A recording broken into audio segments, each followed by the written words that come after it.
Dustin. Good morning.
Hello.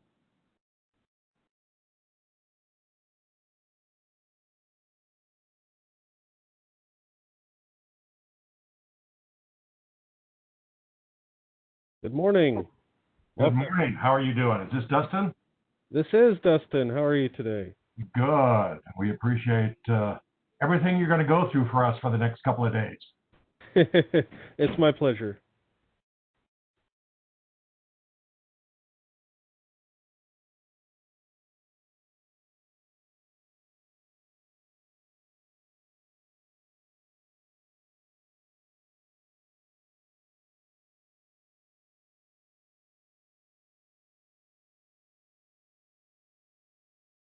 So currently, we're just waiting for Chairman Ted Hernandez for our opening to join us, and then we'll get going. Okay.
Hi. How are you holding up?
Good morning, everyone. The 27th Annual California Statewide ICWA Conference. I know some of you are still joining or in the process. As of just a moment ago, it looks like we have 130 people online already. So welcome. One of the things I wanted to point out is that as the 27th California ICWA Conference, it has not historically been hosted by one group who has developed an expertise, but is one tribe after another who picks up the torch and runs with it. This year, we'd like to thank Blue Lake Rancheria for hosting the conference. And with that came the special challenges of figuring out how to do this virtually. So special thanks to Blue Lake, and in particular to Dustin Boyd, who is their IT wizard. Dustin, thank you for making this as seamless as possible. Those of you who have issues, please make sure that you reach out to Dustin in your registration materials on how to connect to the conference. There's also an email. So if you need special help, Dustin and his staff will try and walk you through that. Once again, welcome.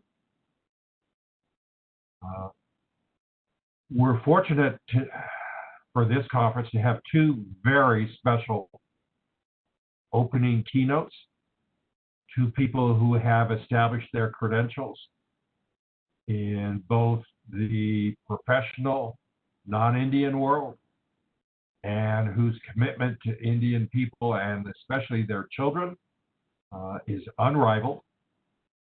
We have Dr. Art Martinez joining us today, and we have Judge Abby Abenanti joining us tomorrow. Both are, I don't know if it would be fair to say world-renowned, but certainly across the country, across Indian country, are known as true advocates and champions for Indian children and their families. So we're very fortunate to have them join us. This is a especially difficult time for Indian tribes who are concerned about their children.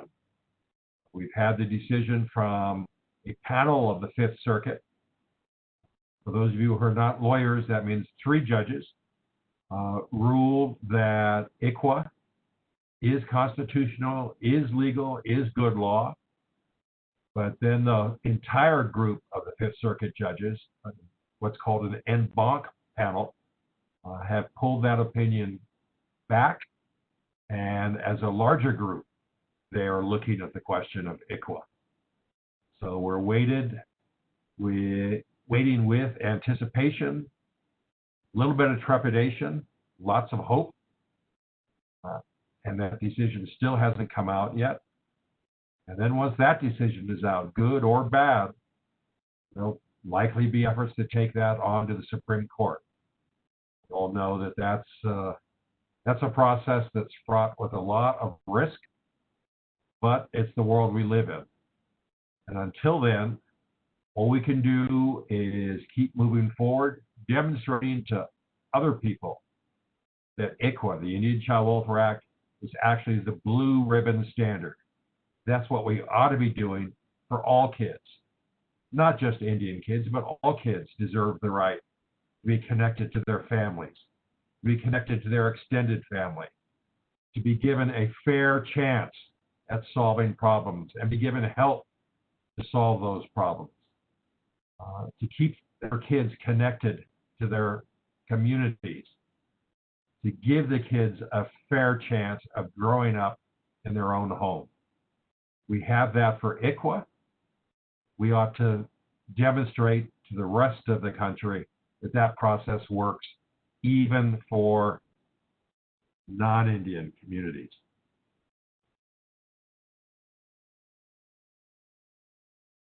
I'm just looking down at my notes. We're going to get started shortly. Chairman Hernandez has had a little bit of difficulty with his computer setup. He will be doing the opening prayer, and after that, then we'll launch into Dr. Martinez. So please hang on for just a little bit while we finish getting all the technical wrinkles ironed out.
Good morning.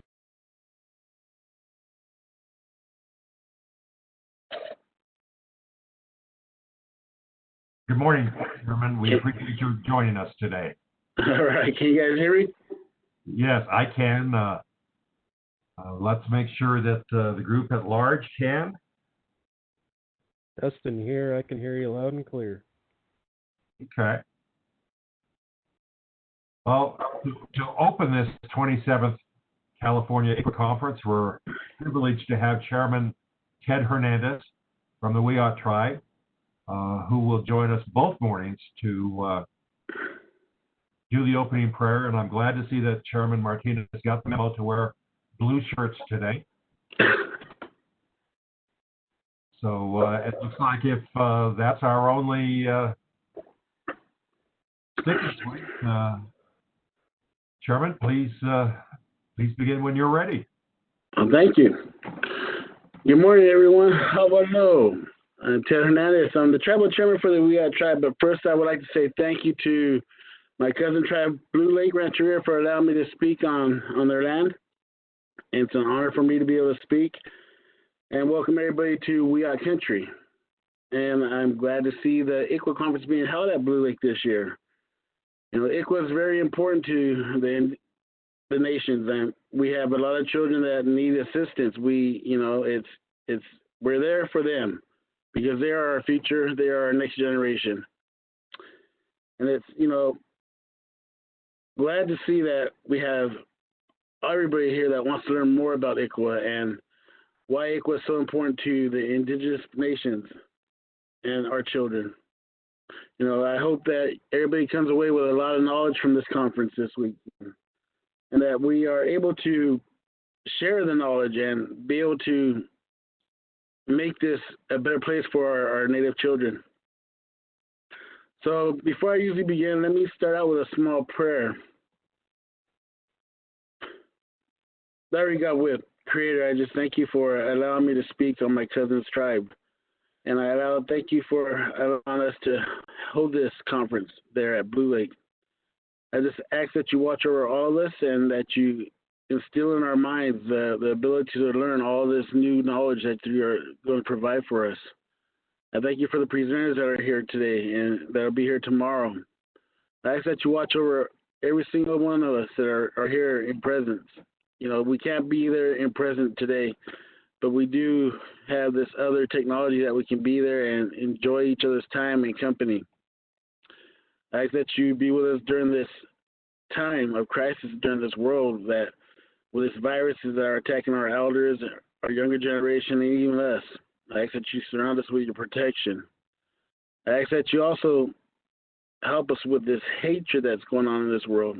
I ask that you instill the love and the peace in all of our hearts and our minds, and let this stop. We are one nation, and we are one people, and that's how we need to act. I just thank you for everything you do for us and allowing us to be here for the children. And thank you for everything that you provide for us. as indigenous communities and continue to bless us. Oh, once again, thank you guys for allowing me to speak. And, ICWA's been very important to me, being a foster parent for the children. It's something that is very dear to my heart because, our children, they need us. They need us today more than ever, especially with what's going on today in this world, and we have to provide that safety and that sanctuary for them. And I, just want to say thank you guys to doing what you're doing, protecting our children and making sure our children are safe and they have places to go to be safe. ICWA's been around for quite some time. It's 1978 to 2020. It's been a quiet time, long time. And before we didn't have this where we could protect our children, but now we do. And I'm glad it's instilled, and I'm glad it's there. I'm glad that everybody's fighting to keep ICWA where it's supposed to be, and the protection of ICWA, because our children need us the most. But I want to say thank you to the presenters that are here today, and teach these individuals a lot. Give them your knowledge and share your knowledge with them, man. Let them know how important it is. And the people that are here listening to the conference, ask your questions. Answer, if you have questions, ask, because there's a lot of things that change in ICWA law. It changes on a daily basis. But ask the question so you understand it as well. So, yep. So that's, pretty much where I'm at right now. And I just want to say thank you guys for allowing me to open this up and being able to present my thoughts and my concerns about ICWA. And I hope you guys learn a lot and come away with a lot. So thank you again.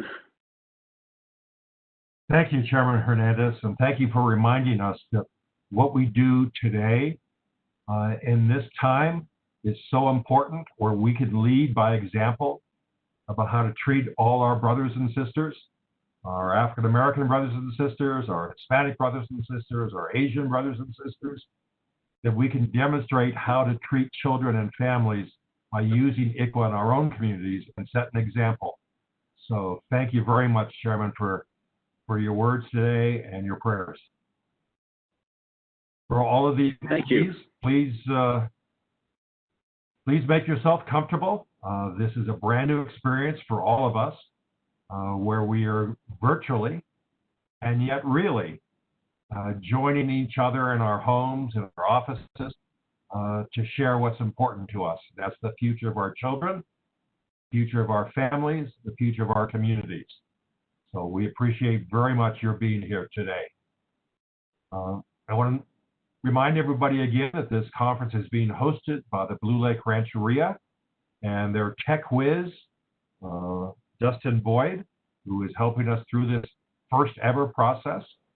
And this conference is co-sponsored by the California Department of Social Services, California Tribal Families Coalition, the California Indian Legal Services, and the Yurok Tribe.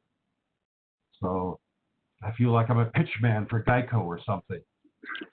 But understand that this is a joint effort by tribal and state organizations and nonprofits, and we appreciate all of them, because without their help, this wouldn't have happened.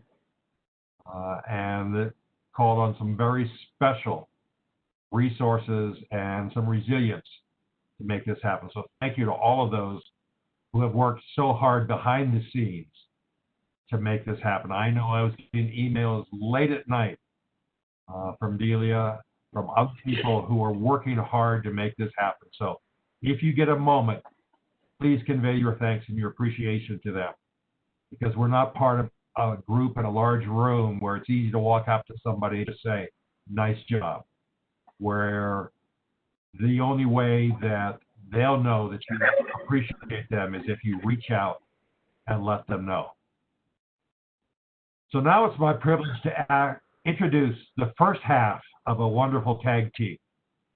Earlier I talked about the fact that we have our two keynote speakers, one today and one tomorrow, who've each established their own credentials in the non-Indian world as experts, but that they have also demonstrated a lifelong commitment to protecting, to growing, to energizing Indian children and families. And they each have a nationwide reputation.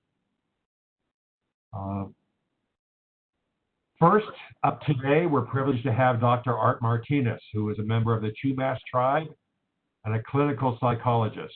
He has a bachelor's from Humboldt State. He has a master's, and he has a doctorate in clinical psychology.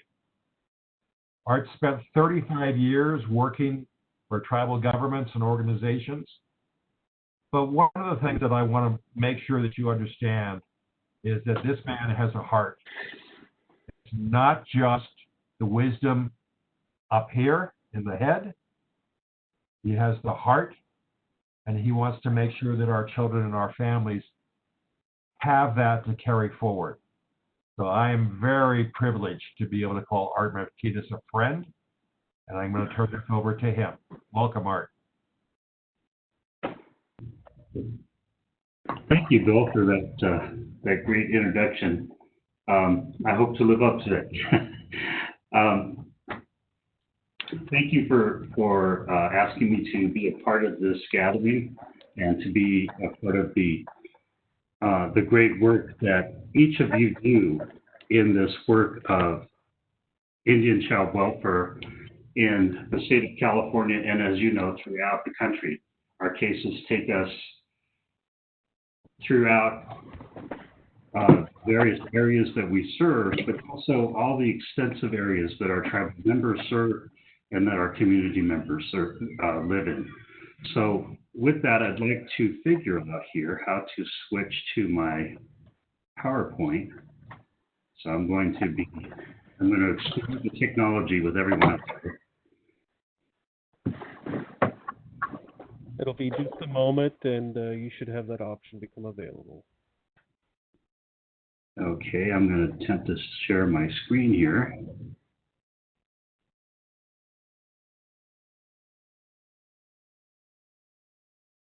And I'm sorry, I'm not real good at this. I'm going to ask the organizer to go ahead and just move these slides for me, if you have that. Oh, here we go. Sorry.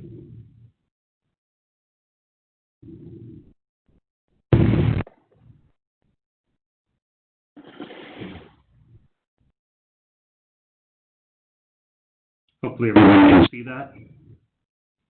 So welcome everyone. This is, my name is Art Martinez. As we had said, I work for the Tribal Law and Policy Institute. I run several programs there in the area of child abuse prevention as well as treatment. Many of you may know that know me as an expert witness. I may have been involved in cases that you have also shared. And in preparing for today's talk, one of the things that struck me about everyone that I work with within this field, very specific field of tribal child welfare, is that we have a shared sense of resilience. In many ways, that resilience comes from us as a community together, but it is important to stop and note that our resilience is a shared resilience that we desperately need in this work. For you are the shoulders that our futures stand on in many ways.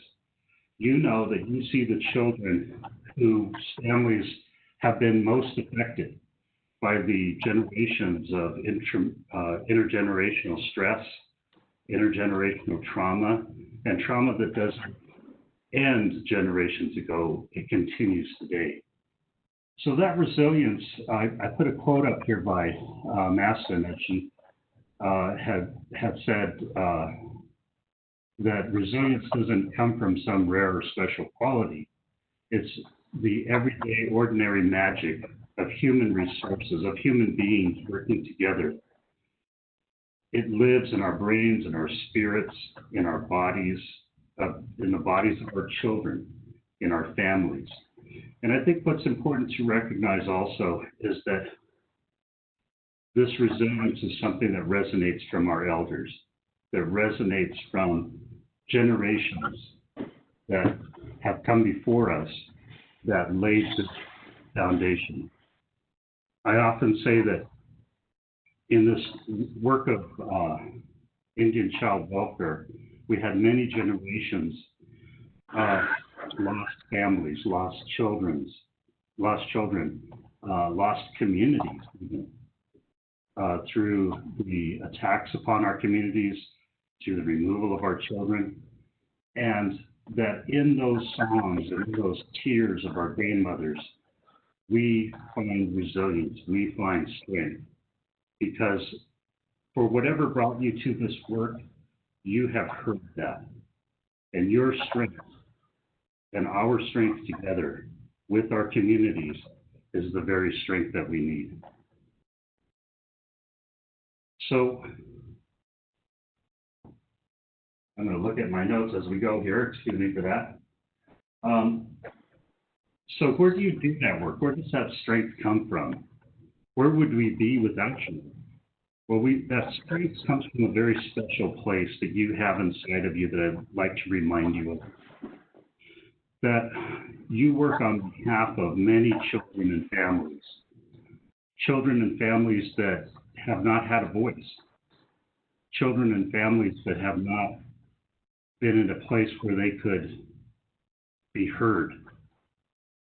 And so the families that I've seen over the years, I have also been lucky enough to see child welfare work in most cases. You'd be a tribal, be a county Indian child welfare unit, be it a community child welfare worker that has had someone there by their side.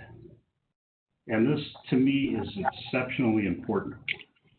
I'd like to thank you for your work and for that spiritual commitment, because these are many of our families that I see are families that don't have a voice in court. They oftentimes will say that the court is going to do whatever they please. And one of our main goals is to give them hope that they can find that way back to a place in the community of being whole again, being a family again, and being a part of their extended family and their healthy community. So I'd like to just recognize that you're on the front end of the Indian Child Welfare Act implementation, but you're very much on the front line of the future of our families. You're in the front line of protecting that and protecting our futures. You, in the work that you do, you have the heart of many experiences and many family struggles. And I would like you to, rather than see that as something that wears us down, as something that emboldens us and that brings us together, and that helps us to understand that we truly are on the front line of not carrying a burden for our community, but standing with our community, because these are truly the burdens of the community. We carry that future along with us. We carry that future and that commitment together. So I just wanted to say that I'm honored to join you in that commitment and to join you in the many of you that I have the opportunity and honor to work with. We share the feeling of our families, and there's certain components that I wanted to touch on this morning that it's important to be aware of. That when we engage with families, we are not always, as you know, engaging with families that are the easiest families to engage with. And it's not until we develop an understanding of the experiences of that family intergenerationally that we begin to have a and understanding of how to engage them. So there are certain things that we tend to see, not always, but we do tend to see these commonly within families that we have referred to our services. That the families, if you can switch your perspective very slightly, you can begin to see that the families are families that are maybe the most impacted by these elements. And they are families that, rather than thinking of them as an abusive family, because to the large extent we get cases of neglect, and we get cases of families that have failed really to engage in hope that anything could ever be different. And so I thought we might take a look at some of those elements this morning that I see as common within the families that we serve. The first thing that we have to understand is that the impacts of intergenerational stress and trauma are ongoing. That as we see, even in Black Lives Matter and other things that impact our communities, the violence of our communities has been stopped. That puts us at a disproportionately impacted for other things as impacts upon our health, as we've seen within the ACEs studies, but we knew that even before the ACEs studies, that the body carries the trauma that we carry. And those intergenerational effects of trauma build up. Many times, the families that we engage with are the families that have been most impacted, if you look at their history, by those intergenerational traumatic experiences, by those waves of assault upon our communities that we hope that most of our community is insulated from, but many of our community is not. They are also impacted by the loss of hope that things could be different, that they have lost that sense of purpose in some ways that our families have as a strength, a place of resilience, and that is the way we were meant to be as a people, and almost above that as a people.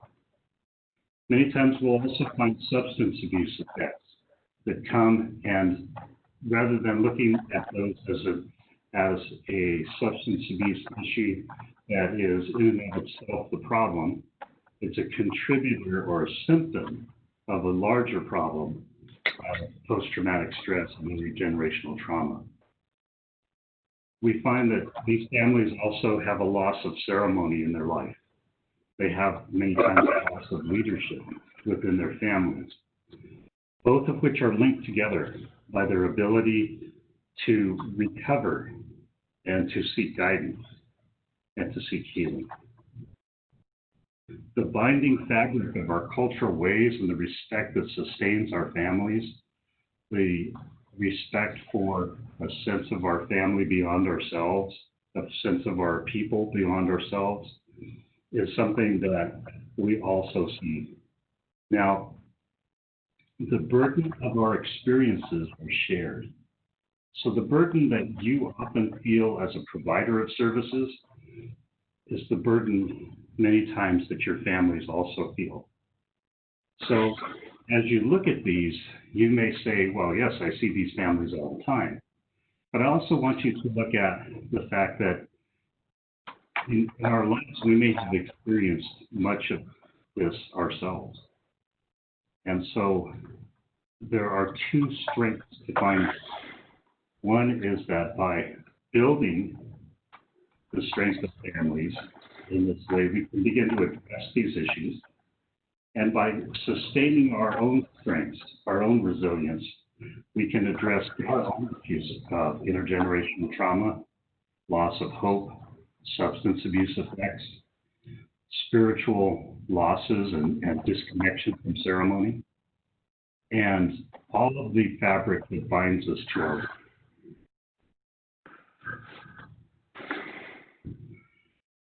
we can build solutions for ourselves as well as for our families that we work with through building upon some very simple notions that are well founded within the literature.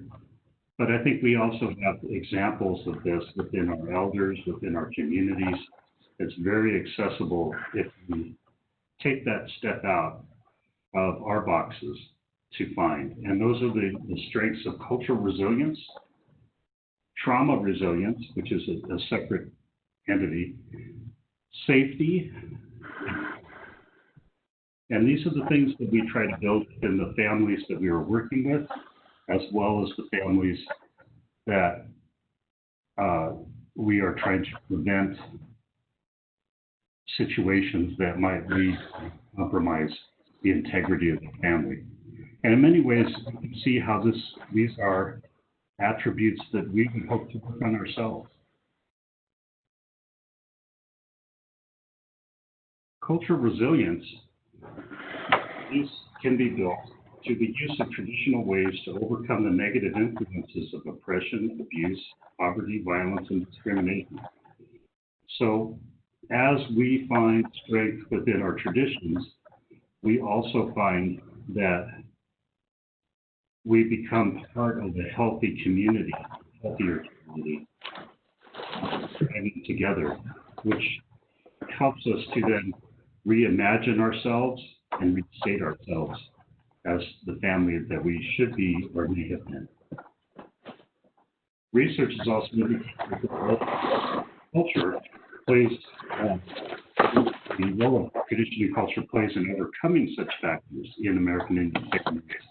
Schools and communities becoming a very important part of that. The more they reflect that, the more strength, the more accessible strength may be. Heavy Run and Awards present cultural resilience as acknowledging the strength that lies in the healing process within Native communities. So engaging in the healing process is very important. I can tell you from my own experience that if we are not taking care of ourselves through those cultural healing ways of our own communities in our own ways, it's very hard to continue in the work without building a bank of what I might call past trauma, and to carry we begin to get diminished. We begin to get diminished in our strength. We rebuild that with cultural strength. We live that as a family. We live that as a community, and in the principled manner in which we live.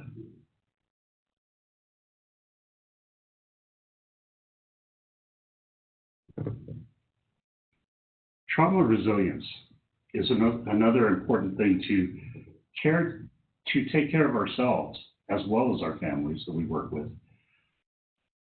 Trauma resilience is the strong and positive relationship with a primary caregiver. So we build upon foundations. Now, that primary caregiver doesn't need to be our parents necessarily. As a matter of fact, in most families, we see that strong positive relationship with grandparents, with extended family members, within the matriarchs of our community. We can also build that resilience with a circle of family members who are committed to each other, be they extended family, be they ceremonial circle, that we share time together. We resolve problems and conflicts together. When there's conflict in a family, we greet that conflict as an opportunity to work through an issue together that will make us stronger together.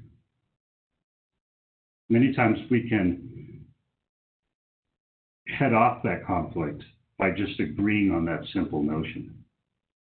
We practice cultural ways of healing and bringing our family together, whether they be through ceremonial traditional practices or spiritual practices as we have come to find them within our communities.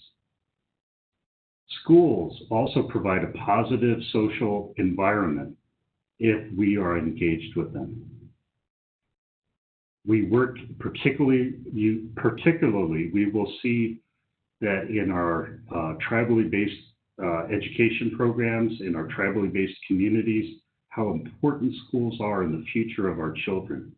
And in the concepts, building our concepts of who we were meant to be as a people, play within the children that will come up and begin to look at us as relatives.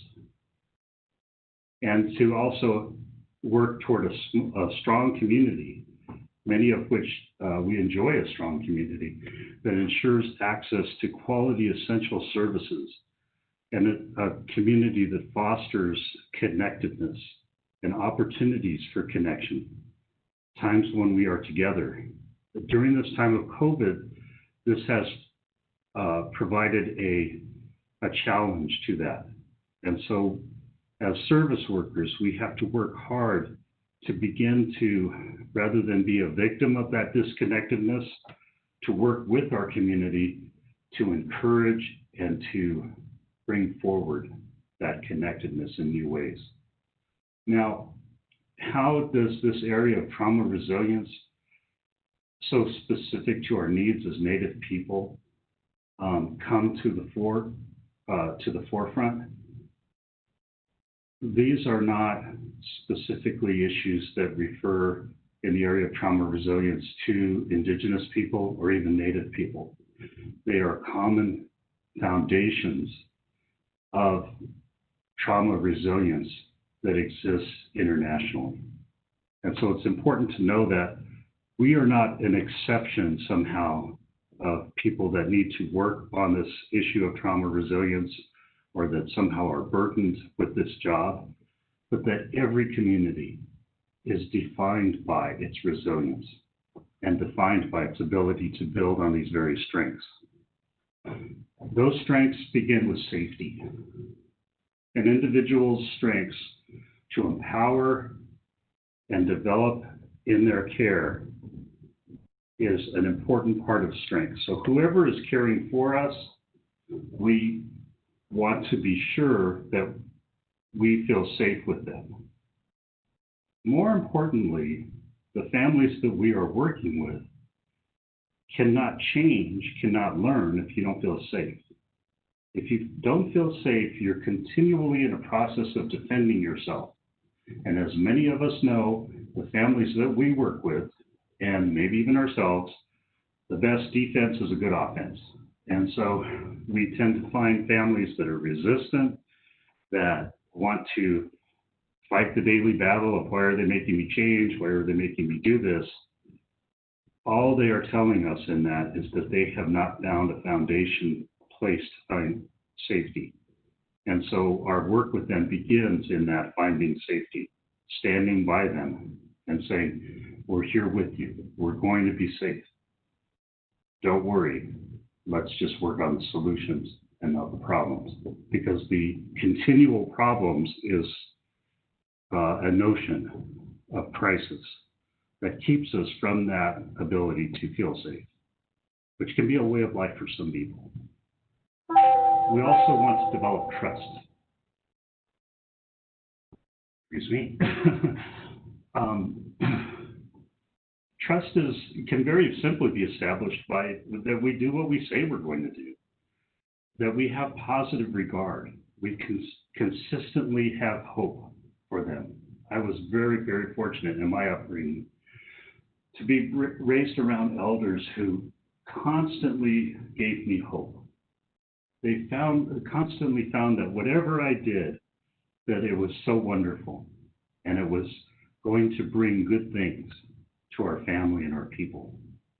And I attribute that to any successes that I've had in life. We understand that the effects of trauma, and we understand how those affect our families. That's an important part of developing trust. So over time, we begin to teach our families that we work with that you don't have to act out your sense of mistrust and your sense of not feeling safe. We understand. We understand that you don't feel trusting of others, but can you be trusting of me? We have that agreement in our relationship? Can we convey practical skills that would promote that trust? So let's do these things together. Let me walk with you together down this very challenging road. And we become aware and help them to be aware of the triggers along the way that they will experience, how to calm their responses, how to center, how to stay in the present and with the task at hand, and the many mindfulness and cultural skills that they may need in order to build that strength and find that peace and trust. So one of the things that I thought about today is that, which is so important, are the issues of trauma response and the issues of intergenerational post-trauma effects or trauma effects, but also the trauma-informed manner in which we want to bring those services to the families that we serve. And I always like to start talking about that by helping us to remember that we truly do stand with our families. We stand with them, we stand together with them, we are part of a community with them. And the problems, the issues of our families might be many, but we also understand that there are many times in our lives when we could have been one step away from that. We also understand that we have to do our own work in order to stay balanced, in order to provide a sense of security or stability for the families we work with. They begin to then develop an understanding of that. So it's an important notion to remember something very simple that my grandmother taught me, and that is you can't give away something you don't have. And so wouldn't we want our families to have strength that comes from cultural empowerment, a place of respect in our community, a place of recovery and spiritual participation? That cultural empowerment is an incredibly important part to engaging with our families. By bringing them in and saying, we want you to be a part of our community in the wellness of our families. And we're all in this together. We're all in the recovery and the building the strength of our families and the spiritual strength of our community together. We want to engage with you in choice.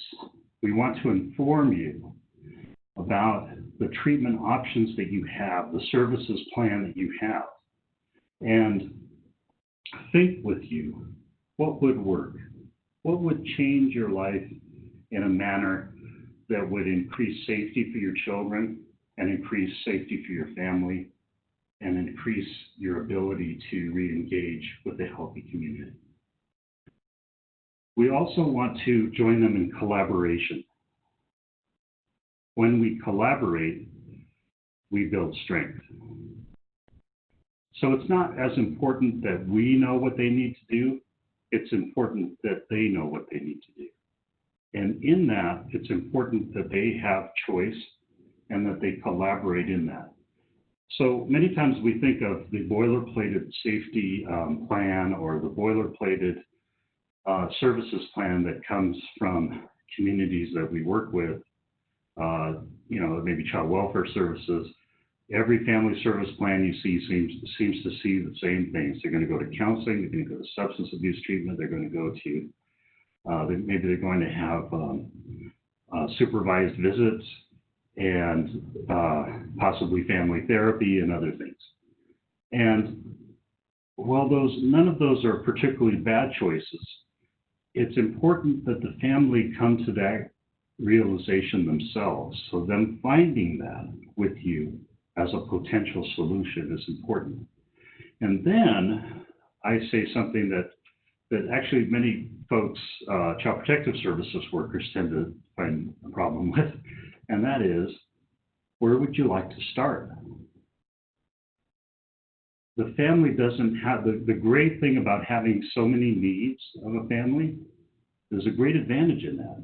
The advantage is you can start anywhere. Pick one. And so what we do is we allow families to have choice. They are our partner. We're not carrying this load for them, and we're not dumping the load on them. We are a partner in this process of building safety. And so in that, we ask them, which ones do you think you're ready to do right now? And it may not be that I want to stop drinking or I want to stop using right now. It may be that I want to work on my visitations with my children right now. And that's fine. Let's start there, as long as we're committed to address the others as time goes by. Safety is an important concept. Safety in the sense that we have to feel safe and they have to feel safe in order to work with us. So we build that foundation.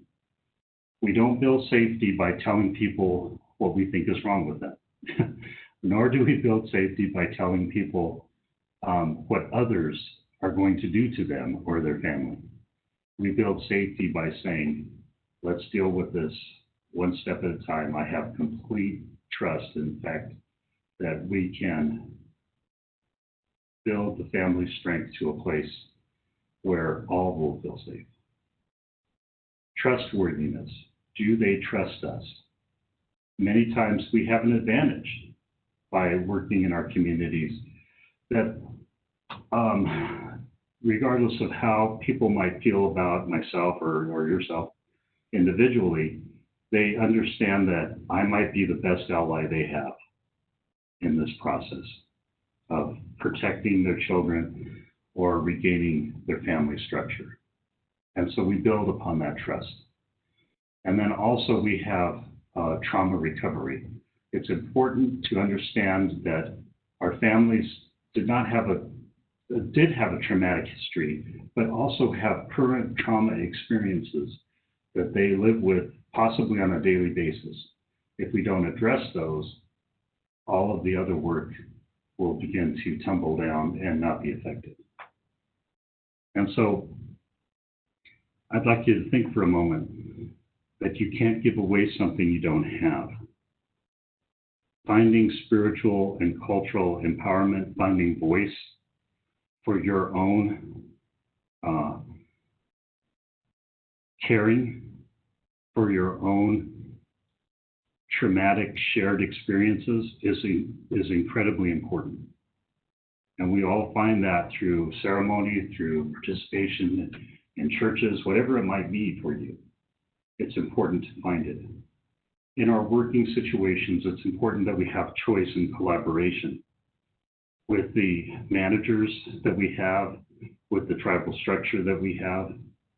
It's very hard to do the work that we do if we don't feel safe. If you feel like you have to keep updating your resume on a monthly basis, that's God's way of telling you you don't feel safe. So I would begin to look around you and say, what does it really take for me to feel safe? Does it mean that I might be fired? Does it mean that people might not feel good about the work that I do? And then turn that upon yourself. What does it take for me to feel good about the work that I do? And everyone else is just going to have to figure out their part of the world. Do I trust myself? Do I trust the people who I work with? Do I trust in that I will be safe from ridicule from the people I work with? Do I trust that my families won't be ridiculed by the people I work with? So all of these things have many levels, and it's important to understand that you can't assure all of those levels, but you can certainly work on addressing your participation in that. And so I like to explain to people that there are mindfulness activities, ways of settling your mind and your spirit, and that the more stressful, I'm just using my hands here, the more stressful, increased stress that you have, it's really inverted. So the higher your level of stress is, you want to begin to balance that with mindfulness and cultural activities that will help you to feel safe, to feel trusted, to establish collaboration and have a choice, as well as address the traumatic experiences that you feel on a daily basis. So you want to address those issues through any number of centering exercises and even therapy. Don't be shy about getting therapy, because that becomes your work. So if you say that my organization that I work with, it doesn't have all of these things, welcome to our world. Like there are many organizations that don't. What does that mean? Well, we encourage that change within our organization, but most importantly, we know that we have control over ourselves. And so we work on ourselves and how we react to that those various stressors. Then we can take the step forward to advocacy, to sustaining and asserting the Indian Child Welfare Act by ensuring sovereignty, by asserting humanity in the care of children, by imparting community support consistent with the best traditions of our people and the ways of our grandmothers. So I would just like to close on that simple concept that you can't give strength, you can't build strength unless you work on your own internal strength. And I have been fortunate enough to know many of you in the service field over the years and to see the incredible strength that you have and how much that aligns with your own spirituality, your own self-care, and your own supportive organizations. So with that, I would just like to thank you for taking this time. I know I've probably run over, but I will be glad to respond to questions and so forth. My email is listed there, and thank you for your time today.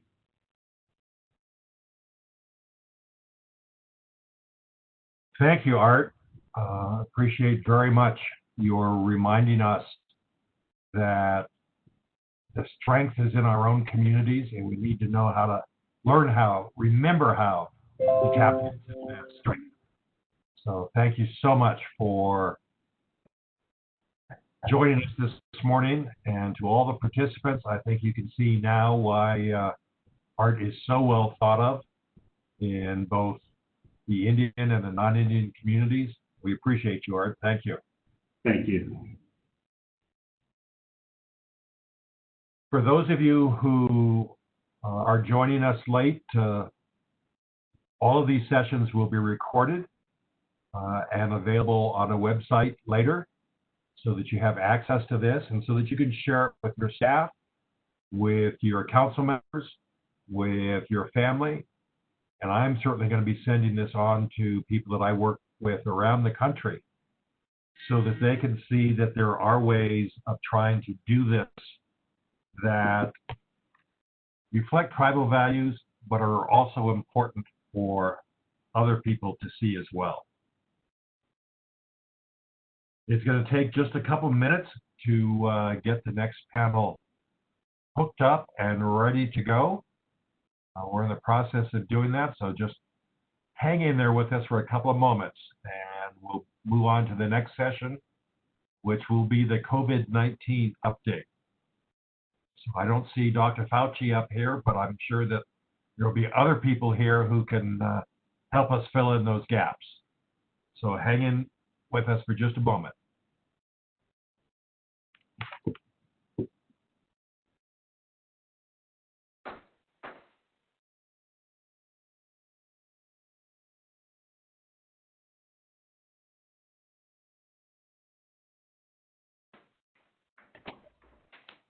Good morning. This is Stephanie Weldon. I'm the facilitator for the COVID-19 panel. Can everyone hear me okay? Welcome, Stephanie. Let me just do a very quick introduction for you. Great. So as Stephanie indicated, she is the facilitator, and she is the director of the Yurok Tribe Health and Human Services Department. And when she worked on the other side of the equation, she was the director of child welfare for the Department of Health and Human Services for Humboldt County. So she has the unique experience of having worked on both sides. She's a tribal member at Yurok, and probably her most important qualification is she has 6 children of her own. So this is not just a theoretical issue for her, but this is an experiential and passionate, not just experience, but commitment by Stephanie. And so Stephanie, we'll turn this over to you to introduce your panel members.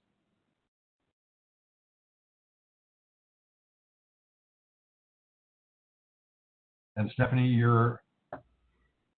Got it. Thank you. I'm going to go ahead and get started. I usually don't have too much of a fear of public speaking, but when it comes to all of this virtualness, I'm a little torn, and I have 3 screens. So if I happen to not be looking at the screen, it's because I'm looking at the wrong one. So bear with me. I'm going to go ahead and just start introducing our panelists. And so we want to thank them all for joining us. We know everyone worked really quickly to put their work together in order to update and have really meaningful conversations with you all. So in regards to COVID, we've invited and have our guest here, starting with the director of CDSS. Everyone say hi to Kim Johnson. And Kim was appointed by Governor Newsom as the director of CDSS in July of 2019. She had previously been appointed by Governor Jerry Brown to serve as the deputy director of the Family Engagement and Empowerment Division, and was responsible for planning, policy direction, and oversight services to 4 million individuals, children, and families living in poverty through safety net resources, and a bunch of other great things that she worked on. She has over 20 years of experience working in various family support and children's programs, and really focused on social justice, equity, and poverty disruption in both community-based organizations and government. She holds a degree in social welfare from the University of Berkeley. Thank you, Kim. Thank you so much, Stephanie. Good morning. And good morning to everyone. And just want to thank you for the invitation to spend some time with you this morning, and most importantly, for everything that you're doing in this event. I did have the opportunity to hear the end of Dr. Martinez's thoughts there and reflections, and want to share in the tremendous work each of you is bringing into communities across the state and within our tribal communities. So thank you so much. It's an honor to be with you. I do have some slides that I think will get put up here. Yep. I'll pull those up in just a minute. I'm going to go ahead and introduce the rest of the panelists. And then we'll great. Fantastic. Fantastic. Thank you.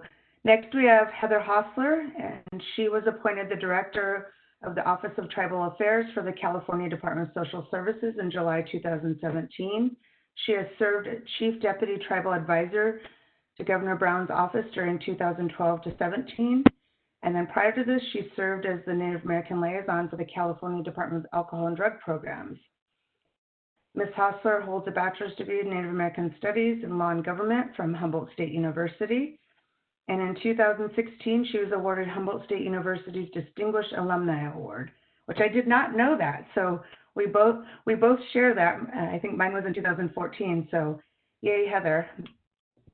She has vast experience working with tribal governments, development of tribal consultation policies, grassroots community service initiatives, and then administering foundation and grant-making programs. And she is a member of the Hoopa Valley Tribe. Thank you, Heather.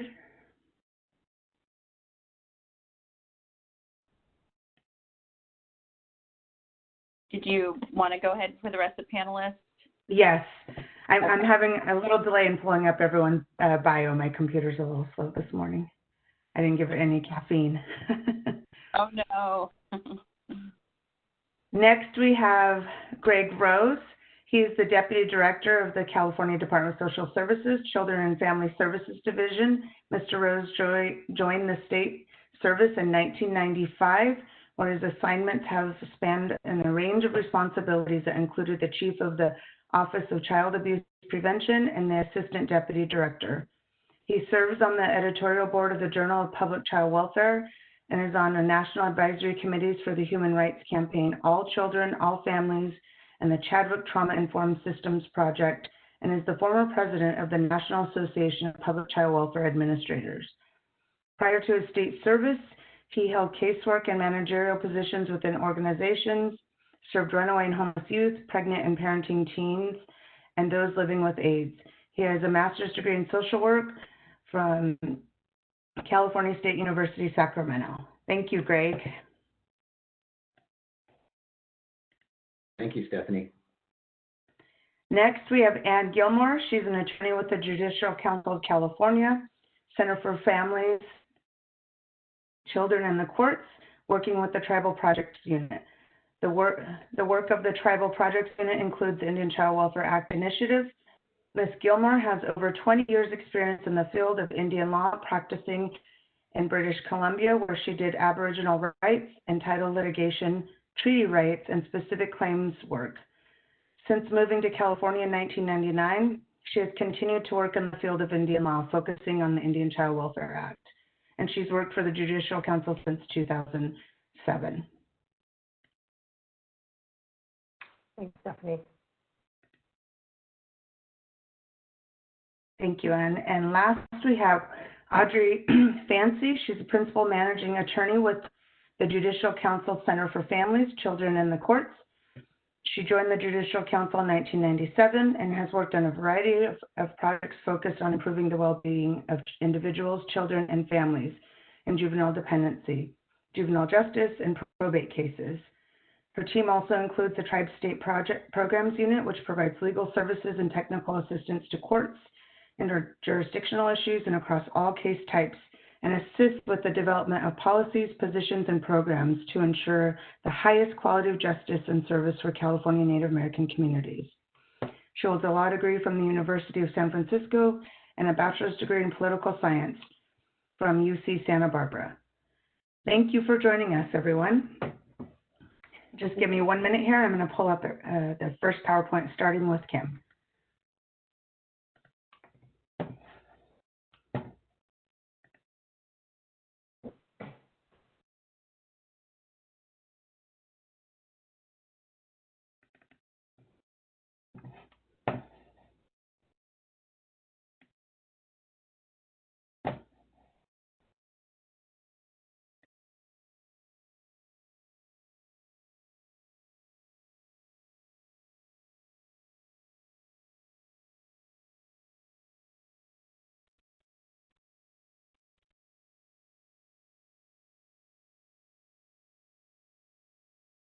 Great. And again, thank you so much, Stephanie, for the introduction and the invitation to be with you this morning.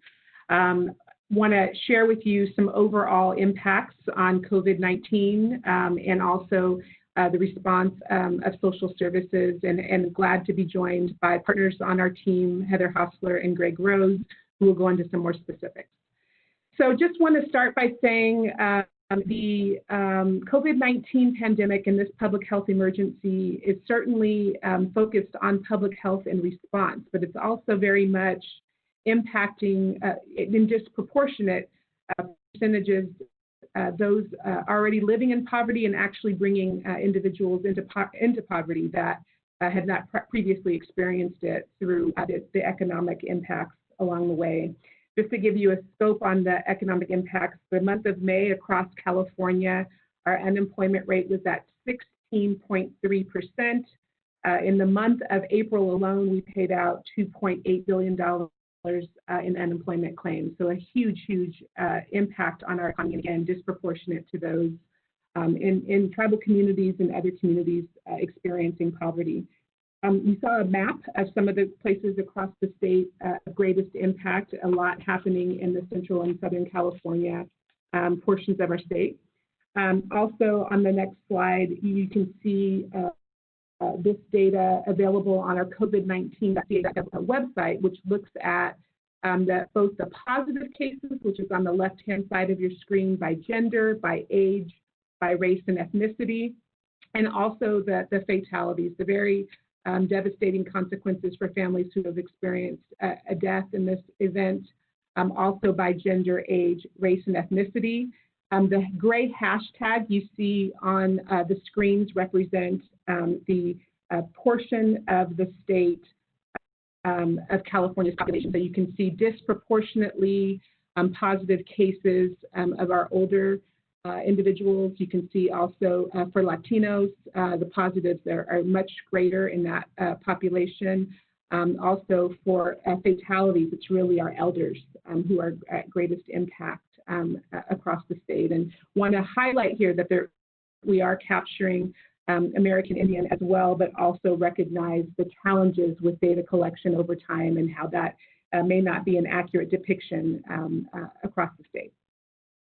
On the next slide, we have, as a state, thought a lot about what we are doing to prevent infection in those at greatest risk. And so that's defined as, again, our elders, those over 65, those who had compromised immune systems or underlying health conditions, or who are impacted by the social determinants of health, and also those who are living or working in congregate settings. So those are everything from the continuum of different types of care homes, skilled nursing facilities, assisted living centers, jails, prisons, et cetera. And so as we thought about our response, we have been focused on providing new resources and connections specifically aimed at preventing infection in some of these populations.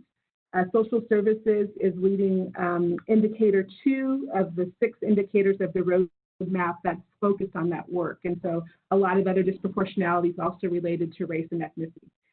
The social service response, there have been a number of new policies, resources, programs, and additional flexibilities that we have put into place to address those who are most impacted. So I'll share a couple of those, and both Heather will share a little bit more, and Greg will speak specifically to some of the work in our child welfare space specific to the focus of this conference. But one that you may have heard about is Project Room Key.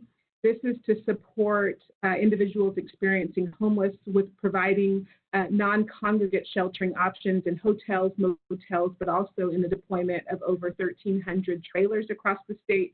We do have 2 tribes participating in this program, especially in the trailer component. And so there's been over $150 million made available for communities. We have about 54 counties of the 58 participating.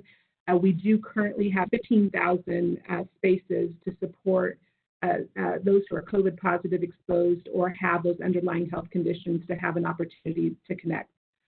Also, in terms of food supports, you can see a few of the things that we're highlighting here.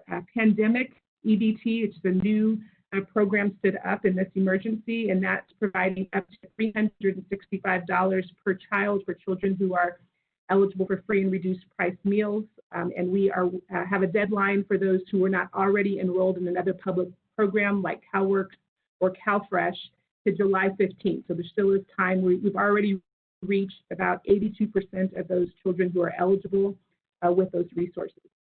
In addition, for individuals who are participating in CalFresh, we have, through the emergency, secured a waiver from the federal government to provide benefits up to the maximum amount based on household size. So we've issued an additional supplement CalFresh allotment for those individuals as well.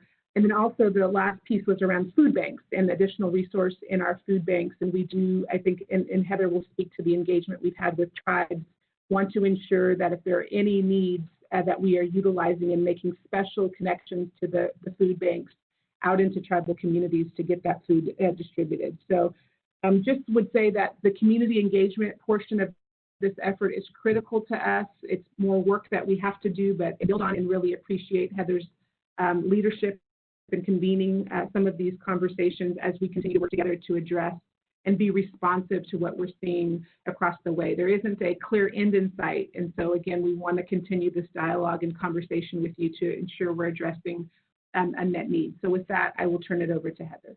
Thank you. Thank you, Kim. And Heather, before you go, I completely forgot to give just a quick overview for all the participants to let them know.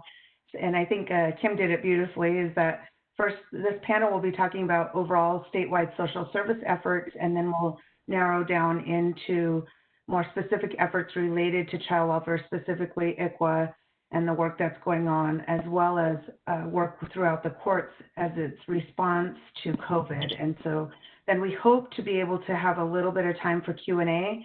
And I know it might seem a little rushed, so I'm kind of hurrying our panelists along because we have so many and there's a lot of information. So if there are more specifics that we don't get to through today's panel, they will have contact information and sources of where you can find more of this information at. So thank you, and we're going to go ahead and move on to Heather, to the Office of Tribal Affairs. Thank you. Great, thanks, Stephanie, and thanks to Kim and her leadership in this space. If you were watching any of the governor's updates, you would have seen Kim on a few of those, and she's a committed public servant who was down in the State Operations Center doing all of the work and uplifting a lot of these tribal issues that we heard from different tribal leaders and representatives. So at any rate, my name is Heather Hossler. I'm the director of the Office of Tribal Affairs. I have been in this post for about 3 years, I think coming up this July. It's been a pleasure to work with the department and with the tribal communities. I'm a member of the Hoopa tribe, as Stephanie stated, and I am the very proud mother of 2 tribal member children who are very talented and beautiful and wonderful, as we all think our children are, but very proud of them and glad to be doing this work that really impacts their futures. So part of what we were trying to figure out when all of the pandemic emergency response and information was flooding the area of COVID-19 is, this is unprecedented in our lifetimes, and how do we figure out what's happening in tribal communities?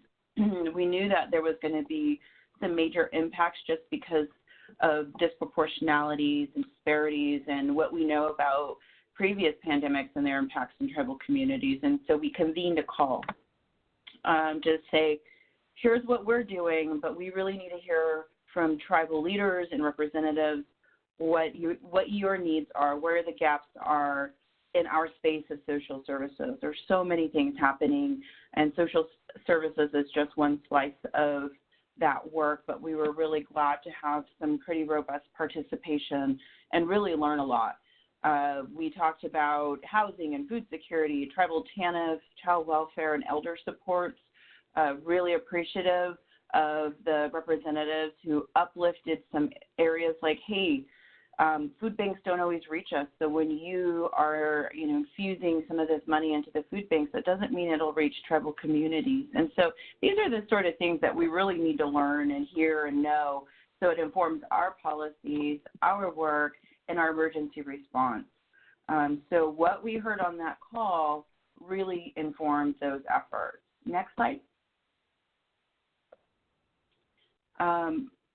In tandem with that call, we put out a tribal needs survey, and I think the official is CDSS Program's COVID-19 survey to tribes. But really, we wanted to say, hey, what's going on in your community so that we can understand that in a data space.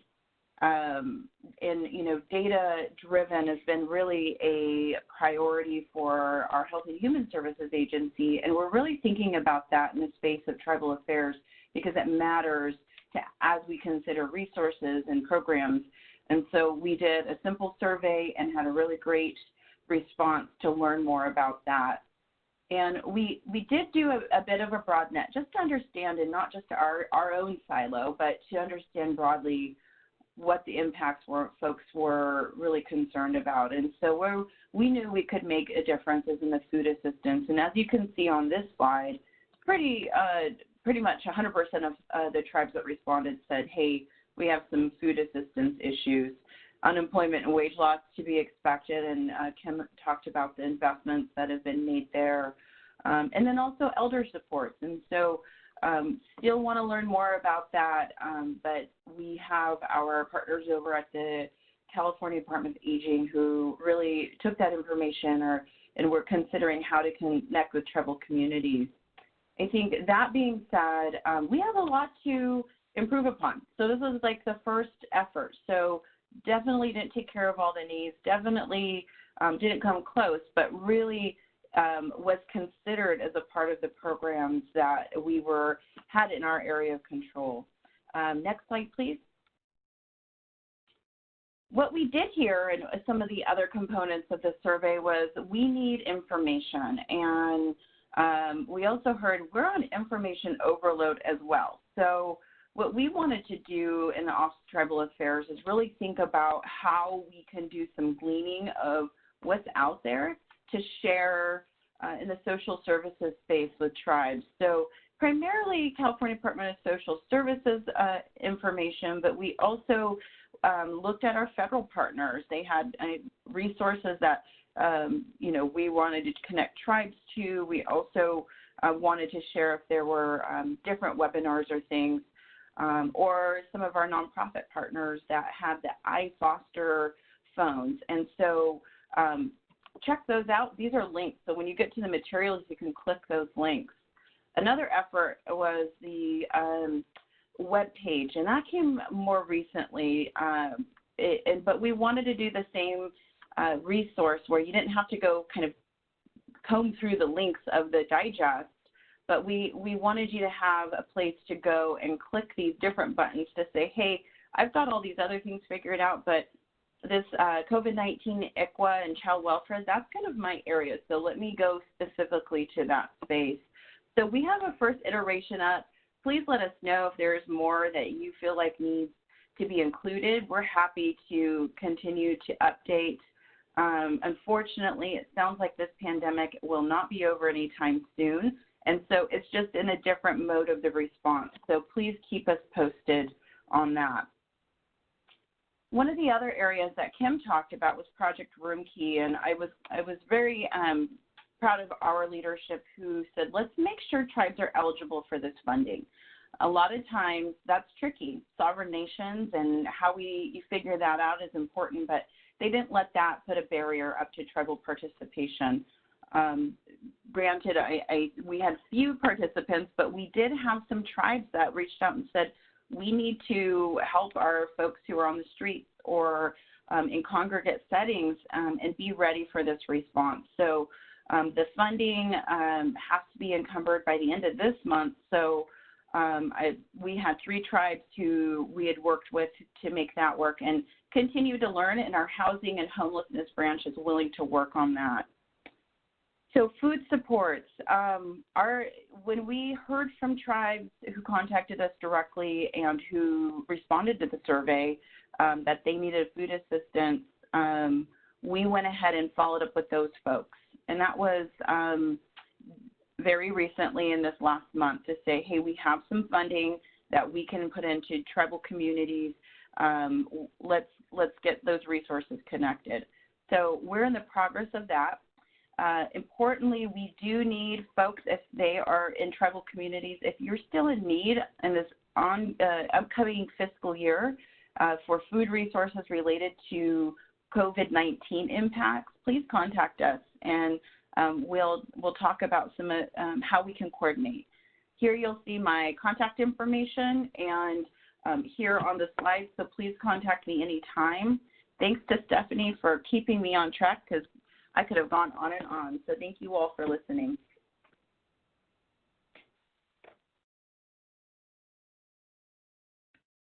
Great, thank you, Heather.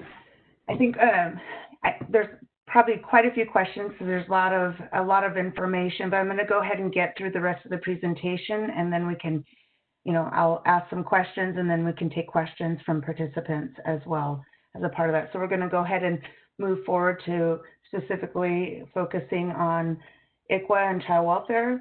And Greg, you're up next.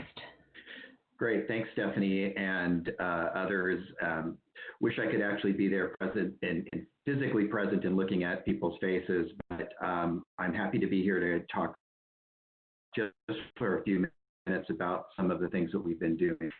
Within the child welfare response, as Kim noted, there's a number of things that happened, and I think most importantly, or one of the most important things, was that the governor allocated $42 million for a number of things that included providing resources for families who are in our emergency response and our family maintenance programs, provided some additional funding for resource families who are taking care of kids that were COVID positive, and also extended the eligibility from a lot of the non-minor dependent, the young people that are in extended foster care. And so throughout the course of the next few minutes I have with you, we'll be looping back around through and talking about some of those $40 million were invested. In addition to that, of course, you can see the whole list of things that we've done, including keeping the ombudsperson office open 7 days a week. We issued lots of guidance that we'll talk about later. We established some contracts with provider organizations to provide technical assistance to congregate care facilities.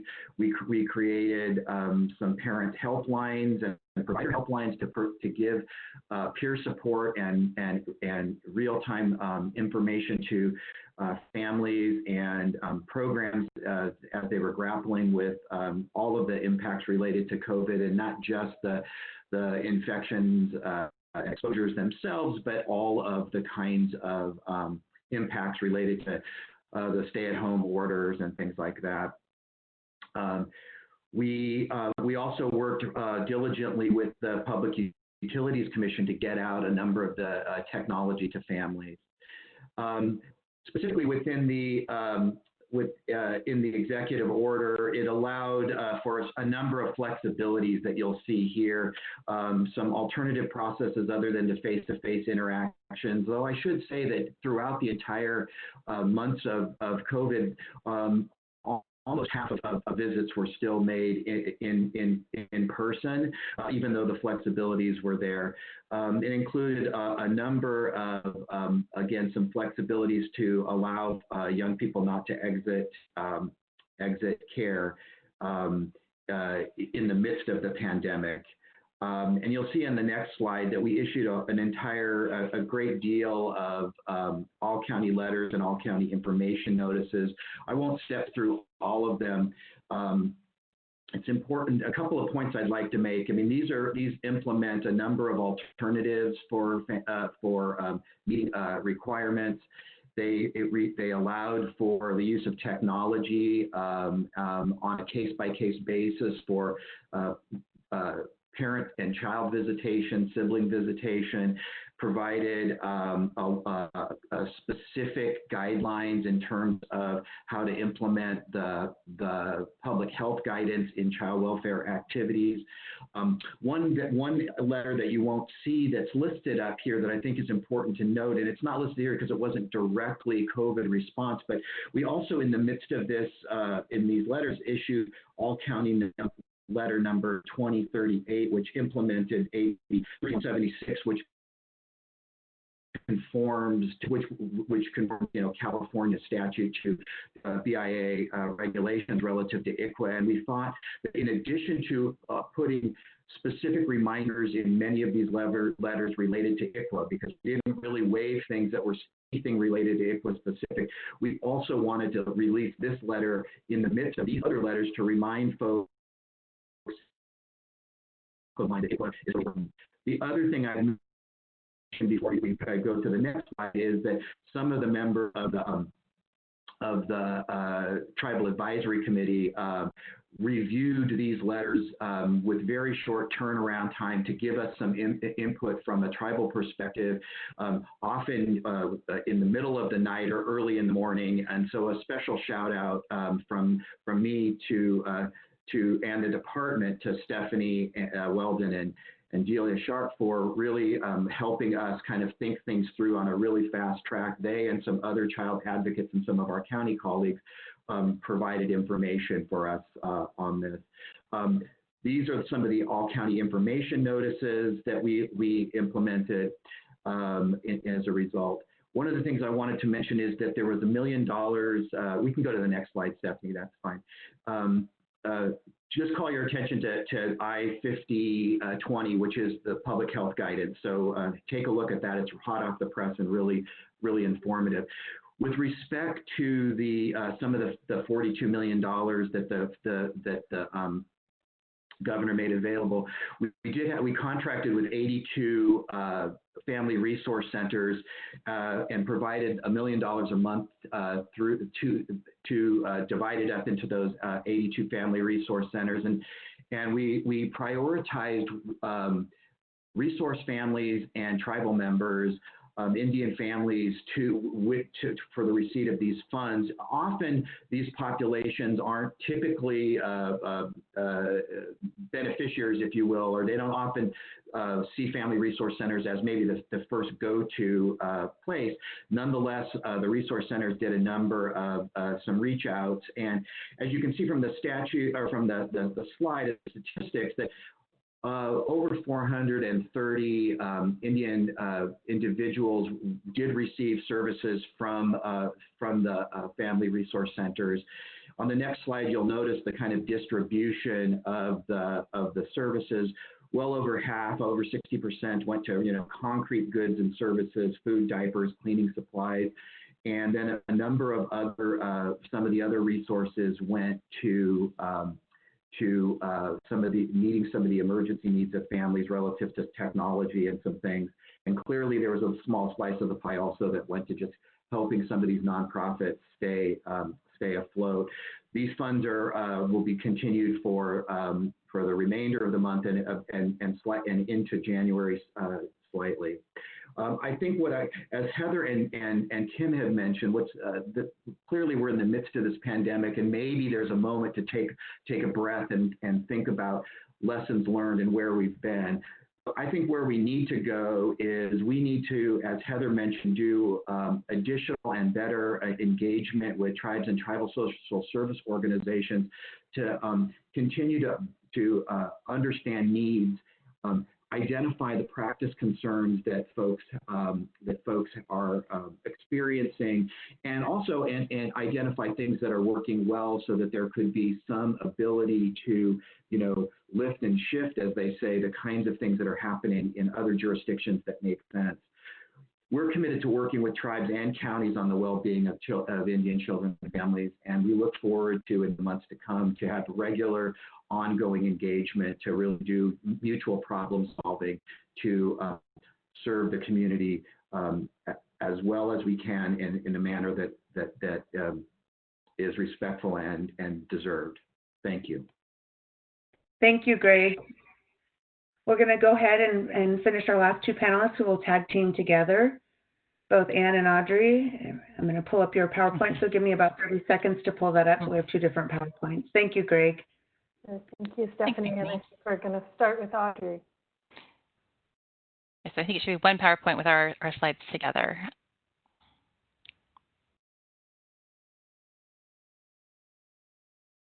Okay. So, hello, thank you for including us in this important discussion. While we were just added to this panel a few days ago, we were very happy to have been asked to engage in dialogue about the courts and COVID, and as Greg just mentioned, really find a way that we can partner moving forward as the pandemic continues and as we need to retool our justice system. We will provide brief remarks, but welcome questions and discussion at the end. As you know, COVID-19 upended the court system as it did much of society. A system built on bringing people together with their attorneys had to stop and in many cases move online or be continued. Justice Tani Kantiel-Sakauye articulated this well from her first remarks when she said, the branch needs to balance access to justice with public health. Some courts suspended all operations for a brief time. Some had limited operations, and yet all are now needing to retool and consider how best to implement social distancing while providing access to justice. As you know, California has a constitutional structure that provides each of the 58 courts autonomy. As staff to the council, we have been providing courts with legal advice on the implications of the pandemic on court operations. While we cannot discuss any of the specifics, be assured that tribal issues and ICWA compliance have been raised and discussed. While the branch and individual courts were not perfect in addressing the pandemic, the branch is trying. We acknowledge that mistakes were made and issues overlooked as we worked quickly to retool. We acknowledge that some courts closed initially to protect public health with impacts on individual people, and courts had to balance the concerns of elderly people facing conservatorships, arrestees facing prosecution, and many people seeking restraining orders, eviction suspension, and other actions to address the real-life impacts of COVID-19. We heard from tribes who initially were not renoticed or informed of hearing delays, and we've heard many frustrations with courts grappling to reopen. Yet I reiterate, courts are retooling. Many have been open to stakeholder engagement, and tribal representatives should reach out and have a place at the table as discussions begin. I will now walk through a number of branch actions, but acknowledge that we were working quickly to address the pandemic and may have missed directly addressing many important topics, including tribes and ICWA. I will note that we have a handout that's about 9 pages that walks through all the various actions taken by the Chief Justice and the branch, and you will find that in your materials, those have hyperlinks to the details on each of these. So, wanted to note that the Chief Justice really acted quickly in issuing her first emergency orders. Her first order was on March 13th, before any county had issued a shelter-in-place directive. And since then, and while the pandemic has continued, she has now issued over 100 orders for 54 of our 58 counties. She then worked quickly to get out guidance, including repeatedly highlighting the importance of dependency proceedings. As this slide notes, she really did highlight to the courts that children should not be held in custody or removed from the custody of their parents or guardian without timely due process of law or in violation of constitutional rights. And I'm just highlighting this here now because I know that there has been some concerns that the branch has been focused primarily on criminal, and while criminal has needed to take precedence due to incarceration issues and timelines in criminal proceedings, the branch has also been highly aware of the child welfare impacts of removing children from families and these proceedings, and they have been at the forefront since that initial point. Then the action moved from the Chief Justice to the Judicial Council. She does have limited actions which she can do directly, but the Council does have some broader authority to issue rules of court to direct court proceedings. So the Judicial Council convened a special meeting on March 28th, and in there were 4 rules that impacted children and families most specifically. Rule 3 provided the branch broad authority for remote proceedings, which includes conducting proceedings that historically would mandate in-person appearance, such as adoption. And that rule has sort of been woven through all of the courts.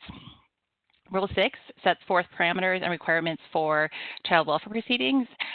In there specifically, there are a list of essential hearings that really must go forward if the court is at all able to, a process for stipulations when all parties can agree that something can move forward and does not need to take court time, and then some other directives for the courts.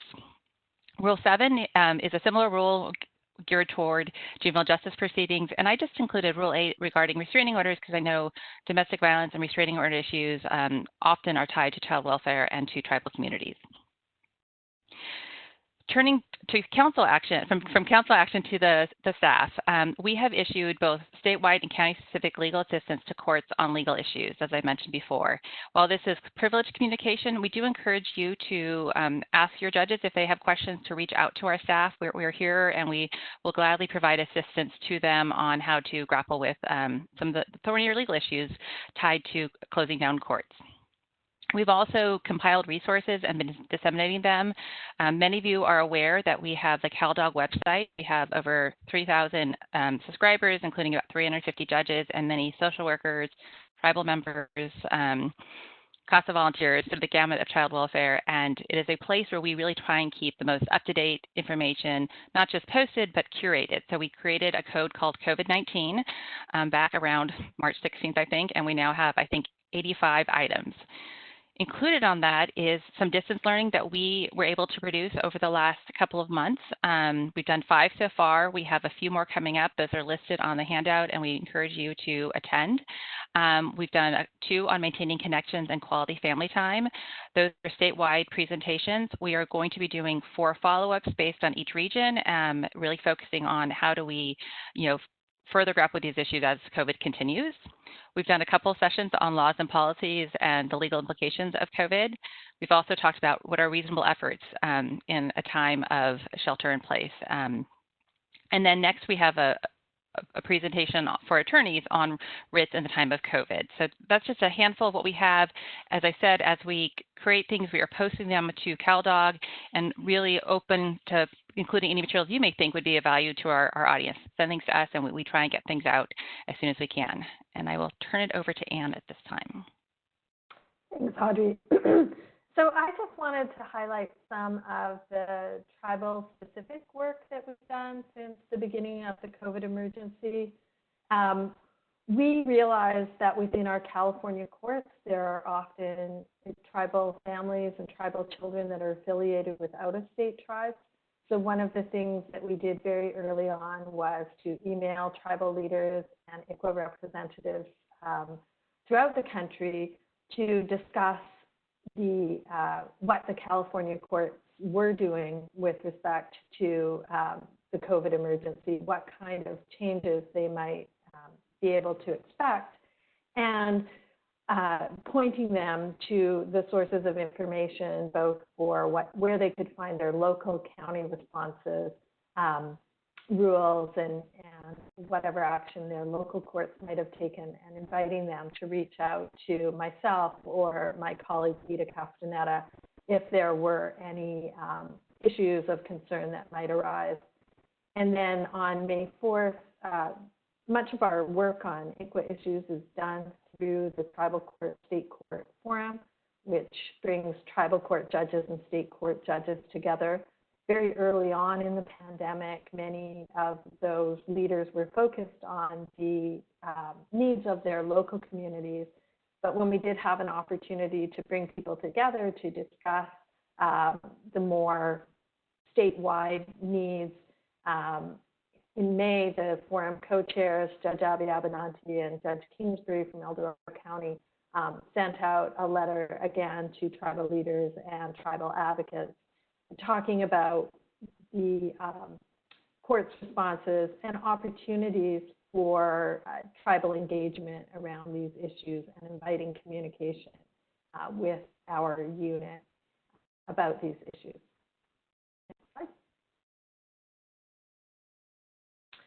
We also worked to, Vita and I, to incorporate tribal issues and tribal responses into resources into various COVID-19 resources that were being developed by the court.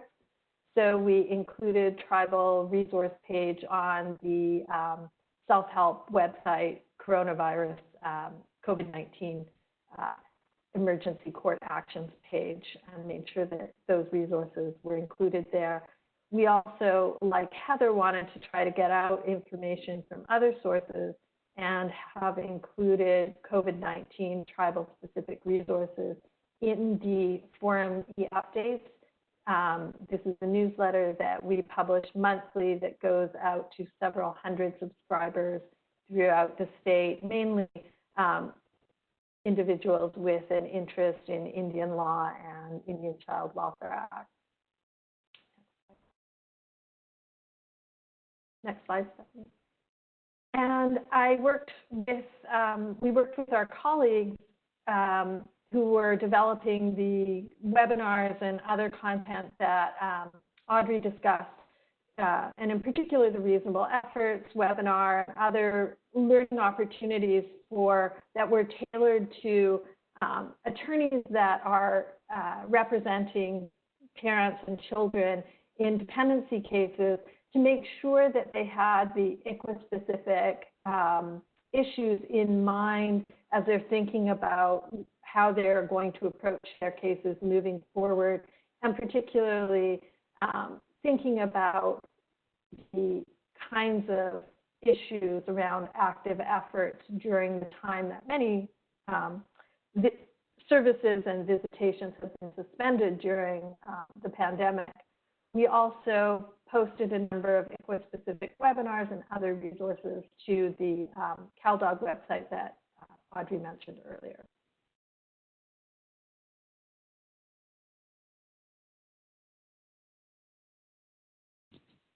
Audrey, did you want to take this, or did you want to?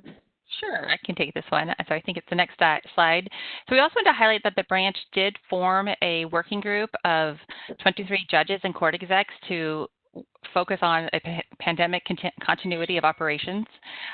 They issued their resource guide a couple of weeks ago. It's 75 pages, and they're very clear that this is the 1.0 version. They know that there's going to be a lot of need for adjustments as we move along and we learn more, but they wanted to get information out to the branch so that people could consider what to do as they are starting to reopen, considerations around court construction, filing papers, staffing.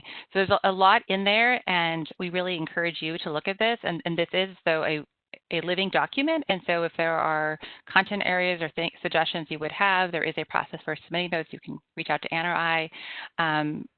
But this is 1.0. It is, it's just the beginning, because I think we all expect the pandemic will take some time, and we will be living in a new environment for the courts for some time to be, and perhaps some of the adjustments will be improvements, and maybe the way we move our operations to be the normal way once, quote unquote, we're back to normal.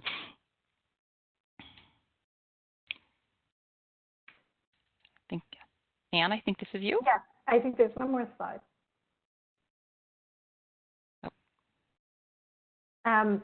There is, oh, sorry, that slide disappeared for me, but there's some work that we are doing in the forum that will, I think, be of assistance to people as we move forward in this pandemic time.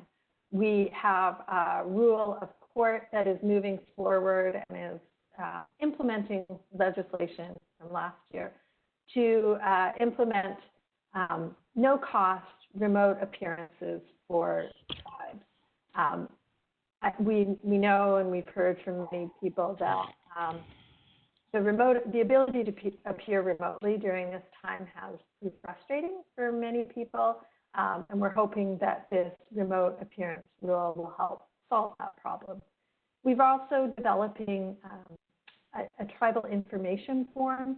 It is going to be a way for tribes to submit information to the court in circumstances where they may not be able to actually participate in a hearing, so that tribes are not in a situation of always having their input mediated by the county social worker, but they can provide direct input on key issues that may be coming before the court, even if they have a conflict or not able to actually promote or participate in the hearing. So we're hoping that that'll address some of the issues that people have experienced in meaningfully participating and representing the tribal interests in the court proceedings during this pandemic. But we know that there are going to be lots of other things that we will probably be having to look at to address these issues. So I think we can open it up for questions from. Great. So I'm going to, as your facilitator, I've been reminded I am to prompt you all with some questions until we get some participation. I'm not sure how we ask Q&A. Well, it looks like we have a few in here. Oh, no, these are just other questions unrelated to the panel in the chat box. So I'm going to go ahead, and since you finished up, Anne, can you tell us where or what tribes should do or who they may contact, for example, if they might be having difficulty with participating in the court process, because we know all counties and jurisdictions are doing things very differently. So I would imagine, and I've heard from some tribes, that participating has been a challenge. What do you recommend how they might approach that? Well, I think that they should first reach out to their local court and justice partners. We do not have direct control over what the individual courts do. As Audrey mentioned earlier on, each court has autonomy over their processes. The role that we can play is to gather information, to identify sort of common and systemic problems that tribes might be experiencing, and try to identify ways in which those problems can be solved. But that's not going to be an immediate solution to the issue that a tribe might be experiencing in a particular case. But we still would encourage you to reach out to us. And the other role that we might be able to play is to assist tribes who may not know who to contact with the particular issue that they are experiencing. We might be able to help them make those contacts and do that reach out to the local courts and the justice partners if they're having trouble.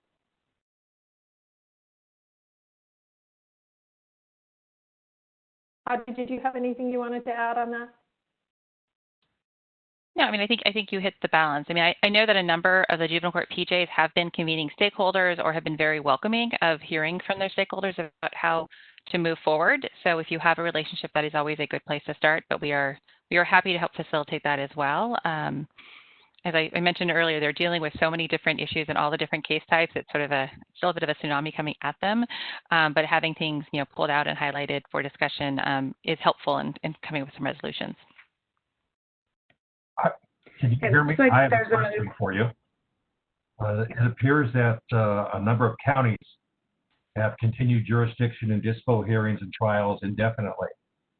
Does the Judicial Council have any guidance on how to help resolve that? So the courts initially did continue many cases out pretty far, only handling the most essential hearings. Primarily, they're focused really on safety issues around children, knowing that while permanency is important and well-being, that we really need to focus on safety and, having detention hearings, having, the 12-month review hearing to ensure FORI funding continues to flow. And then because of that, depending on the court's capacity for hearings, certain other matters have been, were delayed.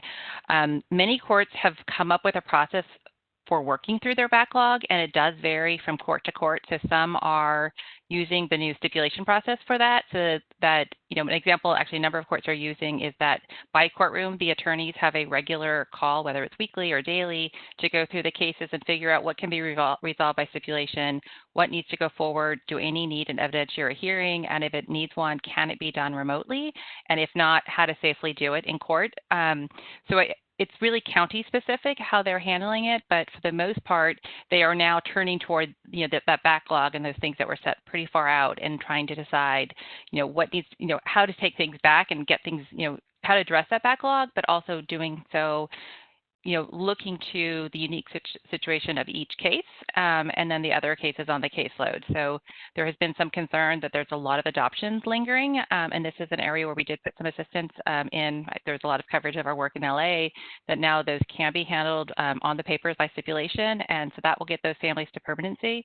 There's things like that may need to be done in order to have, really what is precious courtroom time at this point. A lot of juvenile courts were built mindful of, there being for children, for proceedings that don't have a jury, won't have an audience. So a lot of them are much smaller than your typical courtroom, and there just literally is not space to have the people who need to be in the courtroom. So, judges are borrowing what are currently traffic courts. And, we've heard instances where a hearing was renoticed to a different location, and the parent showed up at where they were noticed initially, didn't get the second notice to go to traffic, and having to get them. So it is a bit of a challenge, and they're working through it. But I think it is on everyone's mind right now. How do we get through the backlog? How do we handle it? And I think each county is going to really have its own model based on what their attorneys can do, their department, their physical location. As a follow-up, is there a process to help families who may not be able to attend in person, participate, given that a lot of tribal communities have very limited access to internet and other kinds of things? Most courts have come up with a way for people to at least call in, and there are some blended models happening in some courts. And this is here a place where I think there are some pretty wide differences. There are some courts that are using systems like WebEx or BlueJeans that have a waiting room, and only the people for the hearing, kind of like when you're at court, and only a certain number of people can go in the room at the time. So you have people waiting in the waiting room, which can cause problems, but that is the most confidential and sort of adheres to, the parameters of juvenile courts. Others just have a link for the whole morning calendar and everyone can get in and they're told when to call in, but they could also call in earlier or later. Using phone as well as things like WebEx. The Judicial Council has had some concerns with Zoom, but a number of courts are using Zoom, and it does have some features people like, but it does have some security concerns. BlueJean is being used by some courts. So I think it's once again a place where courts are experimenting with how can we do this in a way that's most effective and allows people to participate, but knowing that, we have heard that there have been instances of, say a tribe trying to join a hearing and just sitting in the Zoom waiting room for an extended period of time, which is really problematic. And, the courts understand that, but, not that this makes it seem better, but this is happening to everyone. We hear the same concerns from the attorneys, as I mentioned, parents going to the wrong location, as people are sorting out how we'll adjudicate with really what's going to be a blend of remote and in-person for some time. Like, how do we do that effectively and make sure everyone, has information they need to be there and to participate in a meaningful way? Great. Thank you. It looks like we have some specific questions that might be geared towards CDSS and Greg. One of them is a little more general. I'm not quite sure. I'll read those, but before I get directly to those, Greg, I'm wondering if you can share any specific ACLs or thoughts or plans around communication that may have been had with counties around how to coordinate and collaborate with their tribal partners during this pandemic. Sure, thanks, Stephanie. We did not issue a specific letter for that purpose. What we did in a few of the letters was included a statement that encouraged counties to collaborate and reminded them, in essence, that the provisions of ICWA were not relaxed during the with the flexibilities that were offered. I think, given some of the conversations that we've had internally and with some of the folks that are obviously attending the conference, it may make sense, given the pandemic is likely to continue, is continuing, and that so many of the issues that may have been apparent some weeks ago are likely going to continue. That we could consider and should consider maybe something more specific like that, but we included in various letters different statements that would do that kind of encouragement. Great, thank you. It looks like there's a question around, is there a platform for tribal families to be included in any of these spaces and processes? I'm not sure if, Priscilla, if you're referring to the conference or just about pandemic planning. I'm not sure if you're meaning statewide or specific to locally. So if any of the panelists want to take a crack at that with this question. And then I think the second statement Priscilla makes is a follow-up to that. It looks like many times decisions are made without the most important stakeholder, tribal families. So if anybody wants to try to take a crack at responding to that. Well, I think those comments came in when Audrey and I were talking about the court response, so I think they might be related to that. And I don't know that I can say that there's a one-size-fits-all for that, given that, as Audrey said, all the courts are taking different ways of approaching this, and they're at different stages of reopening. But what I would say is I really invite you to reach out to us if you are having an issue, and we can do what we can to mediate a solution and find a way to assist you. Not necessarily with any specific case, and obviously if you've had a problem with a particular hearing, we're not going to be able to help with that. But if you feel like there is a particular court that could be including the tribes in a different way, we may be able to provide some technical assistance and some advice around that. And we would certainly like to know the challenges that tribes are experiencing so that we can look at ways to address those in a more systemic way. at a policy level.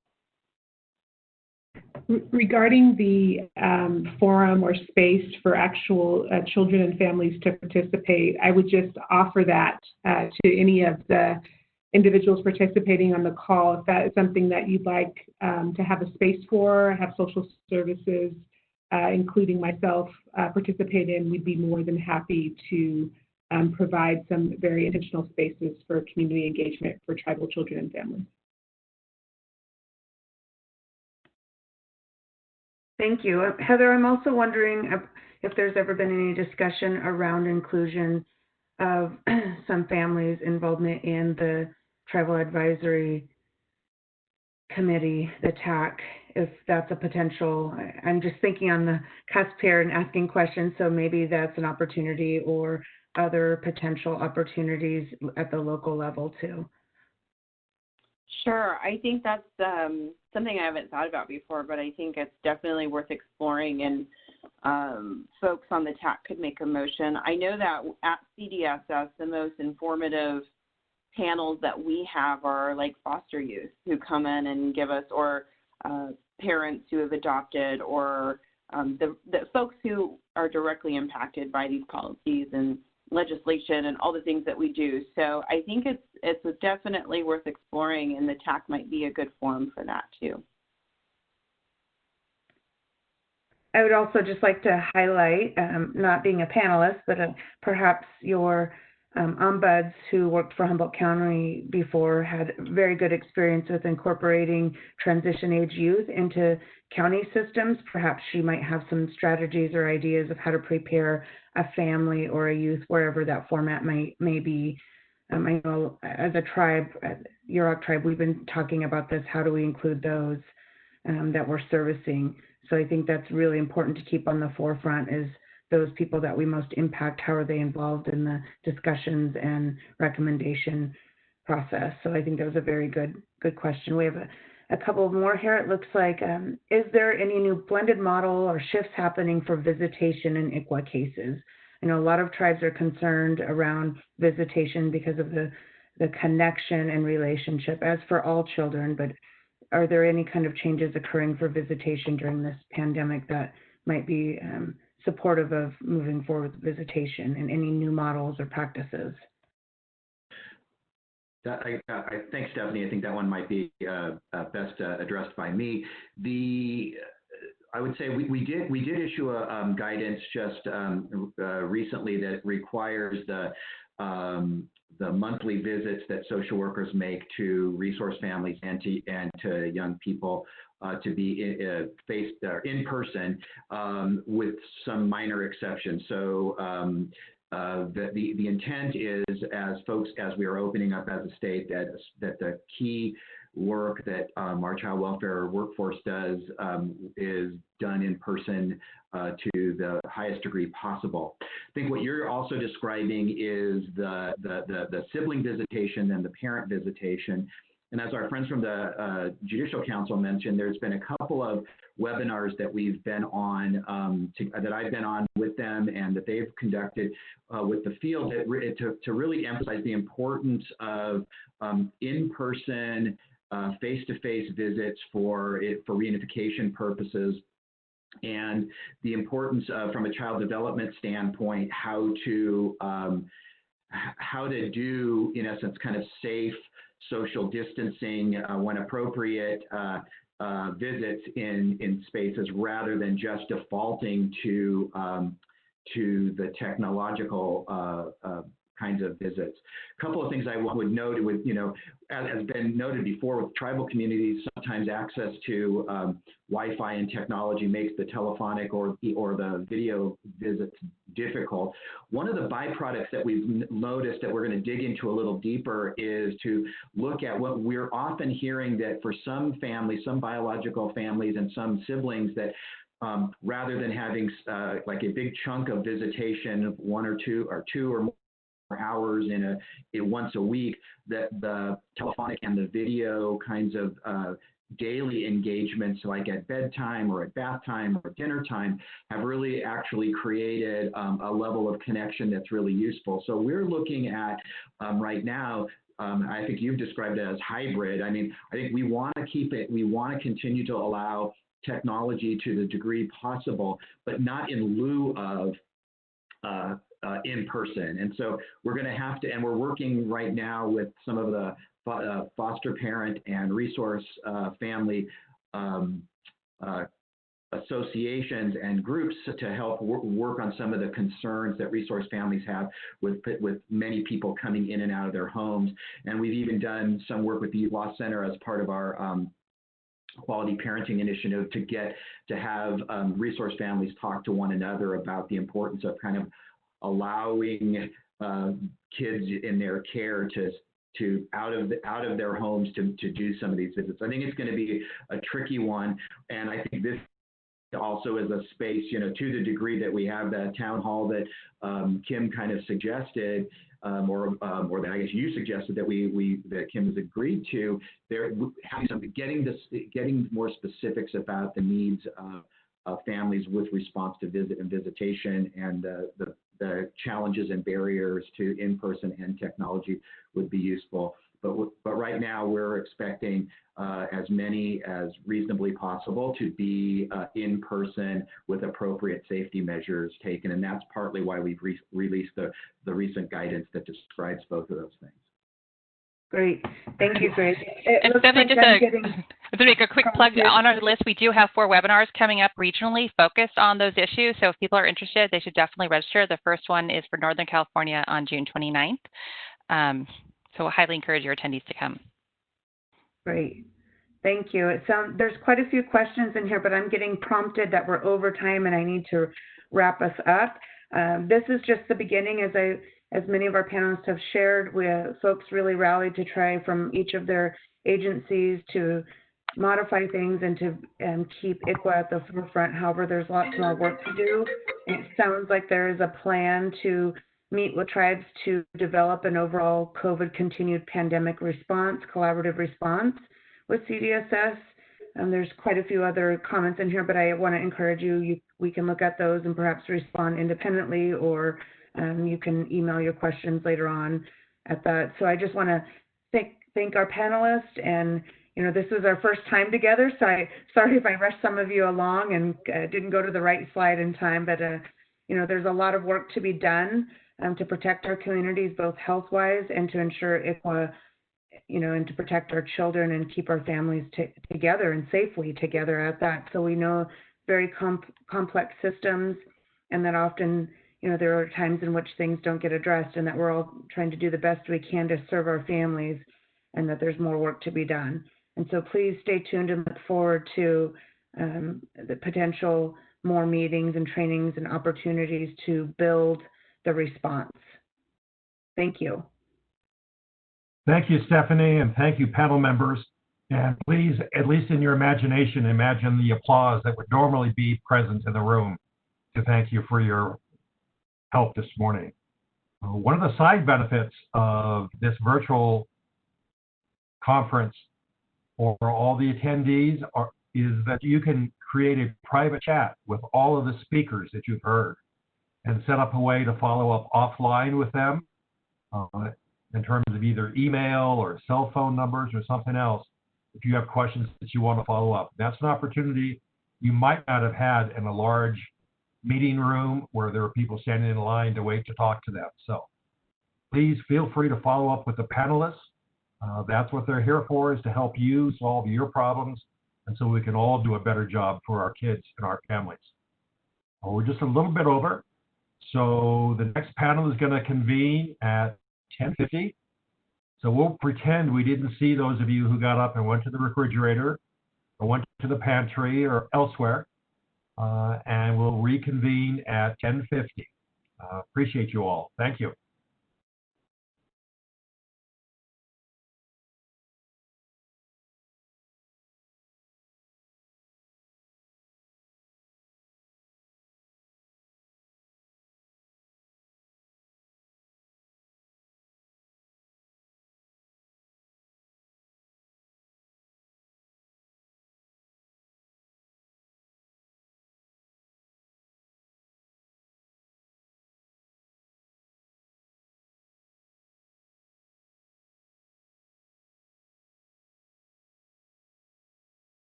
welcome back.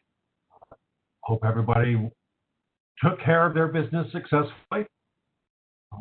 I've been asked to remind you that it's important to fill out the evaluations, especially this year with the new process, the new online conference.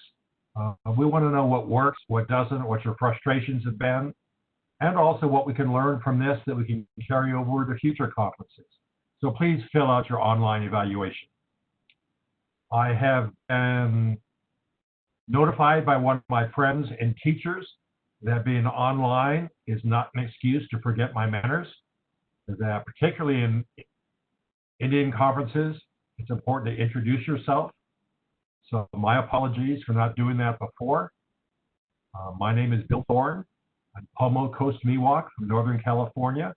I'm enrolled at Grayton, and I have served as a judge in tribal and state courts for 34 years, and I'm doing work now around the country trying to fix the juvenile court system. So my apologies for not taking care of that before.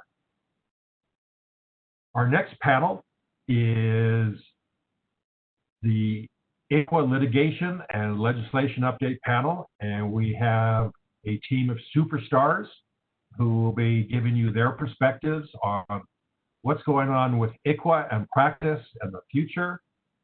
They're going to look into their crystal balls and tell us what's going to happen. The panel is being led by Maureen Geary, who is a partner at Mayer, Pfeiffer, Kim, Geary, and Cohen, a law firm that specializes in representing tribes and Indian organizations. Maureen, are you on?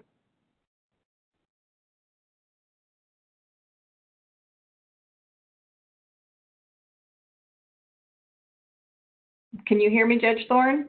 Yes, I can hear you now.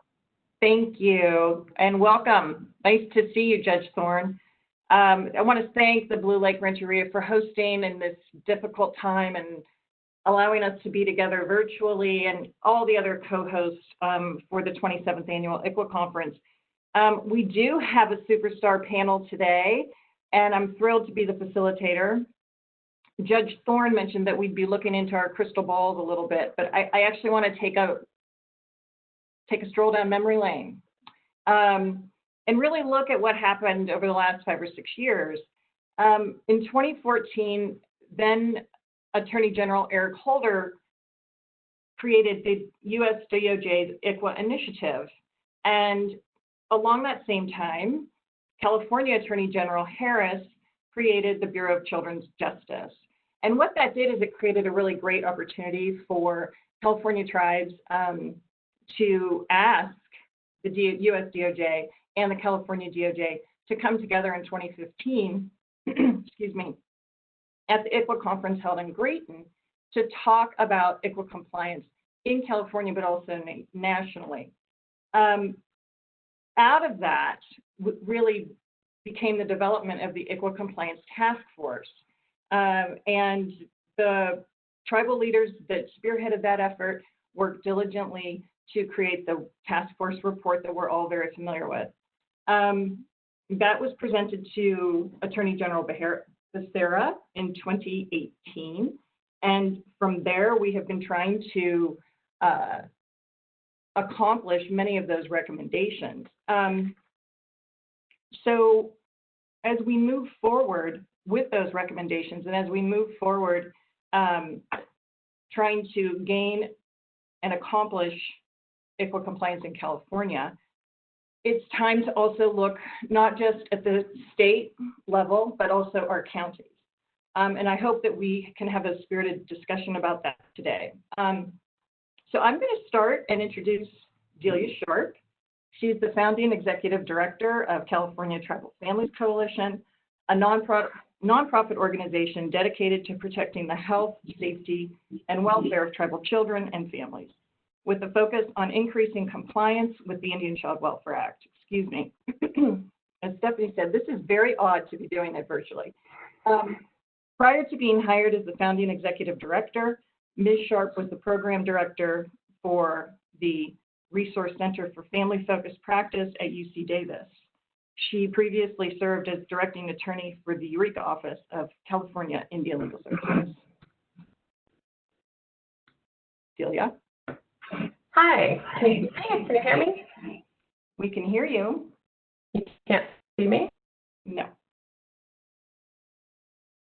Uh-oh.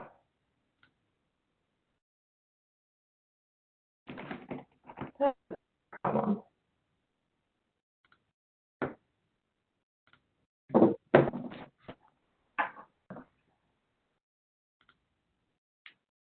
We can hear you and your Can you slides. see me now? Yay! Okay. So thank you, Maureen. Really appreciate that. And certainly thank you to the Blue Lake Rancheria for hosting this first ever virtual ICWA conference. And having worked with Dustin over the last several days, I can tell you that he is doing a lot of wizardry behind the scenes. So thank you, Dustin Boyd, for being our fearless host and IT wizard throughout this conference. One of the reasons that it was a little bit glitchy getting me on just now is that I was getting texts and emails from friends and family in the Eastern Sierra. They just had a 6.0 earthquake. So I hope everybody out there is doing okay and settling back down. So we're going to go ahead and launch into this, though. This thing with earthquakes. So I'm going to settle down myself.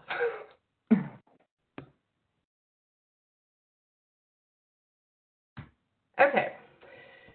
So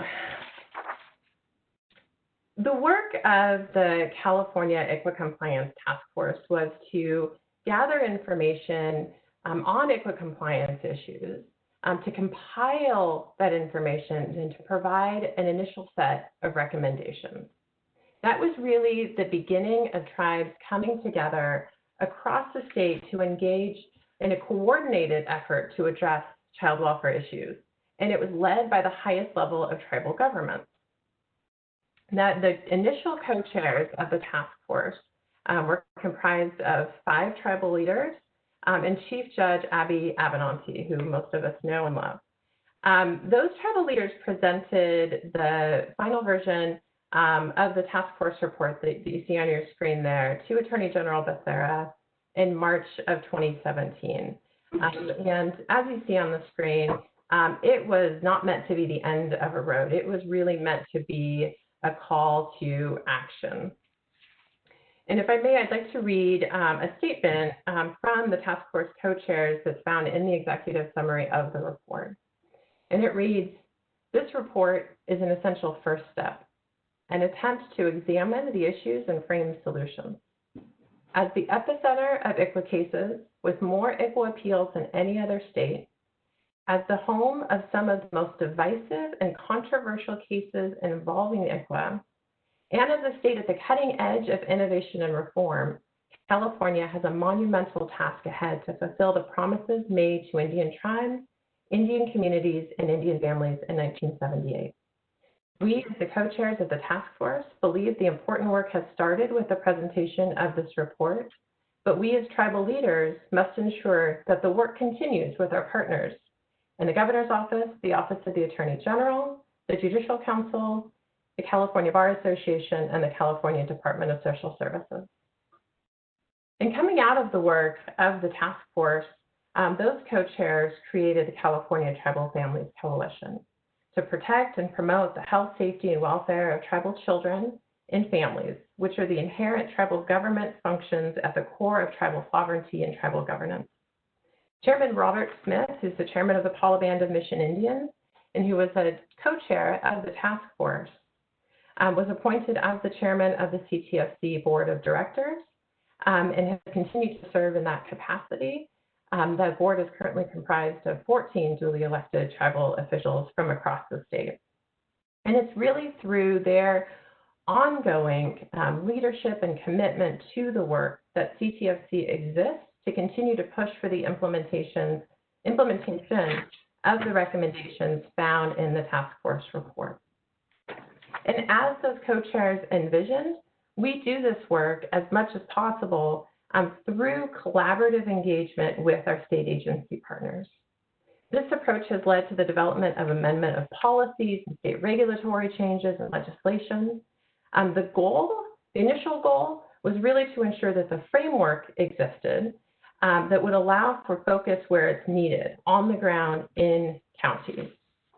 But before we start talking about how we navigate this through counties, I want to share a little bit of the work that's been done to implement the recommendations of the report. So starting in 2018, California Tribal Families Coalition brought a couple of bills. So AB 3176, which was a fully tribally sponsored bill that amended 32 provisions of the California Welfare and Institutions Code. And what it did is it updated state law to incorporate the 2016 Bureau of Indian Affairs regulations. And that really reflected a true collaborative effort between tribes, both tribal representatives and tribal attorneys, and also our state and county. Delia? We've lost the audio. Uh-oh. There you go. Is everything working now? Yes, we can hear you. Excellent. Okay. What did you last hear? Why don't you start with AB 3047? Okay. So AB 3047 provides a fee waiver for out-of-state tribal attorneys that are seeking to represent their tribes in California cases. There's a process that attorneys who are not barred in California must go through in order to be able to argue a case here. And what that did is created an artificial barrier for those attorneys to be able to represent their tribes. So together with the Judicial Council, created a regulatory structure that removes that barrier. Coming into 2019, what we looked at was continuing to remove barriers to tribal participation in state court ICWA cases by ensuring that tribes can appear telephonically and without charge. That will go into effect at the beginning of next year, and Ann Gilmore will speak to the efforts of the Judicial Council to implement AB 686 in that regard. AB 686 also works to clarify placement approval standards for Indian children. And what it sought to do was ensure that the California child welfare construct did not interfere with the ability of tribes to place children according to tribal standards. And that bill included a requirement for the California Department of Social Services to formally consult with tribes to develop regulations to implement that portion of the bill. CDSS has started that consultation. We had our first session just recently, and that actually went really well, and are hoping that coming out of that work, we not only gain a strong regulatory structure, but also a stronger understanding between tribes and CDSS and our county partners, just what tribal placements should look like and how the approval standards for those placements should occur. So that's in a nutshell the legislation that we have worked on in the last several years. We have also worked closely with Assemblymember Ramos in securing just over $10 million in tribal youth diversion funding. So this is funding aimed at allowing tribes to develop programs that will keep juveniles out of the criminal justice system. The first year that we moved to develop this program, the state legislature allocated $1 million. Assemblymember Ramos was able to secure $10 million. We very nearly lost this funding. It was part of Governor Newsom's recommended trigger cuts for this year's budget. Through tremendous advocacy from tribes statewide, we were able to retain it. It is in the budget going forward, which is a tremendous success. As many of you know, the California state budget has undergone many changes, and we have lost critical programs. A legislative effort that unfortunately we had to withdraw this year, but will be continuing to push for, is legal counsel for tribes. And that is a recommendation contained within the task force report. And what we aim to do is develop the pilot project as really envisioned within the task force report, in coordination with all of our tribal partners across the state. We know that this is an effort that will not be successful without that broad tribal support, but also state agency support and the support of our partners in the nonprofit community. So we will be working to put together a new strategy coming forward in the coming years, knowing that, unfortunately, that relies on a large budget request that just wasn't possible this year.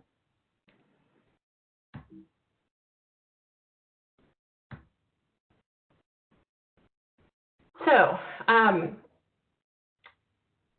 another quote from the task force report, right? We have been very successful in a lot of the work that we've done, but as the co-chairs pointed out in the task force at that time, as we near the 40th anniversary of ICWA, we must hold ourselves to a higher standard so we do not look back on only incremental progress, but look forward to achieve the articulated national and state policies to protect Indian children and preserve Indian tribes through compliance with this landmark legislation.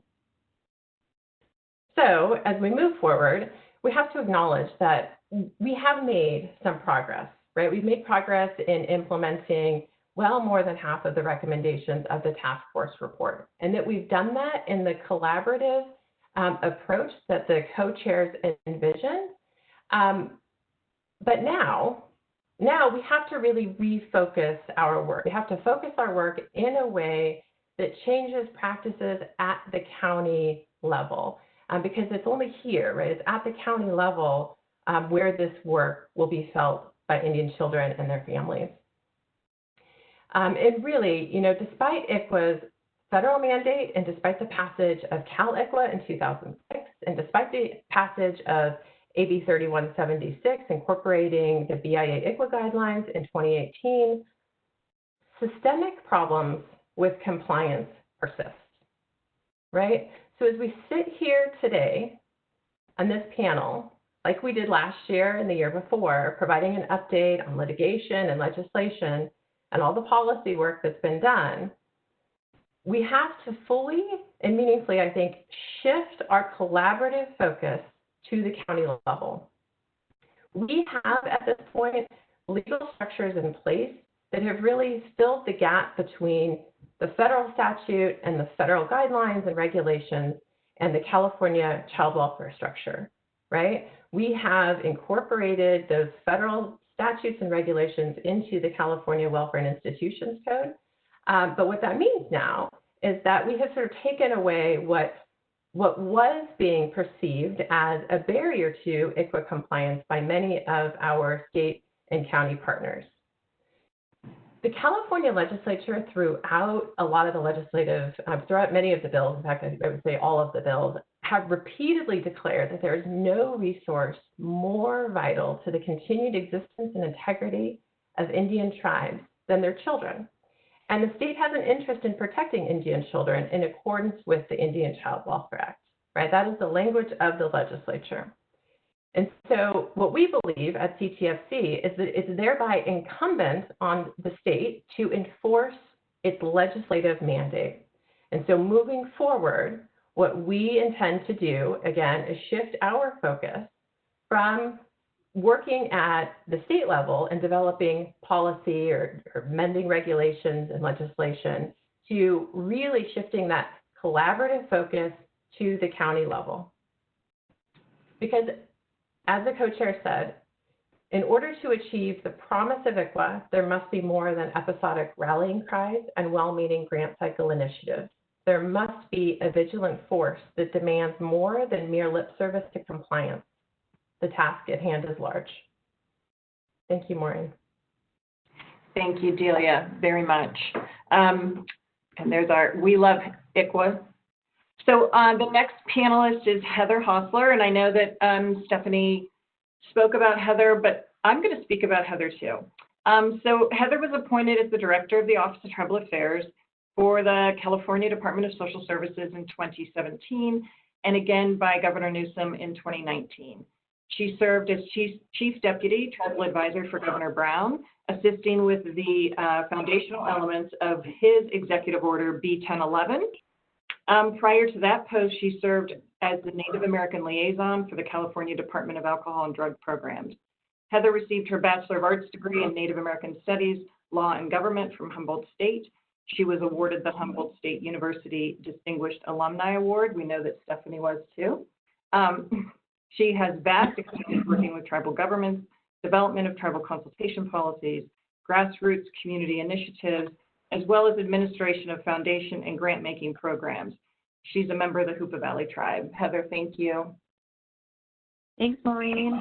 All right, so thank you everyone for having me. I am glad to be participating again. I appreciate the work that's been done on the ICWA Task Force report.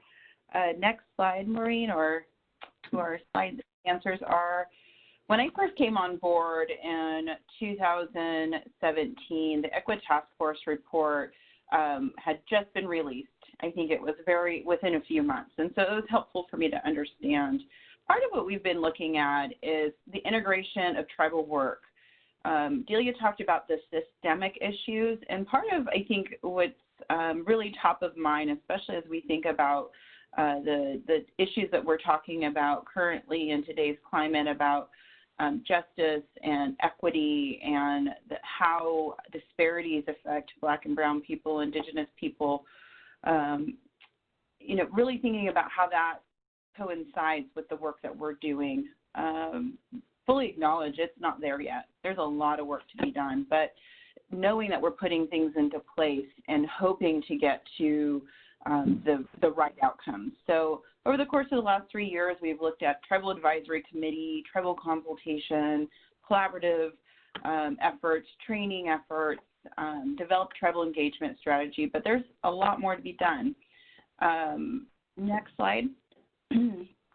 So when I came on board and had, I think it was, 20 recommendations of what needs to happen, it helped give me a really good idea of the lay of the land, what was going on out there. My background isn't child welfare. I knew enough about ICWA.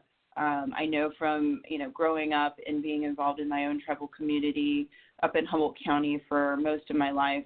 I knew enough about it, but really was on a fast learning curve. And the ICWA Task Force report highlighted a lot of issues that helped me figure out where we were going. We've worked in collaboration on quite a number of things with the California Tribal Families Coalition, with Delia's leadership, and then with Ann Gilmore over at the Judicial Council. And then my Office of Tribal Affairs team, particularly want to acknowledge Mary Risling for her work and contributions to kind of mapping out responsibility areas. If you go to the next slide, this is, part of what we've been looking at is what are the different things that we can address. I think, one thing that I will talk about, I believe tomorrow in the Office of Tribal Affairs Spotlight, is the ICWA field positions. And when I first came on board, I was curious about the recommendation for sanctions. And when I talked to leadership, they said, well, we have realignment and we're not taking money away from child welfare. We provide technical assistance. And I said, well, what does that mean? And a lot of you will know that there's guidance that comes out in the form of all county letters, which, mixed reviews, right? It's in writing, but maybe folks aren't using those. And so what we looked at is, over the course of a couple of years, a lot of tribal consultation, a lot of engagement, proposed that we have ICWA field positions or ICWA field liaisons.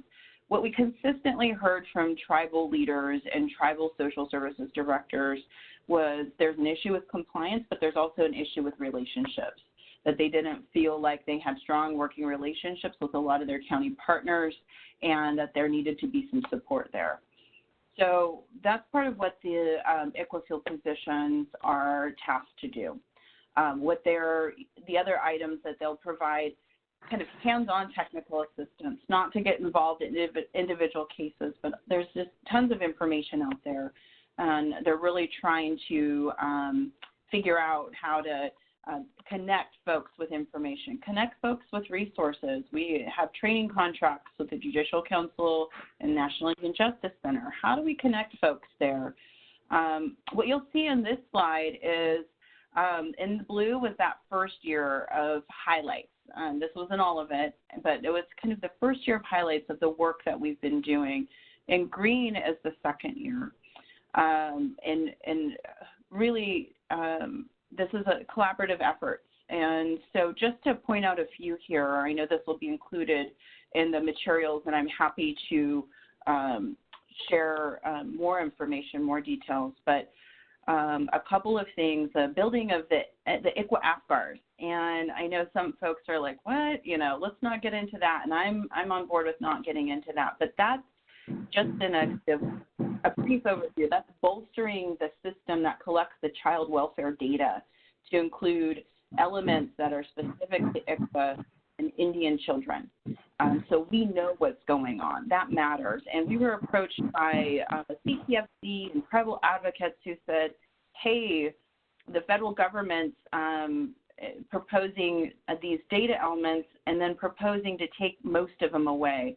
And California made the commitment. If you were at past ICWA conferences, you heard our former director, Will Lightbourne, share that information that regardless of what the federal government does, we're going to build all these data elements so we know what's going on. So data also helps with the oversight and accountability piece that Delia was referencing. So we think that's really important. So that effort's been grounded in tribal consultation as far as an approach, where we've convened a committee for folks to help build that. Appreciate that time and energy that's going in there. The other thing that I think is important to acknowledge is we're looking at the update of the Common Core curriculum. We're reviewing proposals, put out an RFP to say, hey, here's some updates that need to happen for the practical application of ICWA, and that's in progress.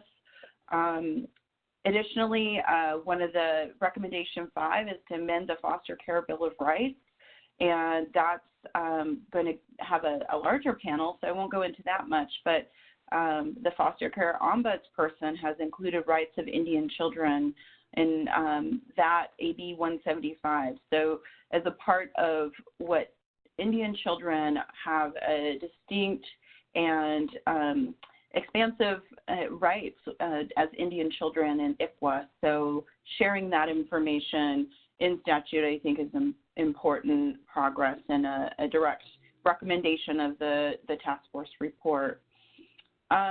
2 other highlights, and let me see if I started my timer. I didn't. Maureen, you'll have to keep me on track. 2 other elements before I wrap up I'd like to highlight is a couple of things.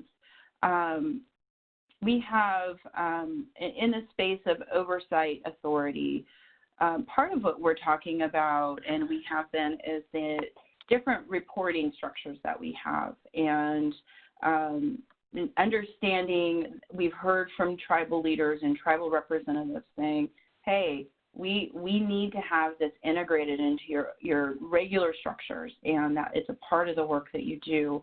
What we're starting to look at is a new process, and more details to come, but looking at implementing a couple of listening sessions every year dedicated to ICWA. We have the Tribal Advisory Committee, we have other processes, but those don't afford for really creating the space to hear things from not only the tribal leadership and representatives, but folks who are working in the ICWA space. And so we really want to convene that to inform these different reporting processes. So appreciate the oversight and accountability discussion, and hopefully we'll have more information to share very soon on that. Secondly, and kind of in conclusion, we are looking at a startup funds support for tribes who want to have Title IV-E agreements with the state. And we have 2 tribes so far. And we heard from one of the tribes who said, hey, you need to give some support to tribes that go into agreements with you to operate their own child welfare systems. We can't start child welfare systems out of thin air. And so the department got access to funding that was already allocated for those agreements to give tribes about $250,000 or more to set up their own child welfare systems. And, there's a lot of flexibility there. But we really wanted to think about how do we work in partnership and support tribes in these efforts. So that is I think a big step forward. We're looking at developing guides and information so folks have something to look at to see if they want to go down this road or if there's, all of the factors to weigh. And then tomorrow we'll talk a little bit more about something that's hot off the press, but I'll give a mention here because I think this might be, I only have maybe one more slide, but we are incredibly indebted to our tribal consultant, Mary Risling. I don't believe she's on right now, but I just wanted to give her acknowledgement for all of the work that she's done. She retires at the end of this week, and she's been an incredible resource. And those of you who have been around a while know how incredibly brilliant she is and how she has this ability to map things out but connect them all in the interwebs of how everything works. And so she's been an invaluable member of our team. She has created, as her parting gift to us, an ICWA desk reference. It's got facts and FAQs and all of the information that, is relevant to ICWA in California. And we all know how complicated it can be. And so more to come on that. We hope to release that next month. So huge thank you to Mary and all of the work that she does. Here's my contact information. Please feel free to follow up with anything that I haven't covered in this presentation. So thank you.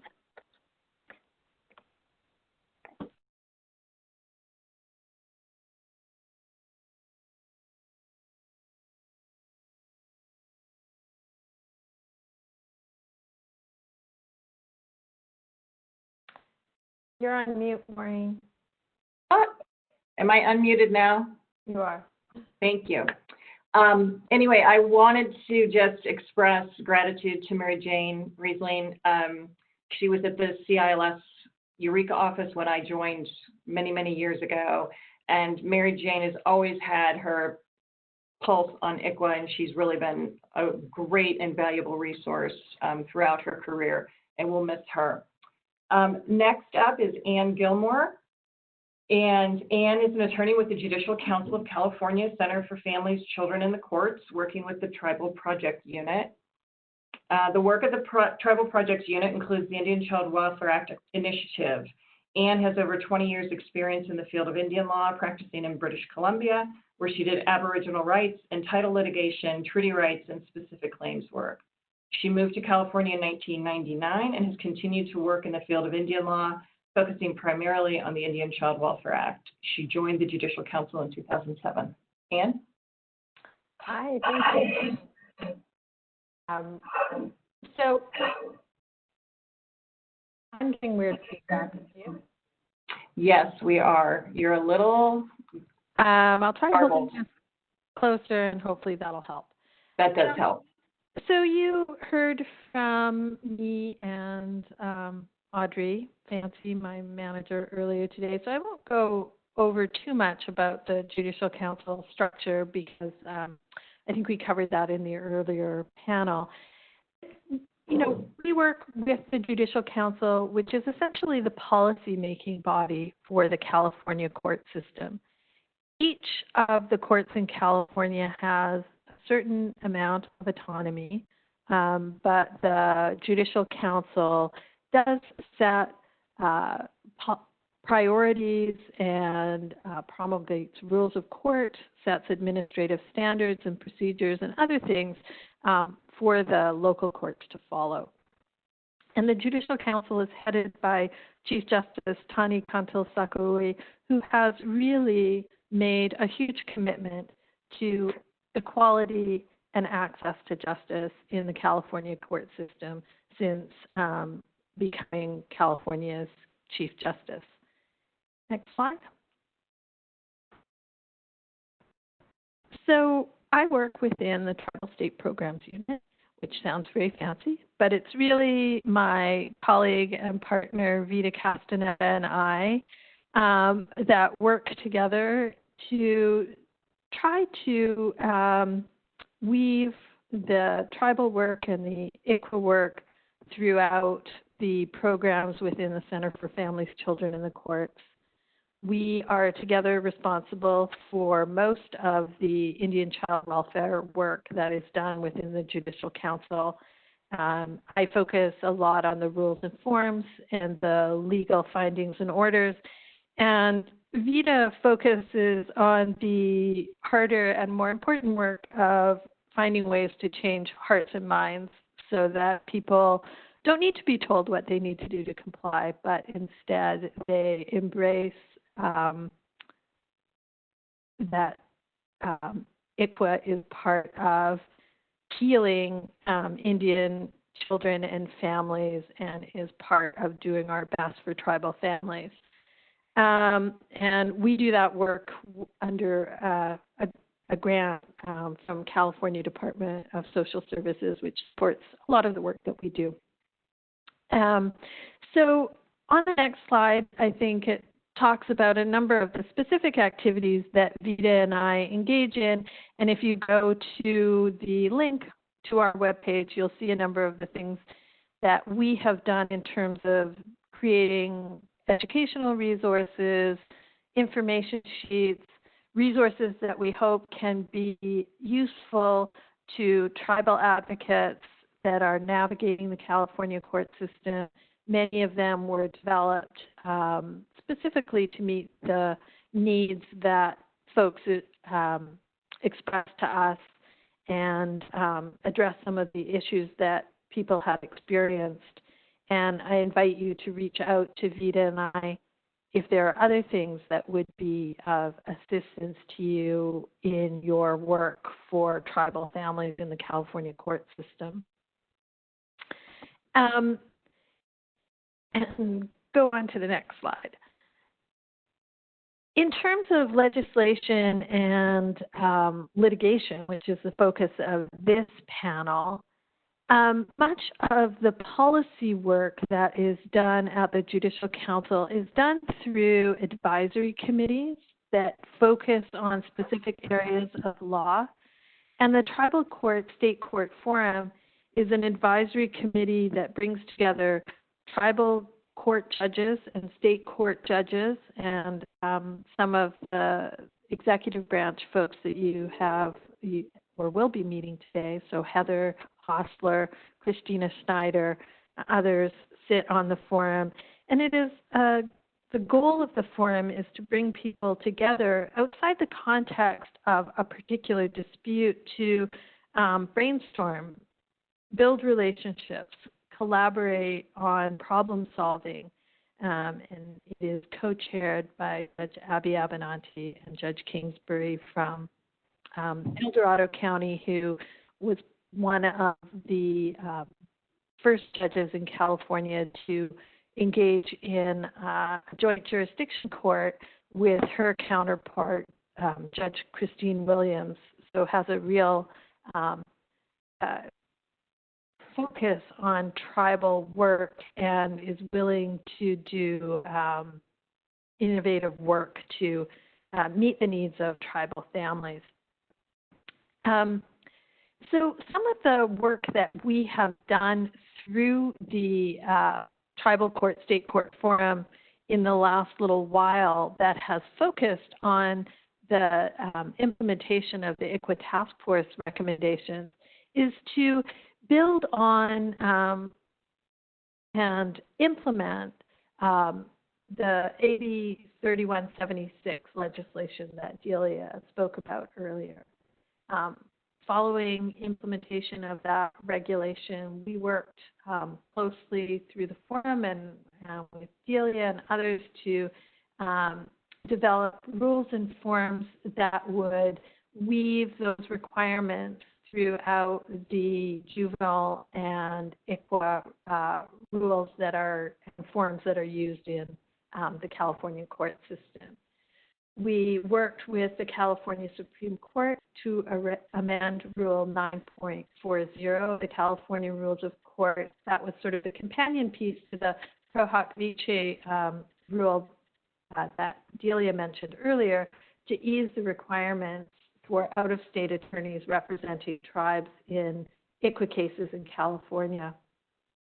Prior to the pandemic, which threw many things into disarray, we had been working closely with Delia and the California Tribal Families Coalition to craft a pilot project to provide appointed counsel for tribes in Indian Child Welfare Act cases.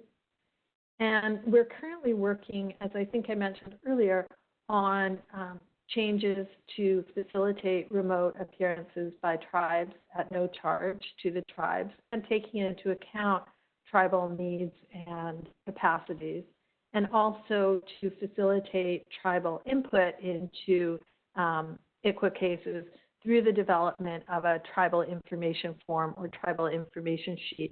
And I think that there are links in the materials to those if you want to look and get more information about those. And then on the sort of less formal side, but still I think a really important part of the work that Vida and I do is supporting the establishment of ICWA roundtables and ICWA-focused initiatives in some of the courts. We support the ICWA roundtable in Los Angeles County that has been going on for some time. And we've recently been working with Judge Mesiwala in Sacramento County to develop an ICWA roundtable and an ICWA court there. We've also been updating a variety of our job aids and other recommended findings and orders and other things that courts and others use to navigate the Indian Child Welfare Act in the California court system. And if you have any sort of technical assistance requests, if there are issues that arise, well, we cannot get involved in a specific case that is ongoing, we really invite you to reach out to myself or Vida, and I think our contact information is on the next slide, because we may be able to offer you advice or guidance or assistance on ways to address a specific issue. And it's a way for us to gather information on what is happening on the ground in various court systems throughout California, and for us to look at ways that we might be able to think of policy responses to those that could be taken by action, either by the forum or the Judicial Council, or by us providing educational resources or other kinds of tools. Thank you. Thank you, Anne. Can folks hear me still? Am I back? Yes. Okay, great. Kimberly Clough is in-house counsel with the Morongo Band of Mission Indians. Since becoming a member of the California Bar in 1998, Kimberly has worked exclusively in the field of Indian law, advocating for tribes and Native nonprofits. Her work has included advocacy and litigation connected to tribal economic development, Indian Child Welfare Act, domestic violence, strengthening tribal governance, and tribal ordinance development. Kimberly also extends her advocacy to legislative efforts, for example, spearheading the California Tribal Customary Adoption Act. Kimberly is admitted to practice in California, the Washoe Tribal Court, and the Morongo Band of Mission Indians Tribal Court. Kimberly? Hi, everybody. Can you hear me okay? Yes. Great. So I will echo what others have said. This is really weird. But I super appreciate Blue Lake and Delia and my co-presenters for stepping up and doing this, and I definitely appreciate all the participants who are here. So I'm going to talk about 3 topics, and one of them is a bit of a look back, and then the task force report, and then the Brackeen case. I wanted to take a look back before I get to the task force report and talk briefly about tribal customary adoption. And the other thing that I want to say is that when Maureen read about my bio, that sounds like I actually know what I'm talking about. this is all a little bit by the seat of our pants when it comes to being advocates for tribes and for working in ICWA. It's a constantly moving and shifting sand proposition to try and figure out ways and means to protect Indian families. So, you know, all the work that Anne does with the Judicial Council, all the work that CTFC does, we're all just really trying to figure out the best ways to protect Indian families. And when I hear Maureen say all these things that I have done, it strikes me as like odd. Why are we still talking about compliance if we've all done all this great work? And it creates a lot of frustration in my heart. So having said that, I wanted to just back up and talk about tribal customary adoption a little bit as a bit of a model for how the idea of both legislative work and litigation can move the ball forward in terms of how we get to better outcomes. So when I was doing a lot of cases in tribal court, state court, occasionally federal court, what I kept coming up against, and I know a lot of other folks, a lot of social workers, a lot of county councils, everybody was coming up against a constant battle, which was that tribes had a fundamental opposition to the idea of terminating parental rights. It was abhorrent, quite honestly, from a cultural perspective. And so tribes found themselves constantly fighting TPR. Counties had a mandate to reach permanency in the finest form of permanency under federal guidelines and under kind of all of the structures and even what social workers learned in graduate school was termination of parental rights and adoption. And it wasn't so much the termination of parental rights, it was the adoption, that permanence that seemed so important. So having banged my head against the wall for a decade or so, a bunch of smart people put their heads together and just said, hey, you know, can we find a different way? And that's a lot of what this work is about. Instead of just banging our head against the wall over and over again, is there a better way? And customary adoption happened to be one of those times when we did find a better way, that we found a middle ground where tribes didn't have to invest a bunch of time and energy and resources, limited resources, into fighting termination of parental rights to try and have the outcomes end up in, let's say, guardianship with an inferior funding stream and kin gap, for example, versus getting the better funding stream that runs through TPR and adoption. And counties had a methodology. We worked to create a methodology where counties got to an outcome that they also felt was going to provide the permanence that they thought was most important for Indian children. Now, coming out of that piece of legislation, we thought, oh, there'd be one or two tribal customary adoptions in the first year, and a lot of folks work together to see, you know, kind of what would happen if we do something innovative and very different. Now, to be very truthful and very honest, tribes have been doing customary adoptions, meaning adoptions without TPR for a long time. And we built in California a model based on a lot of what those tribes were doing. So it took that look back, and it took looking at best practice out in Indian country to come up with a model for California. That's not unlike a lot of the work that all of you do. And for example, Heather talked about trying to take a look at what's going on in the world today with regard to the treatment of brown and Black people, and how can we do better? So you have to take that really broad and wide approach and think, how do I gather all the best and brightest information, the best practice, and put it together in a way that we can get to actual, tangible, good outcomes. So once we got the Tribal Customary Adoption Bill passed, then it turned over to, okay, how do we deal with forms and rules and all of those logistics? And I don't mean to downplay them, but a lot of times I think that we see barriers before we see the solution. And I think that now turning to looking at the task force report and thinking about the theme of this conference, how do we protect ICWA for the future?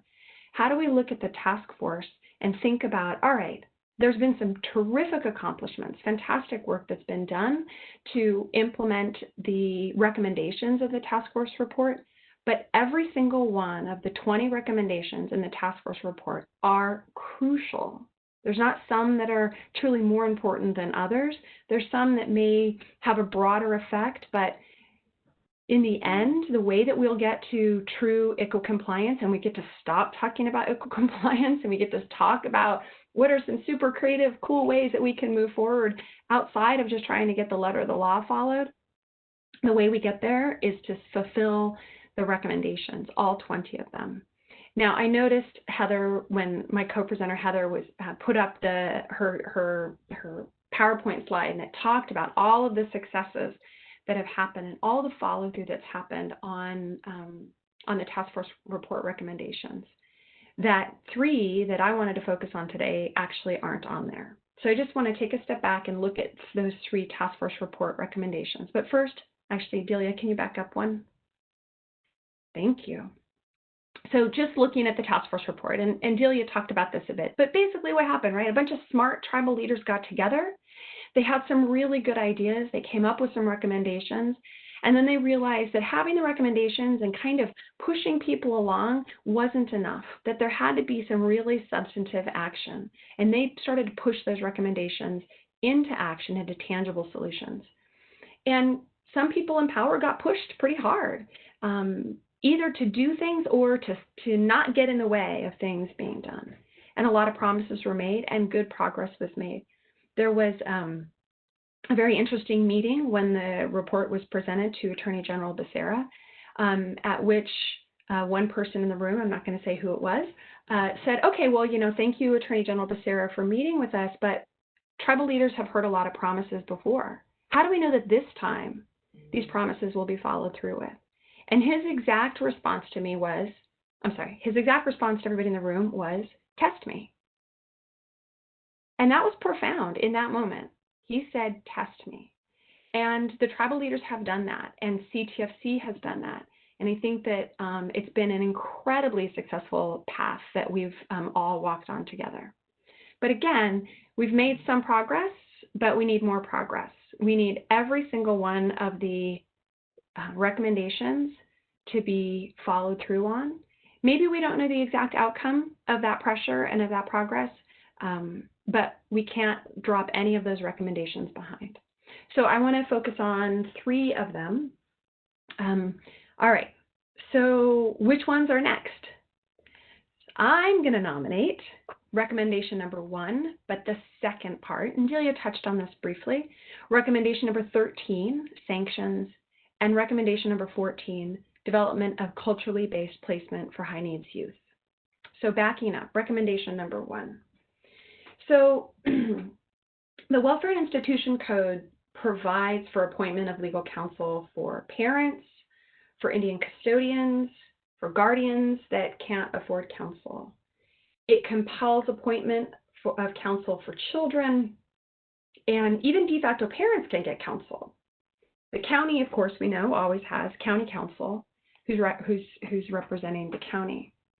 So what's the one party, the one entity that has party status under federal law, but that has no access to appointed counsel? And let's see, ding, ding, ding, that would be tribes. The only entity in that courtroom who doesn't have a right to appointed counsel would be the tribe. And I think there's a real due process problem with that.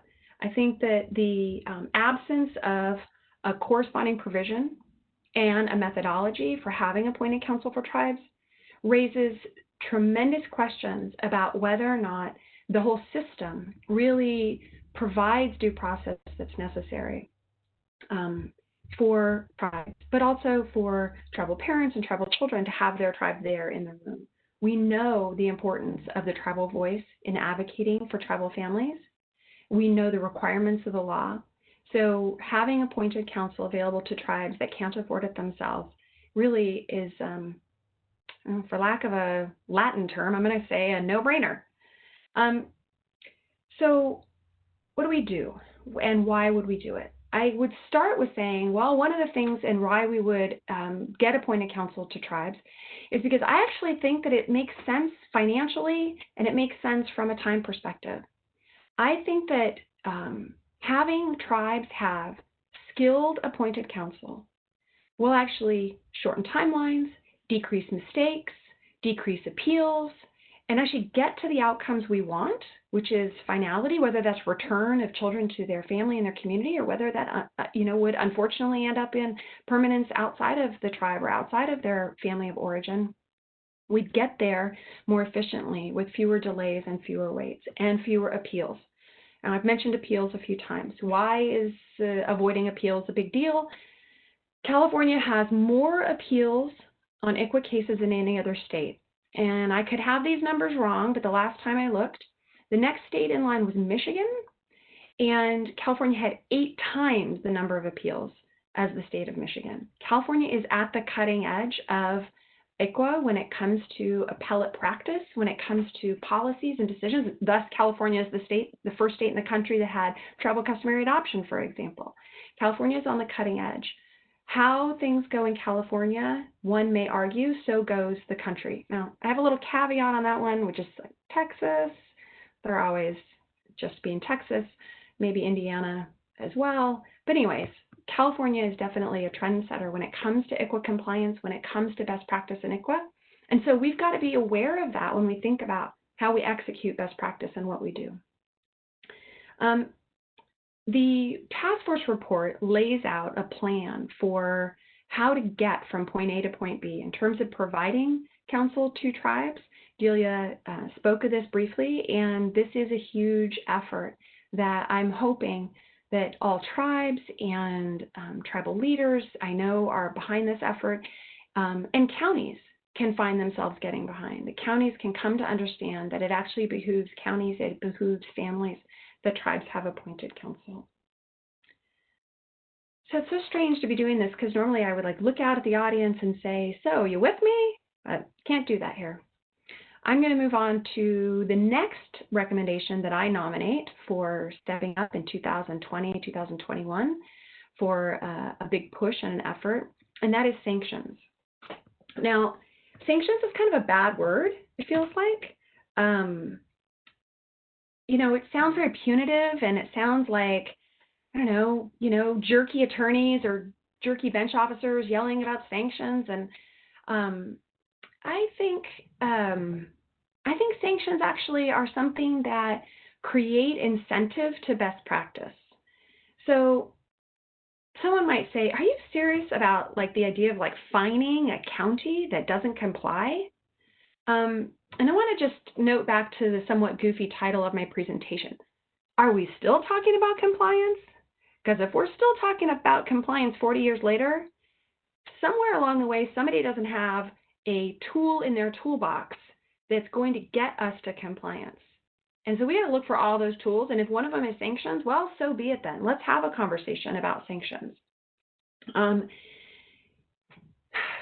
So I see sanctions as a way that the systems in which we're involved, it's a tool that the system understands. Lawyers understand sanctions, judges understand sanctions, and we talk about sanctions, we're talking about money.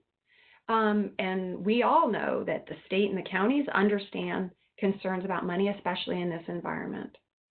So if it's a tool that is understood in the system, then we need to look at it seriously.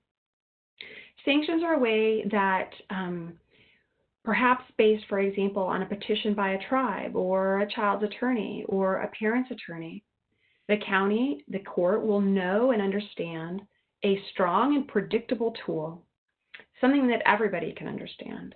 And honestly, there would be a reluctance to enforce. Folks who would maybe be thinking like, oh, compliance with ICWA, it's so hard, it's so expensive, it's so difficult, it's so time consuming. Well, if on the counterbalance there's a financial detriment, maybe it makes compliance not look so bad. So I'm not saying that, we should all be super sanction happy and how great it would be to be running around and causing counties not to pay money when they don't comply with ICWA. In fact, it's kind of the opposite. In these budget times, I don't want to see counties lose resources. I want every single one of those resources to be spent on families that need them and on court systems that are needed. So my framework in thinking about this is not really like to financially hit counties that fail to comply, not to monetize ICWA noncompliance. My lens on this is a little bit more like thinking about teens and cell phones. Now, I'll be really honest, I've got 2 teenagers and both of them have cell phones, so I think about this a lot. But here's how I think of it. When you give your teenager a cell phone, it actually serves a couple purposes. One of them is it makes my life easier. to be honest, like the kids want the cell phone, but like it actually makes my life easier. It makes my life easier if there's ICWA compliance as well. And it makes my life easier if counties have all the resources they need. It makes my life easier if my teenager has a cell phone. But at the same time, it also creates a lever. If my teenager's not doing what they need to do, if they're not towing the rope, if they're not doing what needs to happen, well, I've got a little bit of leverage. And that leverage of, hey, you don't pull your end of the bargain, there's going to be a sanction. I'll take your cell phone away. Boy, that is a super useful sanction when it comes to a teenager. I don't know that there's anything I can get kind of good decisions out of my teenagers faster than if I threaten to take the cell phone away. And that's kind of how I see the sanctions concept, is that it's not really about the punishment, because quite honestly, I wouldn't want to see that punishment, but it creates some leverage. And leverage, unfortunately, if we're 40 years later, actually longer than 40 years later, and we're still talking about basic compliance, we got to get a new toolbox, and it needs to be a predictable, known toolbox, a tool in our toolbox, so that we have some leverage. So that's my pitch for making recommendation 13, the use of sanctions, or the thinking about sanctions for noncompliance with ICWA, as an area that we spend some time thinking about and putting into action. All right, recommendation number 14. This is my third nominee. In no way am I saying this is like the bronze medalist or the second runner-up. They're not in order of importance, but recommendation 14. And for me, this one is a little bit personal in that in my role as in-house counsel for the Morongo Band of Mission Indians, Morongo has a very active tribal court. We have a lot of families engaged in the tribal court. And one thing that we've seen a lot of in recent years is we've seen kids that need high levels of care. They need specialized care when they are not going to be living in their family of origin. And this is especially with teens. And I know that this is the case also with the state and in the county system. I know there's a lot of teens in the county system that need specialized care. And it's actually one of the reasons why when we did tribal customary adoption, we wanted to be sure that we unlocked the resources that the permanence of adoption provides, because those resources, especially for teens, become really essential when they start hitting the skids. Oftentimes, unfortunately, around 12, 13, 14, when some of that early childhood trauma starts to come to fruition in behaviors. So we need to develop culturally based placements for high needs youth, because if we don't, the outcome is those kids fall outside of ICWA. So we have this window where when they're inside of ICWA in the 300 dependency system, you have all these resources that can rally around them. But at the end of the day, if we don't have a placement for them, what's going to happen? They're going to fail.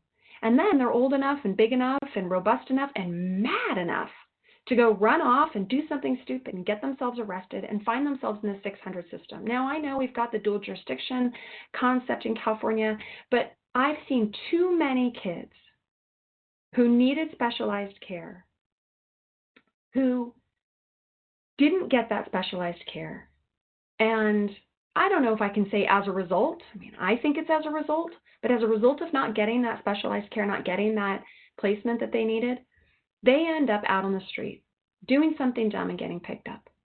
I have seen this more, and I really wish some brilliant graduate student in social work would write a dissertation on this at some point. But I'm seeing this a lot with our gender fluid kids. I see gender fluid kids as being at higher risk of exploitation. They're at higher risk of a lot of the things we don't wish on our kids. They're at higher risk of medical issues, sexually transmitted diseases, abuse, assault. We just know what the landscape of gender fluid, gender nonconforming people is. You add that to early childhood trauma or being in the system, and it's a really precarious place. But we really don't have culturally based placements for kids like that. Now, look, I know I'm talking about a relatively small slice of kids. There's not like a huge tsunami of gender fluid, native kids in the system. But there's also not a tsunami of native kids coming up who are going to be future leaders for their tribes. We don't have the ability to lose 1 or 2 or a dozen or 15 or 50 kids into the 600 system, which is the gateway into the criminal justice system, every single one of those kids is so essential to the future of their tribe. So we've got to figure out a way to develop culturally appropriate placement for high needs kids. Wow, I just got a comment, my first comment. It said very, very powerful. Thanks. Appreciate that. Okay, so those are my 3 that I am recommending, and I'm going to recommend that to CTFC and to everybody on this webinar. And boy, I'll happily go back into the Attorney General's office and recommend that as well. Okay, so Delia, can we move on to the last one? All right, Rakeem, and then I'm not sure if I'm running out of time. I didn't set a timer. So Delia, I'm looking for Judge Thorne. And by the way, you're good. Okay, good. Thanks, Maureen. I'm going to talk about Rakeem. So this panel was supposed to be a legislative update, a look at the task force, and then litigation. And the litigation that is most on a lot of our minds, while the state court cases, they continue to go, is the Rakeem case. So I'm going to say I'm super bored with Rakeem. And if you're looking at the PowerPoint right now, you're going to see a kind of slightly creepy emoji thing, picture of a cricket. That's because all of my prior PowerPoint presentations about Rakeem were all about what was going on with Rakeem and what was so important about the Rakeem case and the background of the Rakeem case. And where are we on Rakeem right now? We are at crickets, complete and utter silence. So frustrating. But let me back up and just talk briefly about the Rakeem. Wow, these comments are so interesting that are popping in. I have to ignore them for the moment so I can get through the PowerPoint. All right. So the Rakeem case, also known as Texas v. Zinke, and this is where when I'm talking about Rakeem, I often find myself going into some kind of Texas accent because I like to villainize or demonize the state of Texas. I apologize to anybody who's on here that has a good connection to Texas, but look, the Attorney General for the state of Texas is really not doing right by his position and by his position with regard to ICWA, and is harming Indian families, Indian children, Indian tribes, and quite honestly, I think the child welfare system in general, by having brought this case to find that the Indian Child Welfare Act is unconstitutional. Now, why do I say for child welfare in general? Why does Rakeem even have any lens beyond child welfare? Because the Indian Child Welfare Act is, in my opinion, not so humble opinion, I will say at this point, but it is one of the most important pieces of civil rights legislation that came out of Congress in the last 50 years. And I'm not downplaying the Voting Rights Act or other civil rights legislation, but ICWA is a very important piece of civil rights legislation. And it is, as we've heard many people say, one of the cutting edge pieces that has informed child welfare across the country. And so here comes Texas saying, oh no, it's unconstitutional. Now, I'm not going to go into details of the bases of the argument. I don't think that anybody needs to hear me talk more about commandeering and the constitutional arguments. More than happy to have that conversation offline. But here's the deal. It's a big, important case. And when it was first emerging, 2018, we all rallied, everybody did. And I really want to say a shout out to the Attorney General's Office of California. Attorney General Becerra absolutely took a leadership role, a critical leadership role, not just a leadership role, but actually made things happen when it came to getting other states on board to fight the Rakeem case, the Texas v. Zinke case. Sorry, just for those uninitiated, Rakeem is also known as Texas v. Zinke, also known as Texas v. Bernhardt, because the Secretary of the Interior changed over the course of the case. It has lots of different names. I've got some choice names for it, actually, but I won't share those with you. But it's a big deal. And the oral argument on the Rakeem case was handled in New Orleans, because that's where the federal court is. And lots of tribal leaders went to New Orleans, and we listened to oral argument, and we were really excited, and we felt like, wow, this is great. We actually have a chance of winning this case, and that's fantastic. And then, I don't know, I'm just going to say Texas lost, and they were poor losers because they said, you know, they did kind of what a teenager does sometimes. I'm really focused on teenagers, but you know, like teenager asks mom and mom says no, so teenager goes to dad. Maybe even toddlers do that too. And so they asked dad. Well, in this case, what they did is they asked a 3-judge panel, hey, we really want this law to be made unconstitutional. That 3-judge panel said, no, you lose. So sad. And then what happened? They said, oh, we don't like that answer. We're going to ask again. And they got what's called, and here's where the fancy Latin comes in, an en banc review. En banc, if you want to impress people at a party, all you need to say is en banc means the whole bank. All of the judges in that circuit sat. Everybody flew back to New Orleans. We went through the whole argument process again. And then that's when it's crickets. That argument happened on January 20th, 2020, and we've heard nothing. Now, we can chalk it up to COVID. We can chalk it up to whatever. But what that means is that right now, ICWA and the existence of ICWA still hang in the balance, unfortunately. That's super scary. Now, what do we do to backstop and make sure that even if a bad decision comes out of Brackeen, what do we do to make sure that in California, in the place that we actually still have a voice, even if the state of Texas screws everything up?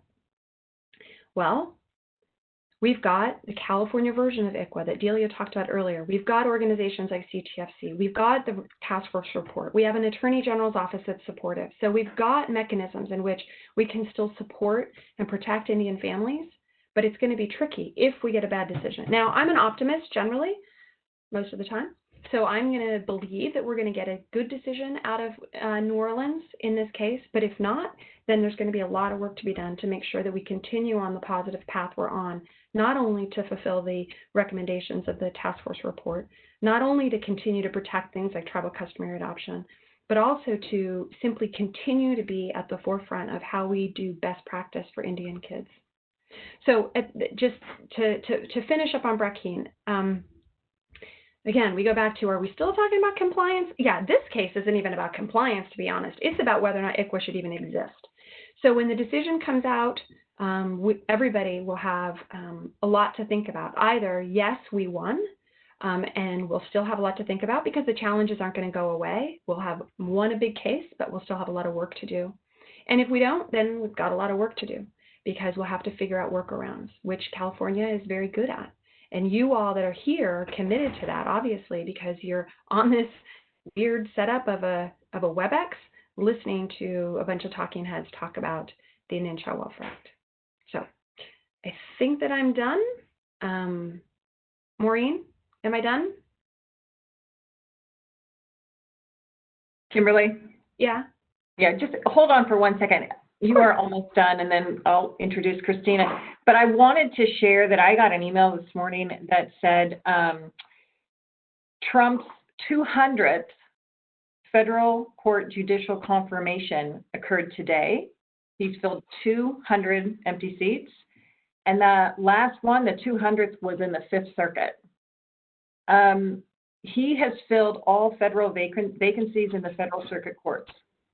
So the importance of voting can't be underscored. And it's not just voting for the president, political views aside, voting for all of our federal representatives, all of our local representatives, all of our elected positions is just really, really critical. Our judiciary is changed and shifted for generations. So we're all anxious to hear what the Fifth Circuit is going to decide in Brackeen. So maybe we'll have a special WebEx just for that. Anyway, Kimberly, thank you so much. Christina Reel serves as a Deputy Attorney General for the California Department of Justice in the Bureau of Children's Justice, where she serves on the ICWA Compliance Task Force and led a coalition of several states to provide amicus support in defense of the Indian Child Welfare Act. Before joining the California DOJ, Christina served as a senior staff attorney for the University of San Diego School of Law's Children Advocacy Institute, where she worked on the Institute's impact litigation, regulatory, and legislative advocacy, public education programs, and directed USD School of Law students engaged in the Institute's policy and dependency clinical programs. Hi, Christina, how are you? Hello, good. think I'm unmuted and ready to go. Great. Thank you for the introduction. Thank you for having me. And Kimberly set me up a little bit talking about the Breckine case and talking about she's not going to talk about some of the boring arguments. I'm going to mention them a little bit when we get there, so you'll just have to excuse me. But I wanted to, you know, we all know the importance of ICWA. That's why we're here. And we've heard about the Breckine case, and we've heard about the importance of working together. And so I wanted to take a few moments to reflect and share about how California did come to take the lead in bringing the coalition of state attorneys general to support ICWA. It wasn't an accident. It wasn't just happenstance. So I think it is useful to reflect on, you know, what happened and how did the Attorney General's office step in to take on this role, and what can that tell us to help shape future collaborative efforts as we continue on the work that that we've all been talking about and that does need to continue. So we've heard about the California ICWA Compliance Task Force, and this really did lay. Yeah, I've got wind coming behind me, and hopefully that picture won't fall. Just to make things special, the California ICWA Compliance Task Force really did lay the foundation for our office to become an active part of defending ICWA. Through the work that was done, it became clear that ICWA is one tool used to support Indian tribes and really strengthen the state and tribal relationships. To quote from the brief that we ended up filing, or the brief we filed, the en banc brief, ICWA provides a framework to further the best interests of Indian children, to preserve the Indian family unit, and to promote productive government-to-government relationships between states and tribes. And I think this quote really talked to some of the work that was done ahead of time. And recognizing that ICWA is an important tool meant that when ICWA did come under attack at such a global level, our office knew that the resources were really needed to be deployed to defend ICWA. And as with so much of our work, the work of our office, the work of, I imagine, everybody in attendance today, all of us, we know that resources are scarce and not easy to come by. And I feel strongly that it was the basis of the understanding that was created through the work with the California ICWA Compliance Task Force and following the release of the task force report that really helped push our office to commit to putting forth the resources that were necessary to lead the effort of bringing together a coalition of states to help support ICWA. Celia, I'm loving that you are moving forward with the slides and I don't have to say anything. It's fantastic. It's like you're reading my mind. So as we look at, you know, one thing that the sore losers, the advantage was that they gave us an opportunity to keep coming back to the court again with our amicus brief. And I suppose though, since maybe if we hadn't had to come back, that would be good too. But the very first brief that was filed in the district court, there were 6 states that were able to come together. And then it was appealed to the circuit, and we were able to pull together 21 states. And then in the amicus before the en banc panel, we actually had the participation of 27 attorneys general in states that are home to 94% of federally recognized tribes and almost 70% of the overall American Indian and Alaska Native population. The states in blue on the slide were added in the last filing. And while I've talked about the conversations that happen in California, and I don't know exactly what conversations are happening in individual states across the country, I can say that some of these blue highlighted states, they came to the table because tribes had a direct relationship with the Attorney General's office. And I can't say specifically each state, but I do know that in some of those states, it really, they were able to come on in this last iteration of the amicus brief because of the relationships that had been happening, because there was a direct ask to join the brief, not only from our office, but from tribes. And as Heather mentioned earlier, that it really is the relationships that matter, and this is just an ongoing reminder of the importance of those ongoing relationships. And so while having states on board is one good thing, here's where I get to the part that can get mundane. It's exciting to me maybe because I geek out on these sort of things. But I did want to talk about one aspect of the briefing that I think is telling of the breadth of state support. The states all agreed in their interest in filing the brief, and for many states, this brief was simply an extension of the cooperative work that they already were doing with their tribal partners on many child welfare matters. But the states here, these 27 states or 26 states in the District of Columbia, agreed to sign on to an argument that's not typically an argument that's raised by states. In their amicus brief, we argued that ICWA doesn't violate the 10th Amendment's anti-commandeering doctrine. And so what's that? The anti-commandeering doctrine is what prevents Congress from issuing commands to state legislatures or executive officials requiring them to enforce federal policy.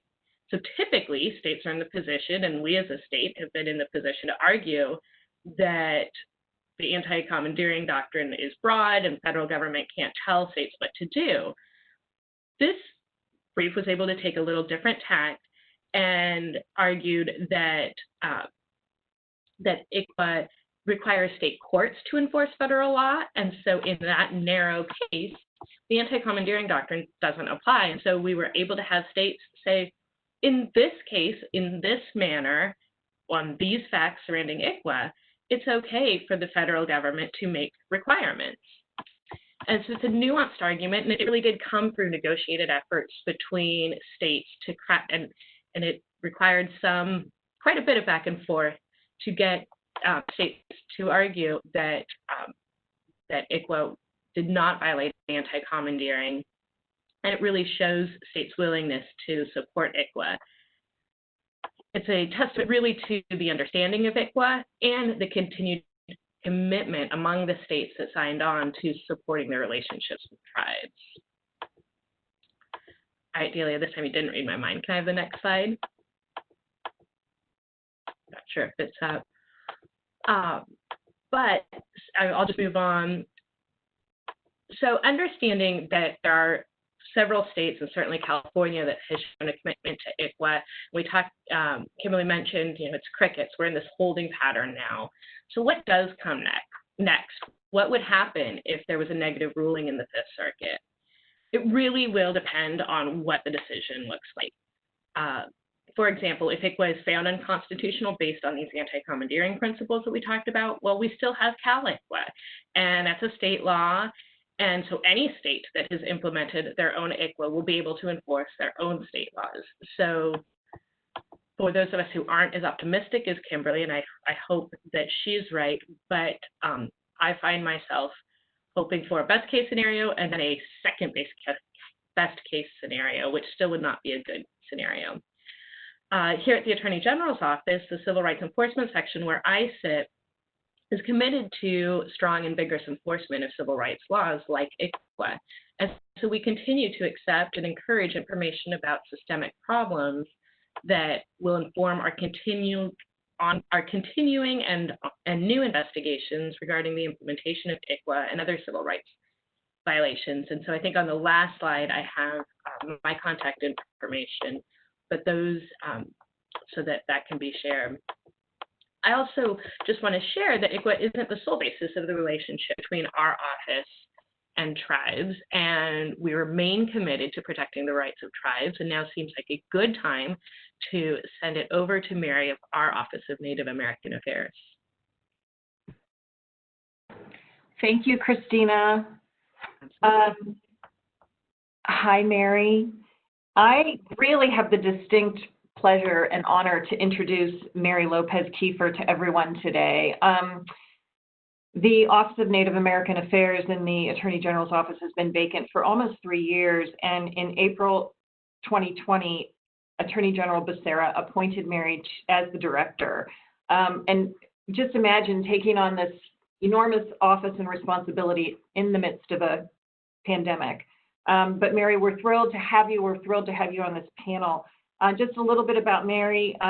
She's a member of the San Luis Rey Band of Mission Indians. She began her legal career as an attorney for Karshmer and Associates. We all know they do Indian law. She later turned her focus to law enforcement and became an assistant DA for San Francisco District Attorney Office. She primarily prosecuted domestic violence cases and was there for 6 years. For the last 20 years, Mary has been chief legal counsel for her tribe, conducting over 1,000 government-to-government consultations with federal, state, and local agencies for the protection of her tribe's cultural resources and sacred places. In 2015, Mary was appointed by Governor Brown as a commissioner to the Native American Heritage Commission, California's state agency that has jurisdiction over the protection of tribal cultural resources on state and private lands, and was honored the following year with a resolution by the California legislature for her exemplary service as a commissioner. Mary is the current vice chair to the University of California Office of the President's Native American Advisory Council and is a member of the Board of Trustees for California Indian Legal Services. Mary has been a keen educator and contributing panelist for many trainings and seminars on how to effectively and respectfully consult with California Native American tribes, such as the Environmental Law section of the California Bar Association, the American Planning Association of California, and the U.S. Bureau of Indian Affairs. Mary is a proud alumni of the University of California at Santa Barbara, where she earned her Bachelor of Arts degree in Law and Society with a special emphasis in criminal justice. She earned her Juris Doctor from Boston College of Law and became a member of the State Bar in 1998. And again, Mary, thank you so very much for being here. Miyam, everyone. Poloko omna etne michai suit notang Mary Lopez Kiefer Yaka notang Payawicham notang Salas Ray. Good morning, everyone. I hope everyone is well. Nothing could have prepared me for that introduction. Thank you so much, Maureen. As you all heard, my name is Mary Lopez Kiefer. I am Luceño, and I am a member of the San Luis Rey Band of Mission Indians down in Southern California. I am the new director for the Office of Native American Affairs for Attorney General Becerra's office, California Department of Justice. I am learning many things, and starting during that pandemic is quite interesting, but it hasn't slowed down the work that needs to happen. I want to say thank you first to Blue Lake Rancheria. I want to say thank you for hosting us today, and also to be invited to be part of this panel by the California Tribal Families Coalition. And I am beyond honored to be on this panel with such esteemed advocates for Indian children, Indian families, and Indian tribes. So thank you so much for having me. I believe there's a little bit of an issue with my slides. So I can see my slides, but I don't know if you can see them. So we can see them. Okay, perfect. Yeah. So one of the things I wanted to do, since the office is an office of one, so patience, everyone. But one of the roles that ONA plays at the Department of Justice is really to serve as liaison between the California Department of Justice and California Native American tribes, the Native community, and tribal citizens. And really, it's about making sure that we are listening and that we are being informed about things that are bringing about the quality of life for all Native American people in California. It is also to help facilitate mutually beneficial cooperation between the tribal governments, the DOJ, and also our partners in federal, state, and local agencies by making sure that there is listening and there's discussion and collaboration for the true end result of solution and resolution. One of the other big things that ONA is able to do in the Department of Justice is advising the Attorney General on matters of importance to California tribal governments. and tribal citizens that promote the health, safety, and welfare for California tribal citizens. So it's a very holistic approach to making sure that California's tribes are being listened to. So again, my role here today and tomorrow is listening, becoming more informed so that we can be effective partners in supporting ICWA. So I don't know if there's a next slide for you guys.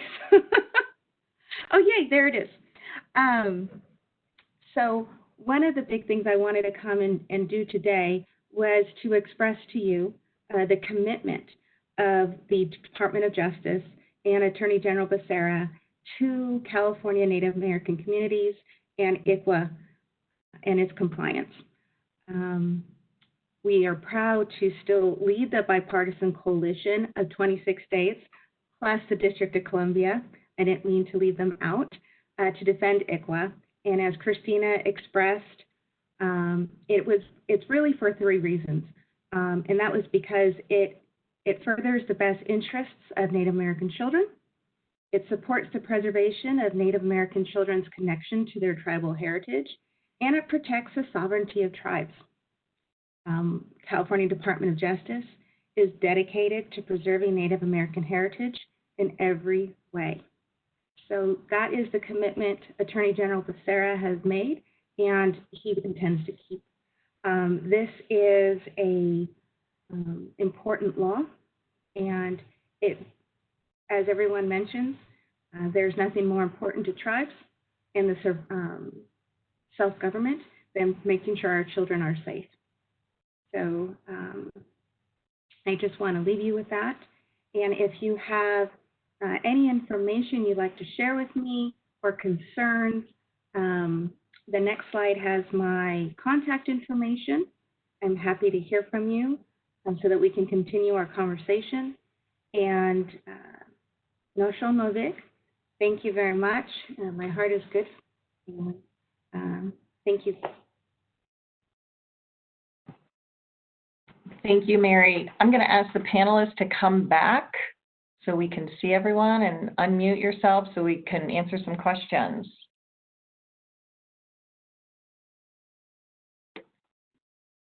There's everybody. Hi. So we have one very specific question that I would like to ask the panel. Has there been any push for legislation that would allow ICWA to apply to the 600 system? It's unfortunate that probation systems don't allow for the child's tribe to have an equal voice in the proceedings. So, well, Delia, I'll just talk about the fact that the issue has been litigated. So the issue was litigated, gosh, is it 10 years ago, 8 years ago, out of Sacramento. And the court, and it was one of the rare cases that went to the state, kind of in the courts, in the California state court system. The court's decision was no, that ICWA does not apply to a case involving a 600 kid. Now, there are 600 cases where the underlying offense technically would allow ICWA to apply, but the primary question, if you go all the way back really into ICWA, is whether or not the child would be considered having committed a criminal offense if they were an adult. So crimes that can only be committed by a child based on their age, like truancy, that kind of crime could fall within ICWA. But the vast majority of the cases that we're all concerned about are kids who, go off the rails and are, selling drugs, for example. And in that case, no, ICWA does not apply. But from a legislative perspective, I think that there could be a fix, and I'm going to pass it over to Delia and let her answer with regard to what it would look like to construct a legislative fix for the 600 kids and ICWA application. It is something that we have been talking about, particularly as we were working through the funding request for the Tribal Youth Diversion Program funds. That was, excuse me, the intention there was really to situate tribes in a way that started re-engaging tribes within the juvenile justice system. It's really meant as a diversion program, and the only way that you are really able to create a true diversion program is if, as a tribe, you have notice of what's happening with the youth, which would trigger at least that requirement of ICWA, and then the ability to work with probation and others to actively divert that youth into the tribal system. So that was kind of the first step, is identifying funding, ensuring that there's programs there. So what we're looking at is really kind of a multi-step, multi-pronged approach to get us to where we need to be successful with a legislative solution to the problem that came up with the case that Kimberly talked about in REWB. Beyond that, and I think I saw Ann Gilmore mention it in the notes here on the slide, the AB 175, the Foster Youth Bill of Rights, was passed that has provided additional rights for tribal youth. And that would still apply regardless of whether ICWA applies. So that is an advocacy tool that is currently in the toolbox. Kind of beyond that, I can't share what a fix would look like, but for the fact that we know that that is a place where we want to go, particularly since the juvenile justice system kind of as a whole is currently being restructured, right, as it's being moved into the child welfare framework. And Delia, Judge Thorne sent a chat that said that New Mexico requires notice to tribes for delinquency cases. I think there's a couple of other states that do trigger, notice is triggered, but the full complement of the Indian Child Welfare Act is not triggered. And actually, the WB decision retained that obligation to do inquiry and notice, so the tribes should be getting notice. And I do think that the Foster Care Bill of Rights in protecting an Indian child's right to, their cultural identity and all of those things that are listed there outside of whether or not ICWA applies to the case does go a long way. I don't know how an agency would comply with those requirements to fulfill those needs of a child, whether they fit the definition of Indian child under the statute or they are culturally or racially or Indian, Native American, without drawing on tribal resources. So I think that goes a long way.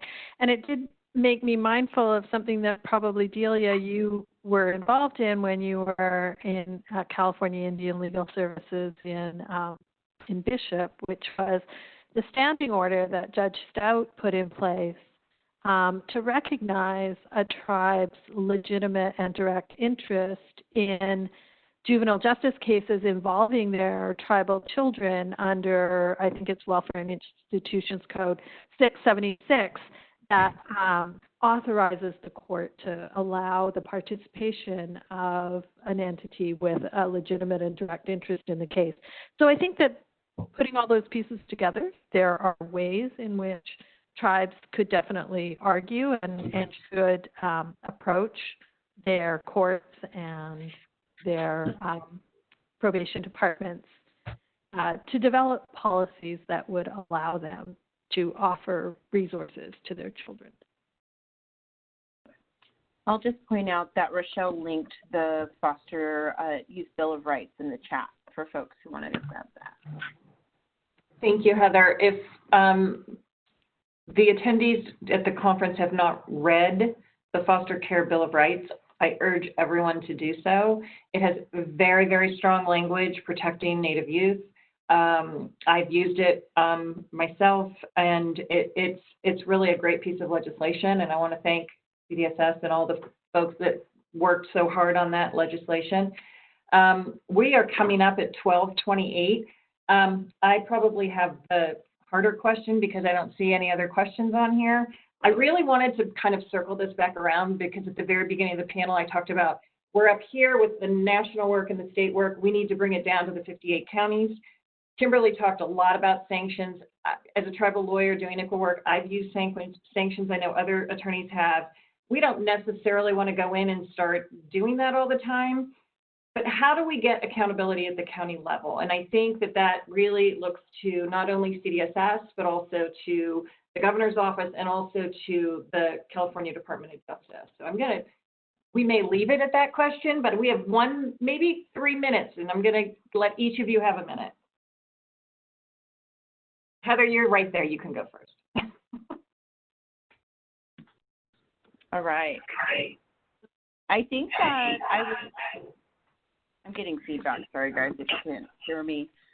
I'm just excited to be a part of this panel and this conference. I think there are some really good highlights here at the beginning of the oversight and accountability discussion. I think there's a lot of opportunity there. So encourage all the hands on deck there and to think through this. And it's sort of what I've learned is so many layers. You think, here's the fix. Here's how you do it. And then it's like, the Charlie Brown and Lucy, like, pull the football out. Nope, that's not it. Next, so I think putting all the right minds together is the right answer. And focusing, I feel like there's so much to do. It's like we can do all the things, or, there's a lot of opportunity in focusing.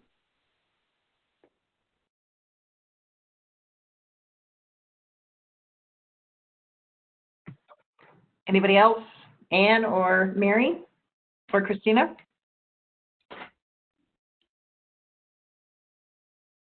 Or everyone wants to go to lunch? We've lost all of participation. This is Kimberly. Go ahead, Kimberly. I know that I spoke about the idea of sanctions in my presentation. We know that, especially right now, the issues of budgets are huge. There's just no getting around it. And so if we can tie a proposition and compliance to money, it makes a difference, especially right now. It's always made a difference, but it makes a difference right now. And I think that the more we can put, as Heather said, those smart people in the room to think about what those tools may look like. And in this environment, if there's a connection to funding, and look, we've learned a ton about, going back to education reform under Obama and, tying teacher salary to child performance doesn't work. That system fails, right? So I'm not saying that we tie directly performance to a budget. That maybe is a race to the bottom, but somehow it seems to me we have a unique opportunity right now to tie ICWA compliance to the financial situation that we find the state in. I don't know what that is, and there's much smarter people than I that do think about those things on a regular basis. I would be interested in that because I quite honestly feel like we've tried everything else. Maybe there's some other things we haven't tried, but I'm not going to say how long I've been at this, but it's, a couple decades. So my 2 cents. Thank you, Kimberly. Judge Thorne, I can see you. I do want to thank Maureen and the superstars. One of the ways that I evaluate panels is how much I learned.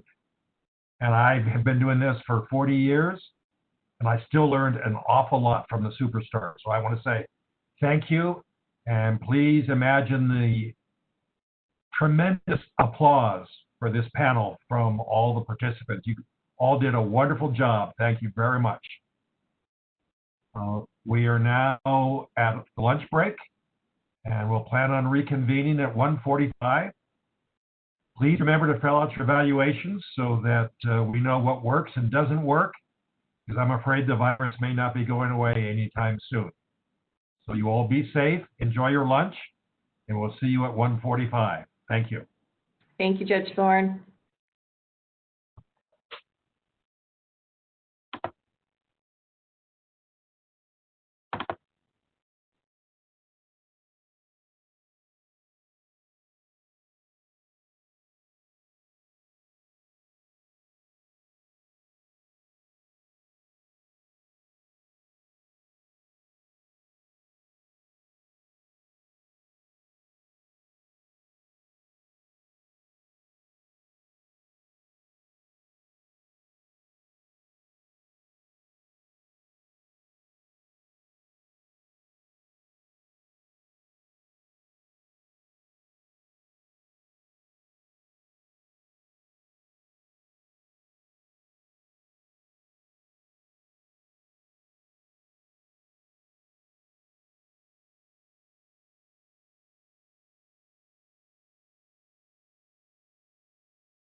Delia?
Good afternoon and welcome back to the 27th California ICWA Conference.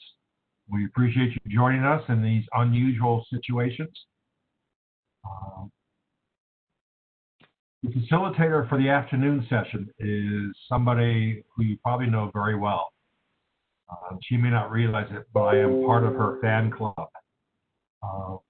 She ran the CILS office in Eureka for a number of years, and that by itself would have been impressive. But what she has done is she's the founding director of the California Tribal Families Coalition. And from scratch, she has built an organization that is working hard, and not just hard, but successfully on behalf of Indian children and their families. So I'm going to turn this over to Delia. That's so kind, Judge Thorne. Thank you so much. I honestly don't even know how to respond to that, but to say that I certainly did not build this organization from scratch on my own. It's with the leadership of folks like Tilford Bender, who I have the privilege of introducing today. So the panel that you all are here for this afternoon is the Infrastructure Development and Funding panel. And initially you will hear from Stephanie Weldon in Tilford, Denver, who will talk to you about Title 4E, 4B, and Tribal TANF.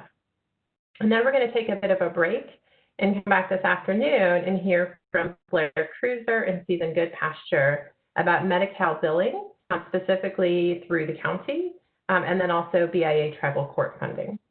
So why don't we go ahead and get started with introducing Stephanie and Tilford, and I will let them proceed with their presentations. So Stephanie, as you know from this morning, is the director of the Yurok Tribe's Health and Human Services Department. She was formerly the director of Social Services and Child Welfare for the Department of Health and Human Services for Humboldt County. And Stephanie is also a Yurok tribal member and mother of 6 children. I just have to stop there because I have one child, and I feel very proud when I get her off to school and all is well. I can't imagine how you do that, Stephanie. I am in awe.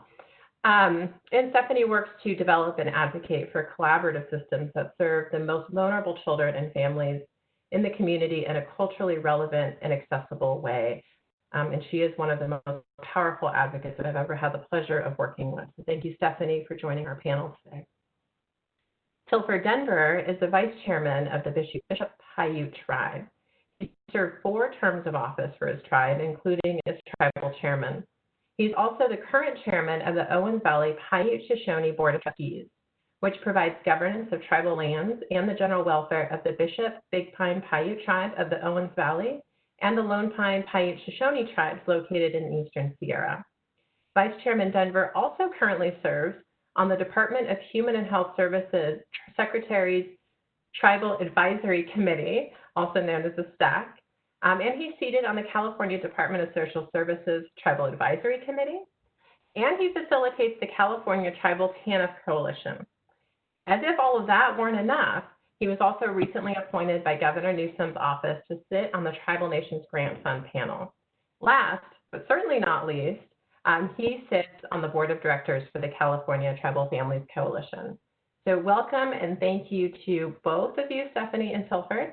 And with that, I will, Stephanie, turn it over to you for your presentation on Title 4E and 4B. Great. Thank you for inviting me. And I know it's been a full day of discussions and conversations, and it's a little challenging because I can't gauge everyone's faces. So I want to just take that opportunity to make sure I don't do death by PowerPoint. It doesn't look like I have the ability to share my screen yet. So in the meantime, I'm just thankful I get to co-present with Tilford. And I've seen Tilford around for many years, and I recently have had the opportunity to work with Tilford through the Tribal TANF Coalition back on my return to working for the Yurok tribe. So I really appreciate it. And I am grateful for the opportunity to work with my community again. And no matter where I work, I always try my best to advocate for our communities and differing structures and where I am at. And there's a lot of challenges for our communities at this time, being that just the challenges to respond to COVID and what's going on in this nation and how our individual sovereign nations are responding to those. So I really appreciate that opportunity, and I'm thankful for that. So, and there's a lot of great work going on, and partnership is incredibly important with partnership and advocacy, I have to say. Both have to be true, and that's a true balance with anything we do with serving our families, who we are as Indian people, and balance of what I like to say is accountability, but I'm reminded it's as responsibility, support, and directness for the work we do, and we as Indian people, that we have that responsibility, and it's in our values and in our culture. So that's what I try to bring to this mindset. And so with that, I'll go ahead and hop into the presentation. It doesn't look like I can share my screen yet. Can I get some technical assistance? It's not allowing me to share content. There we go. You should be able to now. Yes, got it. Okay.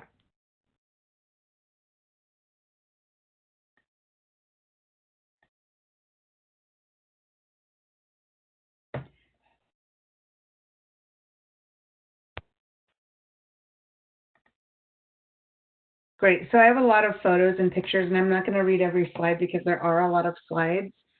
I'm going to rush through some of these, but they're more for your reference. And so I just wanted to, again, we're going to be talking about infrastructure development, particularly around funding and how we look and utilize funding and partnerships to develop our systems to support and engage our families and our communities. Recognize that picture, Tilford? I didn't share the naughty one, so we'll get moving forward. And so it's just, again, really important to build our partnerships, to think about who's at the front and center, our children, our families, and our community. Without them, we won't exist in the future in our identity of who we are.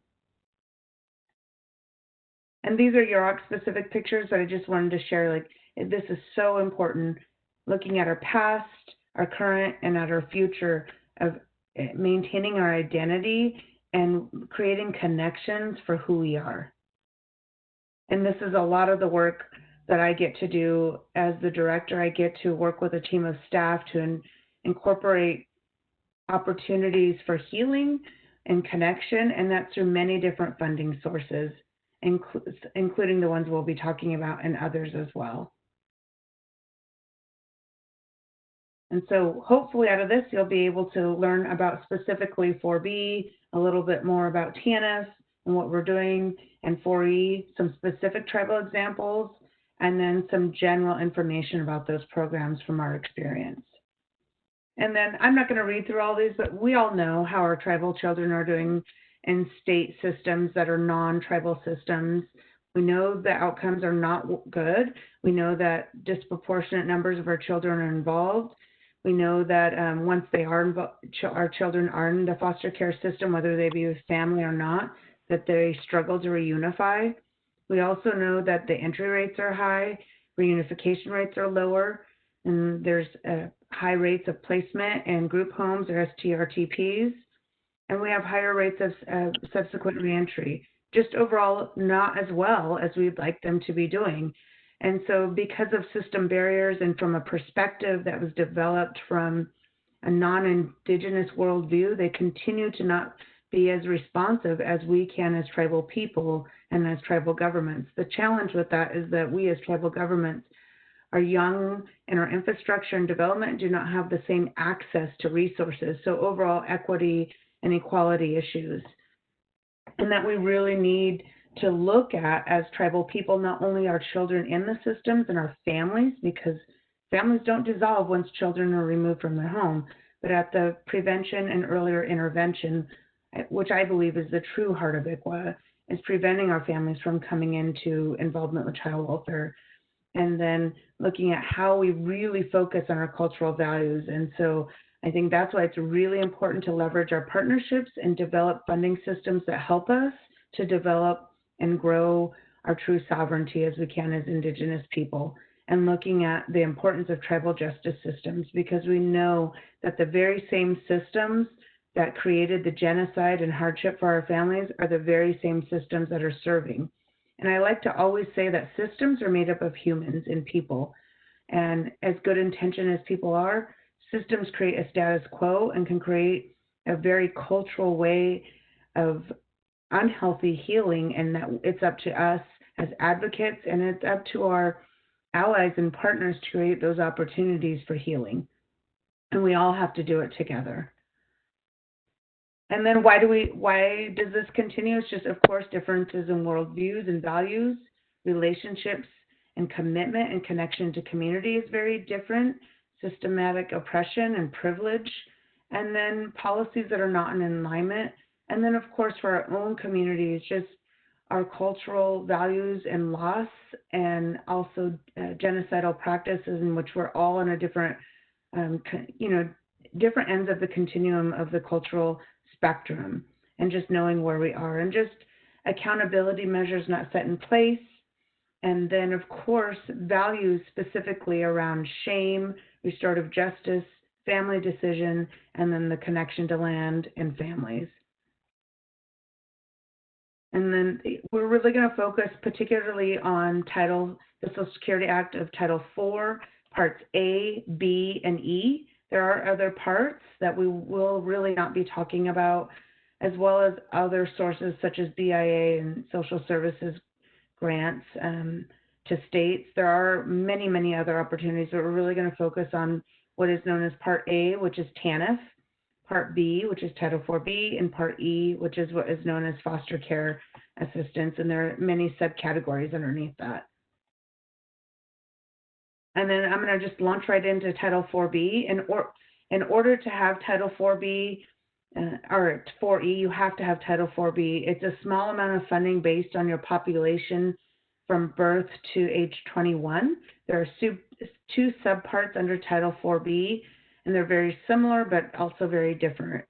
And so this is more what's considered an entitlement program and is formula-based based on your population. I always like to share this photo here and just try to share some personal experience about our community and families. For us, baby baskets are very, very important to a child rearing. And for many tribes, there's a form of raising your infants and your babies into some sort of way, whether they be a cradle board or baby basket or different sorts of way of caring for your infants. And here, what's so, so important in my family, that baskets really are critically important. And I just like to share the photo on the left is my mother at 16 years of age with me in the basket on the left, my uncle in the middle, and my cousin on the right. And these are all very, very young mothers raising their children. And the baskets are such protective factors. So I like to think about our services as our department and our work as baby baskets, protectors, and responsible for helping parent and child rear, not only for the mother, but the aunties, the uncles, the grandmas, anybody that's holding that basket is a protector. And that's what we do as ICWA. We protect our children and the families around them, as well as the environment. So I always like to share how critically important who we are and our identity is. So here's some just brief components of what Title IV-B is. It's really about provision of child welfare services for prevention and response to abuse and neglect. Both states and tribes receive or can receive Title IV-B funding, and then it's really, here are the components of it. It has to align with some of the goals. There's training allowance, professional development, support of adoption, or whatever the tribe considers as adoption. And then it's, again, a non-competitive application process. So the positive about it is that many of us survive on grants. For the Yurok tribe, 95 to 98% of our funding is grant funded because of our lack of economic development and non-receiving of taxation dollars. So we rely heavily on grants. But for Title IV-B, it's not competitive, but it is a lot of work that requires us to do a 5-year child and family services plan, which really is a lot of work, but a good thing in that we outline your overall plan and goals for the next 5 years, and you have to do a whole fiscal component and assurances And it is really good for setting the tone, although most of your goals may not be funded by Title IV-B.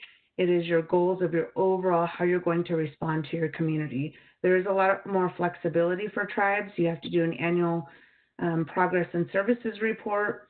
What I really do like about Title IV-B is that there's an opportunity for training and technical assistance, more so technical assistance to those federal resources. And in the past, the Yurok tribe has received some very valuable technical assistance. And so that is really important, as well as one of the other things I think that is a benefit in addition to the dollars for direct services is that there are requirements in the Title IV-B plan, not only for tribes, but more so for states, for sharing of the plan with other plan recipients and coordination across state agencies. And I know that we are working on that together with CDSS to ensure that occurs. I believe there's anywhere from 5 to 8 tribes in California right now that have a 4B plan. I can't tell you the exact number, but because of the amount of work, each tribe, the number fluctuates each year between which tribes have an approved 4B plan. And in order to have 4E directly, you must have 4B.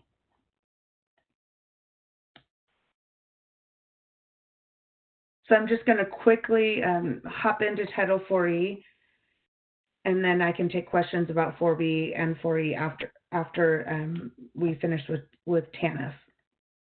So what's really important to know about Title 4E is that there are 2 options, and this isn't on the slide, it might be on next slides, but there are 2 opportunities for tribes, one being direct 4E with the federal government, and this can get a little complicated and confusing, and then Title 4E through a tribe-state agreement. Through the tribe-state agreement means you follow the state's plan, and I can say for the Yurok tribe, working with the state has been a lot more flexible, and we've worked really hard over the last 10 years to get to where we are right now. But what most people, many service providers and Reliance staff don't realize is that Title 4E, there are very specific categories in which Title 4E funds, regardless of which route you go, whether that's through the state tribe agreement or through direct. It's specifically only for these categories. Federal foster care assistance, so for those foster care placements, it funds those for eligible if they meet the eligibility criteria. Adoption assistance payments, and then what's known as federal kinship guardianship, and then administrative costs. And often people don't understand what that is, but administrative is your staff that are directly serving in case carrying and the administrative staff to operate the 4E program. And I'm just very much simplifying, and there's a lot of formulas that go underneath these. So what 4E does not cover is direct services. It covers the case management, but not the direct services. And it's uncapped. Again, it cannot be used for services.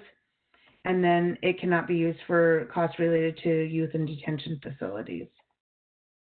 And then just to make sure is that there are some specific requirements under the tribe-state agreement, and I borrowed a few of these from our presentation from last year, so I want to acknowledge the CDSS staff that provided these from last year.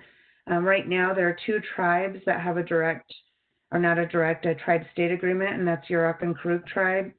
Looks like I might be... Oh, I have plenty of time. I was worried I was taking too much time. And then there's just some highlights from that.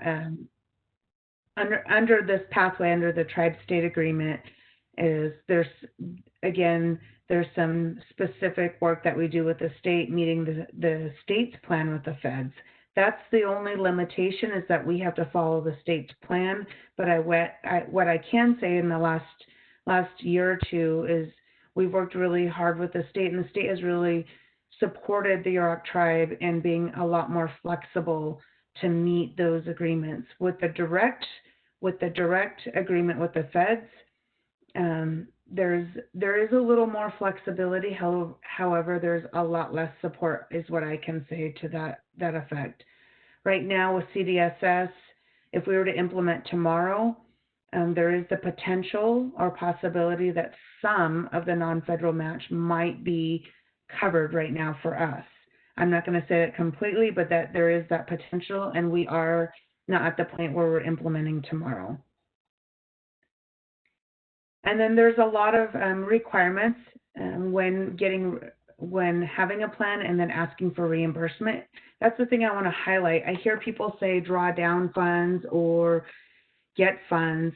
Title 40 is reimbursement after, it's really important you have to meet these requirements. There's a lot of eligibility factors for the placement, for the home, which is the placement, for the child and when they're removed, and then some judicial determinations as well. So it's very complex, and there's very specifics at those.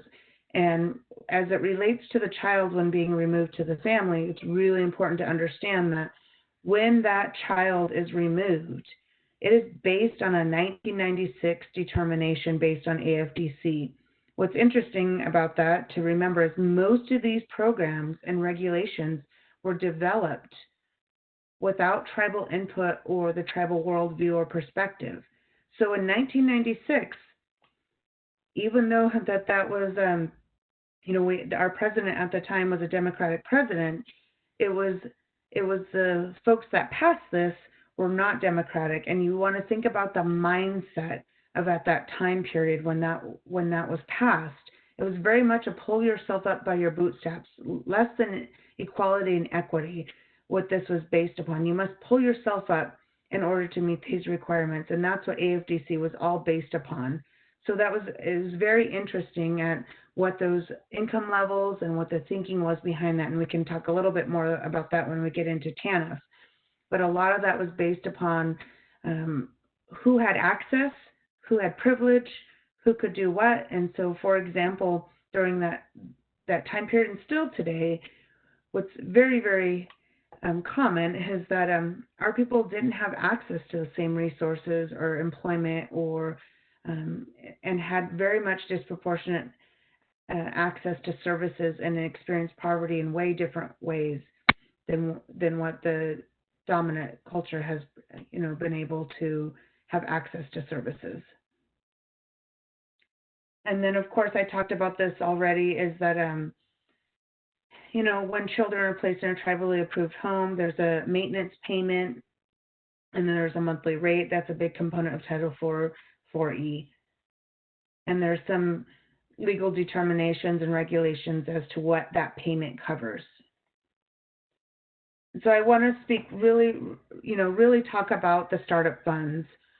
For the Yurok tribe, when I first started at the tribe, my head was very much spinning when we had our first tribe-state agreement, and we did not have the access or support to have funding to do the startup cost. And what I mean by that is just because you have a tribe-state agreement does not mean you're ready to implement a program that's so incredibly regulated. As much as we had a very developed tribal court and some of our community may have supported it, we did not have the infrastructure such as having the fiscal means, the non-federal match, the eligibility requirements and tracking systems, the training for staff, even though we know how to work with our own community, but the requirements to meet those eligibility criteria, we did not have that in place. And so having an agreement does not mean you're able to start right up. And so what's been able to happen through a lot of negotiation and work for the gap that I was gone in with the tribe is that our Judge Abby, and I think our former attorney, Ellie Hoops, were able to work with CDSS to articulate this and come up with some strategies of how to help the tribe develop the infrastructure. And through that, what was reached is the ability to fund the tribe with some startup costs, which is of 3 years to develop all of these things. I think we're ending our second year and still not as far as we'd like to be. And then when we get to the questions and answers, Heather might want to add more to that, and folks from CDSS. And then I want to share a little bit more about our experience, and then again, who we are. We are the largest tribe in California, but I would like to say we're probably one of the poorest. We're mostly grant funded. We're young in our government, is that we were just, formally recognized in 1993. And then we had a tribe-state agreement that was signed in 2010, which is, 10 years ago. We've had Title 4B for a very, very long time. Additionally, we've had a very high rate in our local county child welfare systems. involvement in child welfare. And just so you have an idea, just to see where we are, we're at the very north, almost close to Oregon. There's a few more tribes up above us, but you know, our ancestral territory really is within 3 counties, and we're along the river and on the coast. So we have a very big geographic region to cover. What that presents, the reason why I share this is it presents a lot of infrastructure challenges and a lot of opportunities to grow. I always like to honor and recognize our 2 judges that have worked collaboratively in the last few years, many years, but to develop our joint jurisdiction dependency court, and that's Judge Abby and Judge Heinrichs of Humboldt County.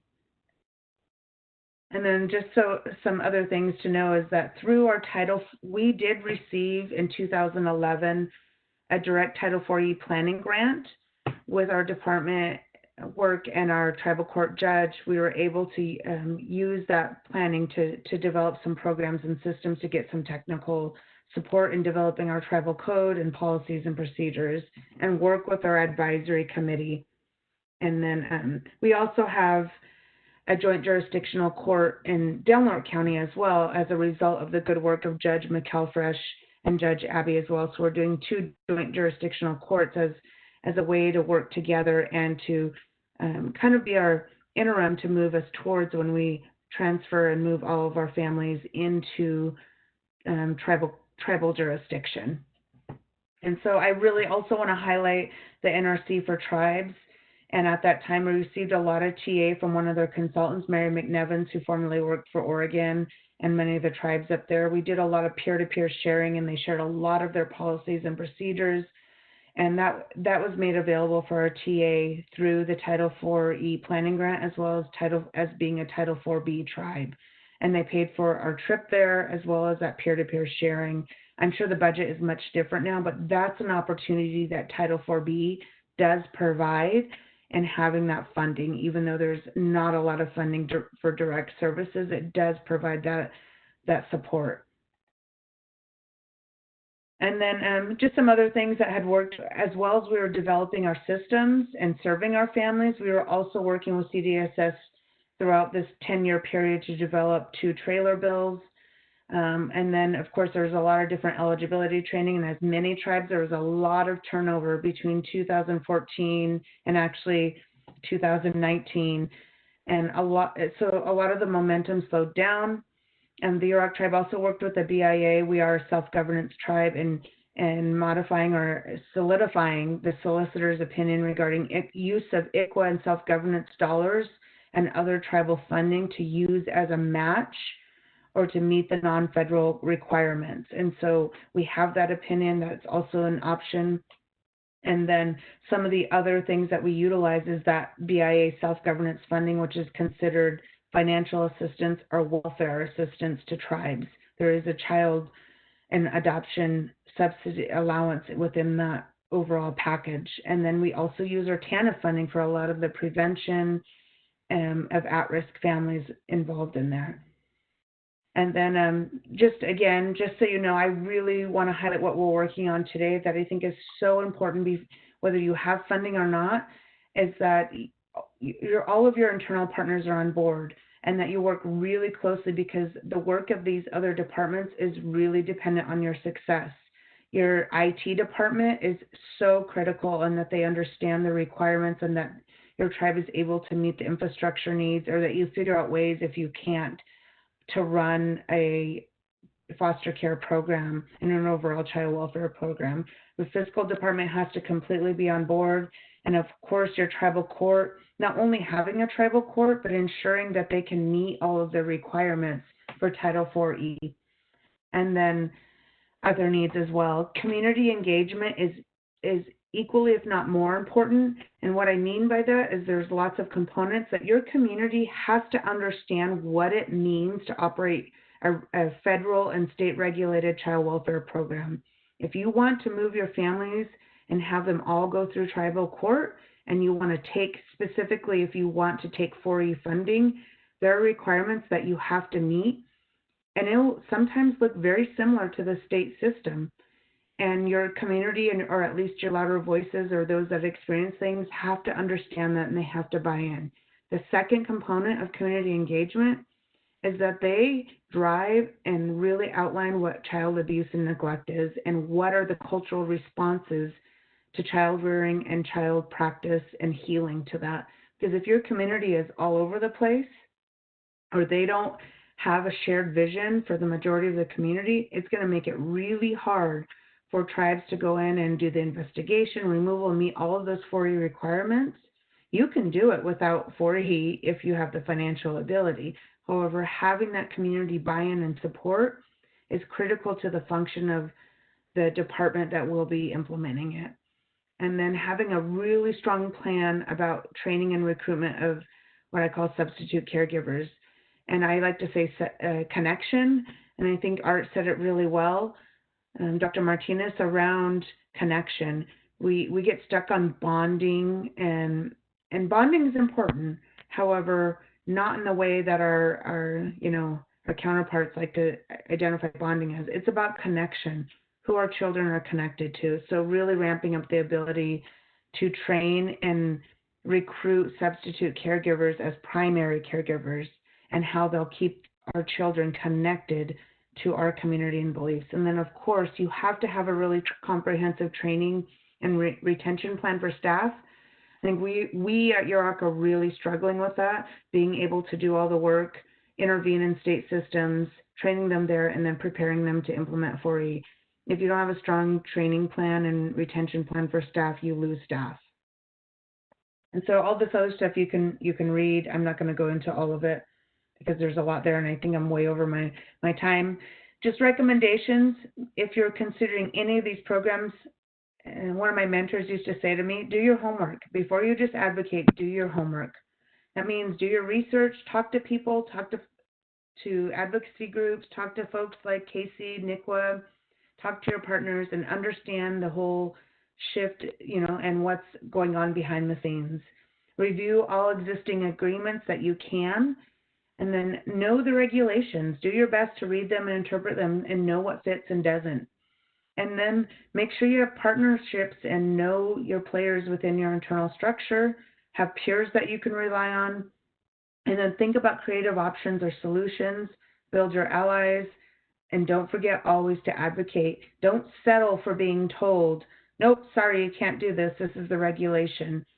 Know that it's okay, and we have the responsibility to share, to voice and be advocate. And I'm sure all of you are advocates on here while you're even participating. But you can feel defeated at times, and your voice can be muzzled or be silenced by folks who don't understand who have power and privilege. And it's incredibly important to articulate your voice for what you do, because without that, we would all just be models of what a system that already isn't working. And so we have to think about what's not working, not only with our state and county counterparts, but what's not working about what we're doing. How can we do things differently? How can we be more culturally involved? How do we look at the way we're serving our families? How do we keep our families involved? And how do we hold ourselves as tribal people accountable? And how do we do more prevention work to serve our families? So those are all just really important things. Here's considerations, and you can find this on the resources. I won't go into all that. There's a lot of things to consider if you really are going to implement a Title 4E program and or Title 4B, even TANF.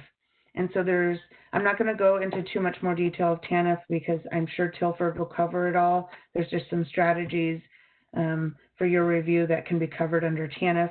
I have the fortunate ability to oversee tribal TANF, Title 4E, Title 4B, and many other programs within my department. So thank you, and there's a lot more to do, and I'm going to hand this over to Tilford. Thank you.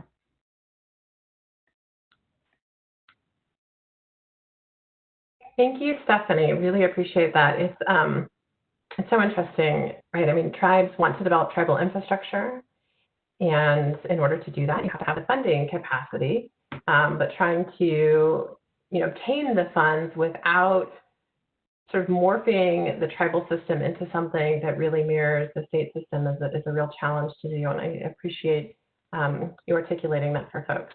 I'm just pulling up Tilford's PowerPoint now, and we'll go ahead and get started.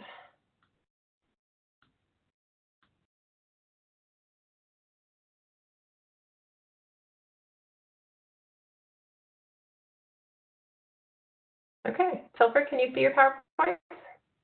Yes, I can. Can you hear me? Yes. Monahu, Inanine, Tilford, Denver, Poyogudu, Payuhupiwe, Poyogudadua, Payuhunataway. My name is Tilford Denver. I'm the chairman of the Owens Valley Paiute Shoshone Board of Trustees and also vice chair at Bishop Paiute Tribe. And again, I'd like to thank Blue Lake Rancheria for hosting this conference. And Stephanie, thank you for all your hard work you do with your programs and TANF. And also Delia, thank you for all your support here. So what I'll do today is do a general overview of our TANF program that we have at the Owens Valley Career Development Center. So I'll go ahead and start. So next slide. Okay, again, our governor for the Tribal TANF program is the Owens Valley Paiute Shoshone Board of Trustees.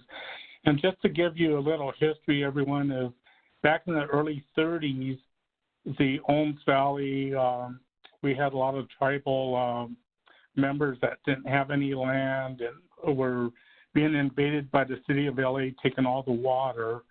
And by the way, Payuhupiwe means water for the people, which is very sacred to us. But during that time, the Congress had formed what is the Owens Valley Board of Trustees, 5 members from the Bishop Paiute area, 1 member from Big Pine and 1 from Lone Pine. And what we had at that time was we provided, they had a housing program that gave individual families a house, 6 acres to grow crops. And later on, we had, in 1962, the city of Los Angeles did a land exchange to where we now have our 3 reservations. That's the Big Pine Paiute Tribe of the Owens Valley, Bishop Paiute Tribe, and Lone Pine Paiute Shoshone. Next slide.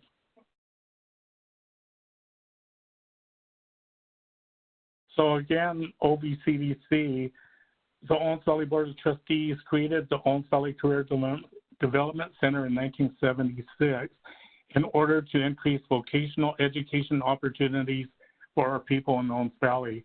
In 2001, Owens Valley Career applied for and received its first tribal temporary assistance for needy families, TANF grant, to provide assistance and services in Inyo County. In 2002, 2003, we expanded our tribal TANF service delivery to include Kern, Kings, Fresno, and Tulare counties. In 2013 and 2018, OVCDC completed expansion to Mono and Ventura counties. Next slide.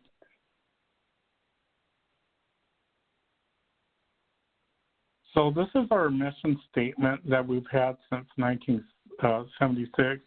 And I think, again, the Owens Valley Board of Trustees, and we had very few staff at that time, we developed this mission statement.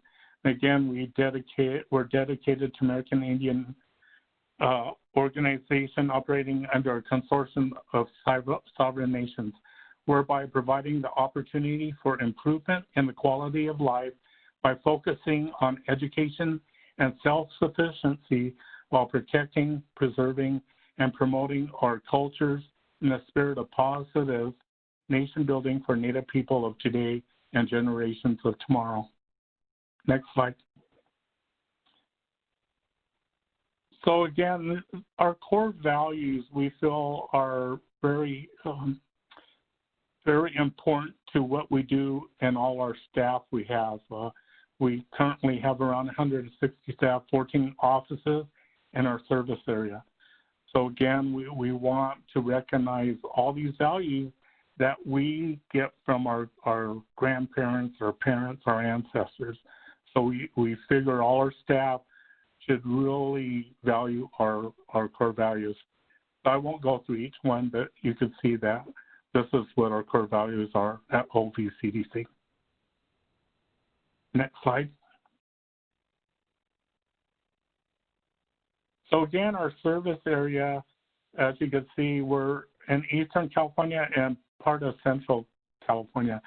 So our partner tribes, again, Big Pine Paiute Tribe of the Owens Valley, Big Sandy Rancheria of Western Mono, Bishop Paiute Tribe, Bridgeport Indian Colony, Cold Springs Rancheria of Mono Indians, Fort Independence Indian Reservation, Lone Pine Paiute Shoshone Tribe, Santa Rosa Rancheria, Tachioket Tribe, Table Mountain Rancheria, Timbashaw Shoshone Tribe, Tule River Indian Tribe, Edu Goitu Paiute Tribe of the Benton Paiute Reservation. So again, as we said, when we developed the TANF program, we decided to develop a TANF consortium. So all these 12 tribes are under our consortium. Each tribe does have a representative that sits on our TANF advisory board. So we have a East Side Tribal TANF advisory and a West Side. So that way we have such a big service area, and we want to really include all of tribes' input. And again, I want to just thank all these tribes because I used to be the intergovernmental affairs person for OVCDC for 10 years prior to being elected here. And it was an honor to meet with all these tribal councils. I think total there's about 90 tribal council in our service area. So it's a big array of people. And again, I'd like to thank all those tribes for continue to be part of the consortium. Next slide. So when we developed our program, this is how it started. And at that time, our chairwoman, Charlotte Backage from Big Plain Paiute Tribe, she had told me she knows Tilford. When we started this, we wanted to help our people. We wanted to help our children and families. But we had a vision that we would like to look at helping out all our relatives around the mountain. The Sierra Nevada mountains, again, are in between us and the West Side tribes. And she really felt strongly that she had that vision. We would make a circle and eventually be all together again to work with each other, to help each other. And, when I told her we had finally completed the circle, I know she broke down in tears, but, just those elders almost 20 years ago had that vision, and it makes us proud that we accomplished what they saw and what they intended. Next slide.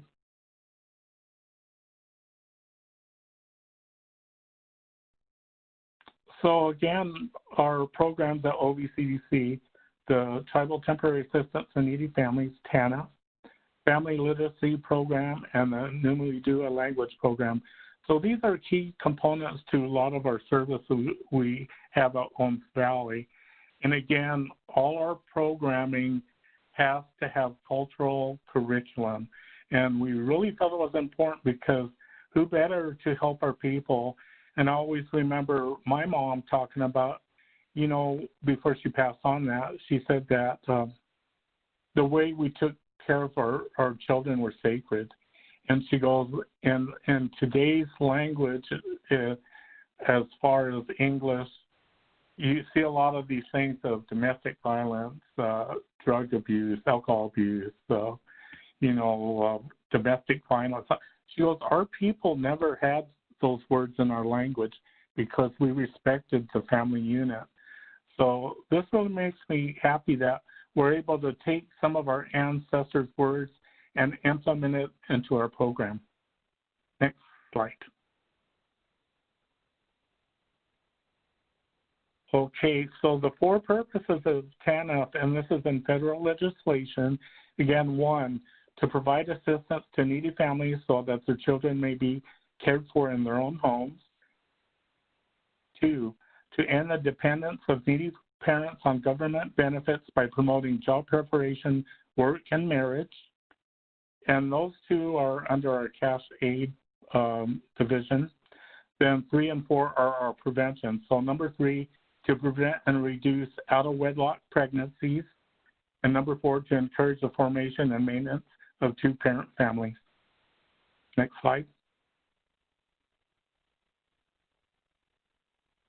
So the key requirements for purposes 1 and 2 is, again, you have to be American Indian, Alaska Native, federally recognized tribe or descendant, listed on the California Indian Judgment Roll or descendant.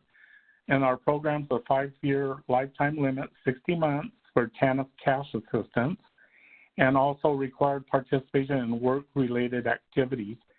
For a single parent, 28 hours per week, and for two-parent family, 32 hours per week. And those work participant rates are one of the ways that the federal government judges our program success at this time. Next slide.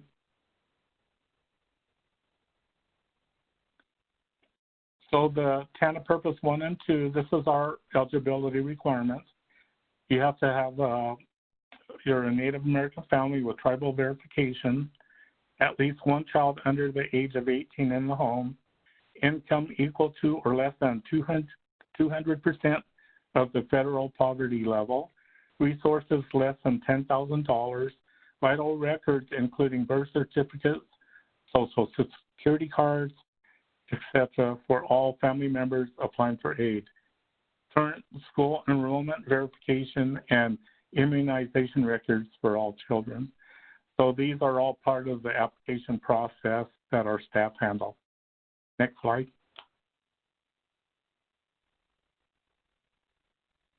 We also have TANF supportive services. Payments are provided to assist participants in meeting challenges and supporting full participation in work activities. These include training, bus passes, fuel allowance, child care, vehicle repair, driver's license fees, vehicle registration fees, clothing allowances, tools, uniforms, and footwear, utilities, rental assistance. So we really think these supportive services, because when people come into the TANF program, they are some of the most vulnerable tribal people out there. They have a lot of, they don't have a lot of job experience. Their education levels could be low. And again, these supportive services help them to get to our classes, get to our programs that help provide their way to self-sufficiency. Next slide. So again, our employment services, once we get our participants get rid of all their barriers, initially what we try to do, if they choose to, is go through our WEX, or Work Experience Program. So this assists in acquiring the general knowledge, skills, abilities, and work habits necessary to obtain employment. For participants with little or no previous work experience, on-the-job training, it reimburses employers for wages, taxes, or any other fees directly related to the participant's employment. It provides guarantee of unsubsidized employment if work performance is satisfactory, and the duration for that program is 6 months. So we found out in working with locally our tribes and even the neighboring non-tribal communities that this program has been very successful. In fact, it's always good to see when even our participants, when they get employment training, and they come work for the tribes, they eventually become full-time employees. At Lone Valley Career Development Center, we've seen a lot of participants come in and get employment with our agency, and it's so good to see, because I always think those are the type of people that really went through the program, understand, and are so successful to get off the TANF program. So I always say kudos to all those that have done that. Next slide.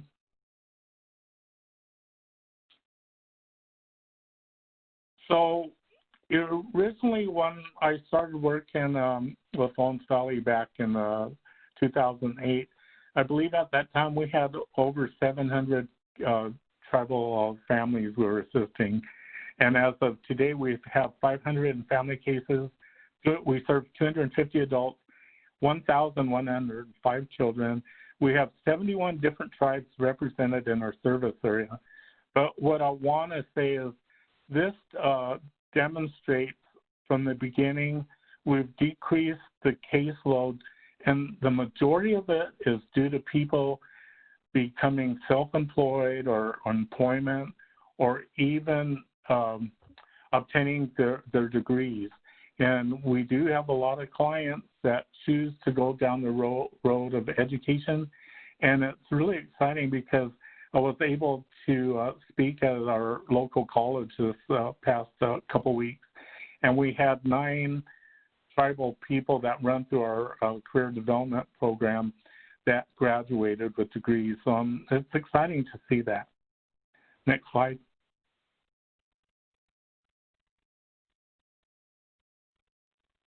Okay, the TANA Purpose 3, which is under our prevention, to prevent out-of-wedlock pregnancies. So our services include youth employment, youth educational activities, youth leadership development, physical activities promoting healthy lifestyle choices, and cultural activities. And as far as the prevention program goes, we're very proud of what we provide. I know we have a lot of things we're doing. I know with COVID here, a lot of it we have to put on hold.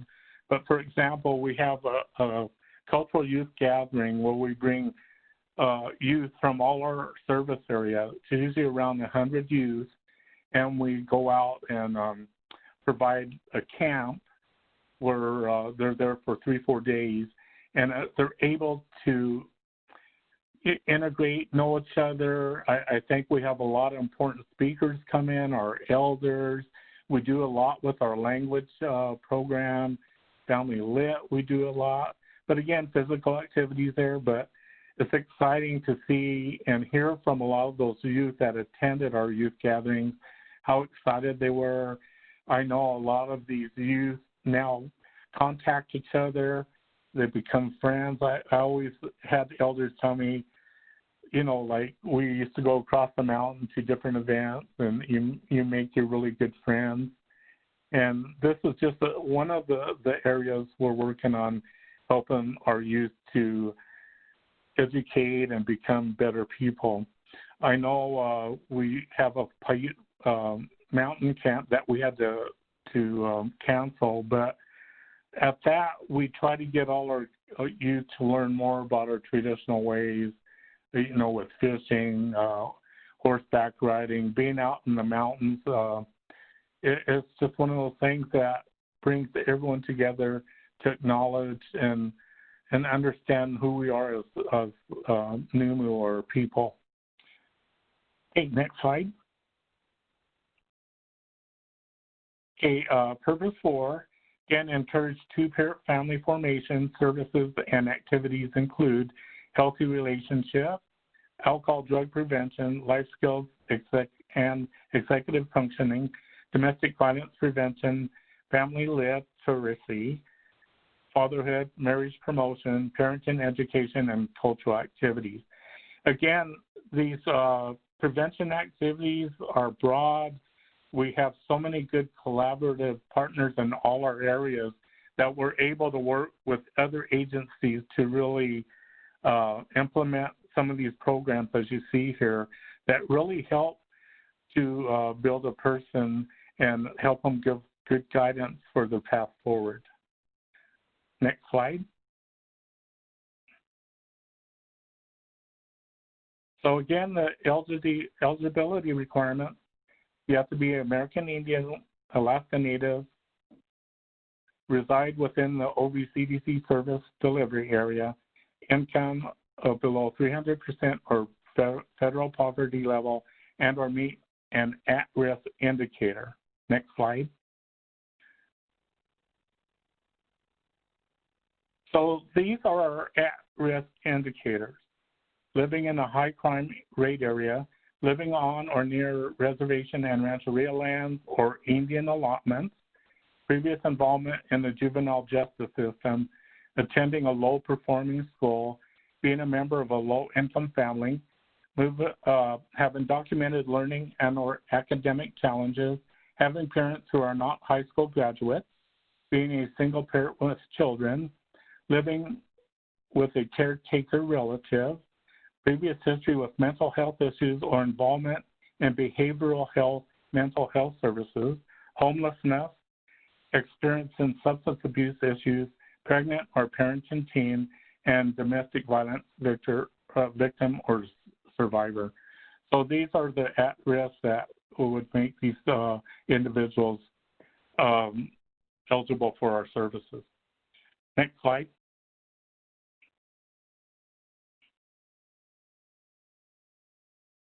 So I put up a couple of success stories. A few years back, I had put together a success video, which we provided again to ACF, DHHS, to show how this program has been successful in changing people's lives.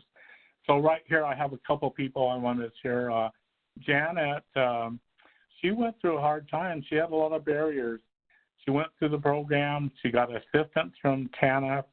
She is now a police officer at the city of Porterville. On the right is Jaylene Santana. She's also was assisted through TANF, went through Cerro Coastal Community College, got her degree, and now she's employed at the Northern Union Hospital. So there are hundreds and hundreds of people. I wish I could share all those successes.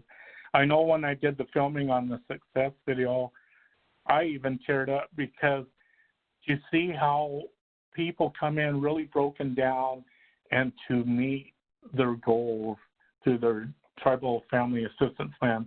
And it's just so overwhelming. And I run into a lot of people that have gone through TANF, and they always tell me, how do we come back? How do we share? How do we give back? And it's so important that, you know, we tell our stories, especially to Congress, because a lot of times they just look at numbers.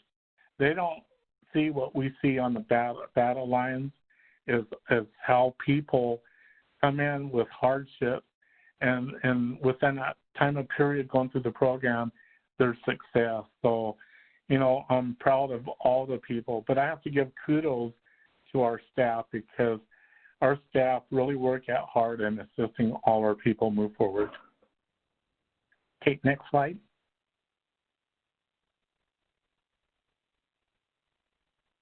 Okay, our Newly Do It language program, and again, this is part of our TANF services. We provide language revitalization throughout our 7-county consortium. Efforts are made to see that all Indigenous languages are represented and promoted. We also support language classes from other areas.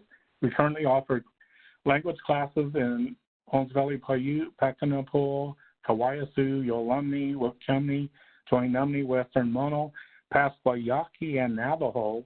We offer a variety of opportunities to learn from preschools to family-based settings.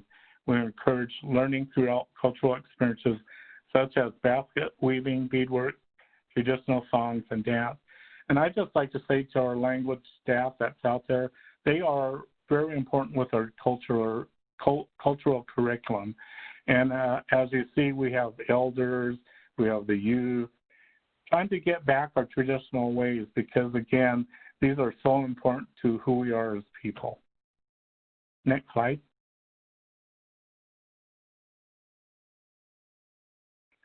Okay, again, our Family Lit program.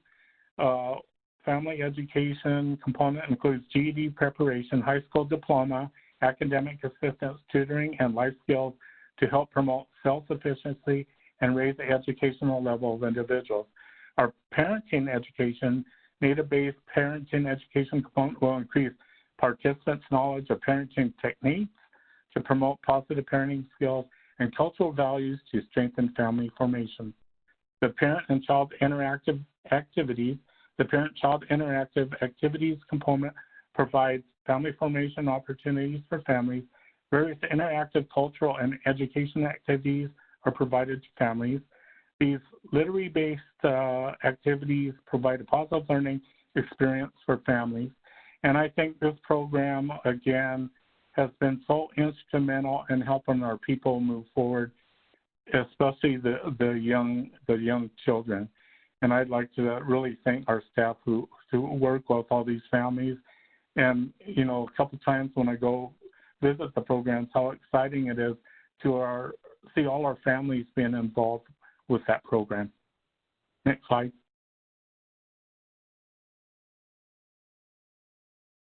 So again, as Delia had stated, I've been pretty busy. I was recently appointed to the Department of Human Health Services Tribal Advisory for the Secretary. At ACF, I'm sitting on the Tribal Advisory Committee. At CDFS, I'm on their Tribal Advisory for the Eastern California region. And the California Tribal TANF Consortium, I currently facilitate the meetings for the 18 California Tribal TANF programs. We've been having teleconferences every couple hours. And the National Congress of American Indians, I'm currently a co-chair of the TANF Reauthorization Task Force. I'm a co-chair along with Marianne McGovern from the North Fork Rancheria. We've been doing this for a few years. I know right now because with the current situation in Washington, D.C., there's no movement, but we expect after November that we will probably see some movement in TANF reauthorization.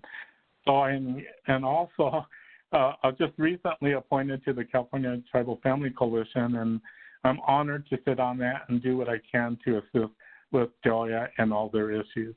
But again, all these programs and the boards I sit on, I do for all our people. I always tell those people at these agencies, I'm the voice for our people who have no voice. And I will carry forward anything, if anyone has out there that they would like me to take forward to these agencies, because I think being a tribal leader at these agencies with all the chief of staff, you're able to voice and make change, and that's what I hope I'll be able to do. Okay, next slide.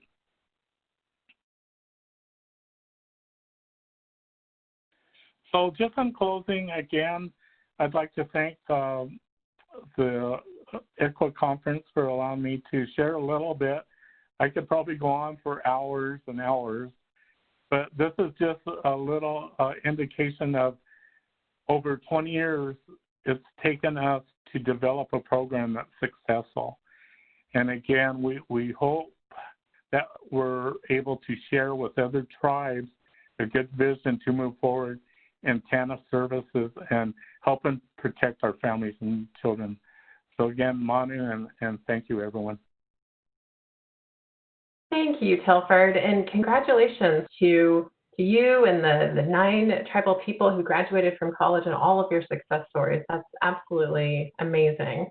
And really, you know, it sounds to me like that's a direct result of a program that was developed based on elders 20 years ago having a vision. And, you know, how incredible is that? Yeah, but I just, because it's exciting, like I said, Delia, to see, I always call it the metamorphosis of our participants.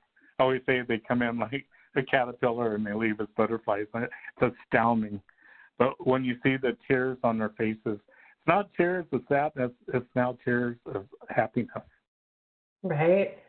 Yeah. So I'm curious. A question that I have for both of you, and then I don't see any questions on the chat bar at the moment, but I'll try to figure that out more. But the question that I have for both you, Stephanie and Telford, is if you could provide one recommendation to tribal leaders and tribal representatives here with us today who are working to develop, Title IV programs or similar programs. What would you tell them in terms of developing programs that, of course, have to meet the requirements, but also align with tribal values and practices? Because I've heard both of you talk about that through your presentations. Well, again, I think Stephanie hit it right on the head about educating yourself on these programs. Do the research. If you can afford, get consultants, because that's important. But I think one of the most things, get with your tribal elders. Talk to them. See what their vision is. Because I'll tell you what, they brought forward a lot of ideas that you would never think, wow. But again, I think those are critical. And again, a lot of times too, financially, these programs don't allow you to get money to develop programs. So set aside funds that you're able to get those people involved in and getting those programs in order, because it's a long process. As federal government goes, there's always those key components that you have to meet. So I just encourage people, you're more than welcome to contact Holmes Valley. And again, I'd like to thank a few people, our Executive Director, Ryan Howard, our Deputy Director, Kelly Carrillo from Tule River, and our TANF Director, Salam Hampton. These three people are just so wonderful in what they do for us, and we have good leadership at our agency. But please contact us if you have any questions. We're always willing to share.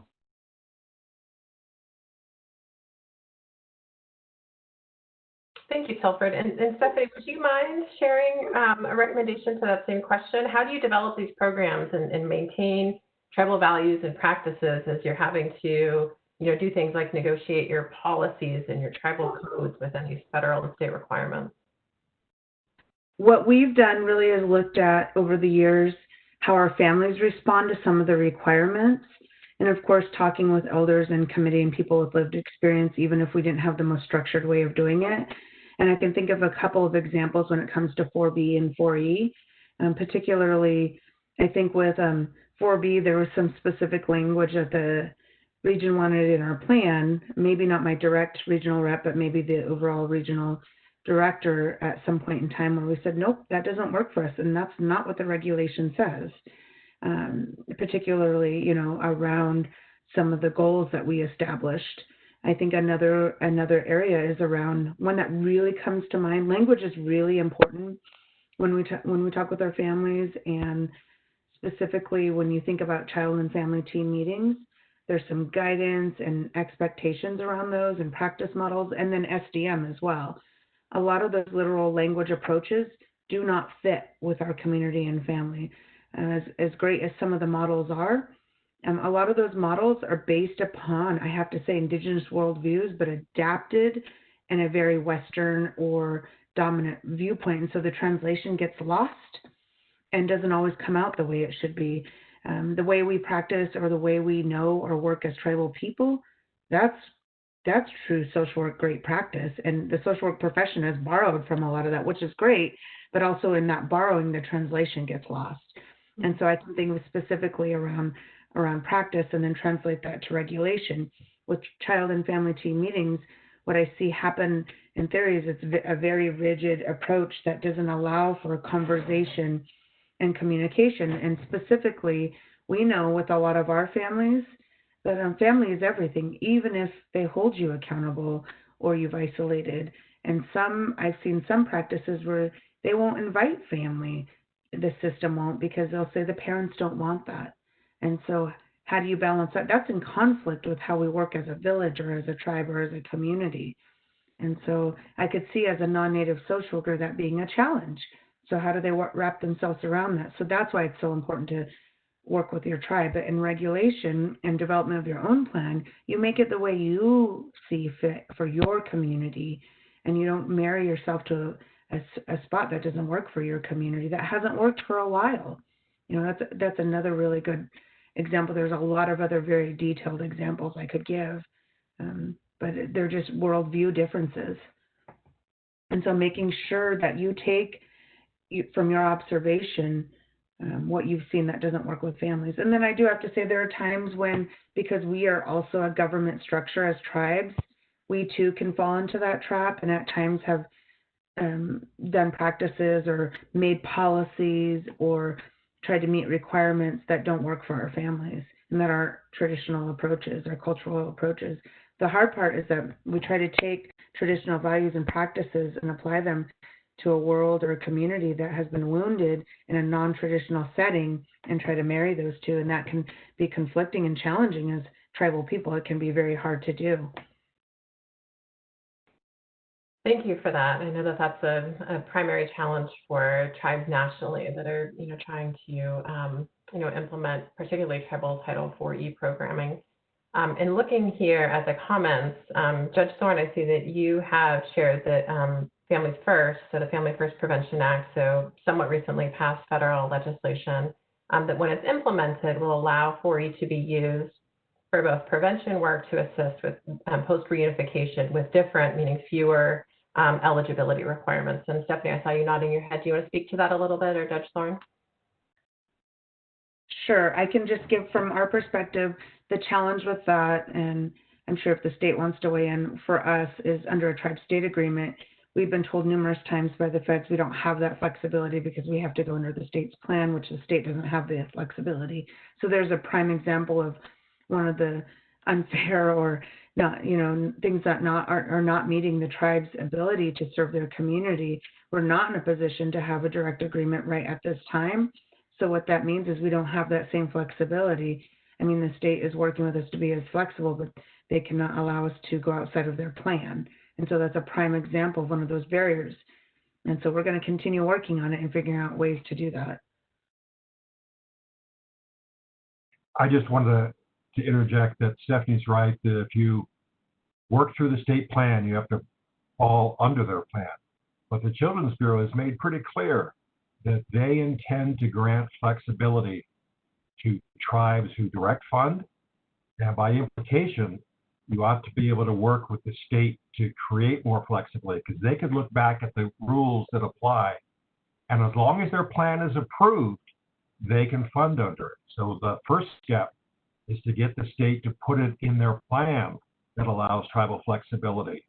When that gets approved, then you can start to implement some of those prevention plans that you can do whole community work and not have to do income guidance and other kinds of things. So for those of you who are advocates out there, fight hard to get the state to put in their plan flexibility for tribal programs, because that's completely in line with what the Children's Bureau suggests and hopes will happen.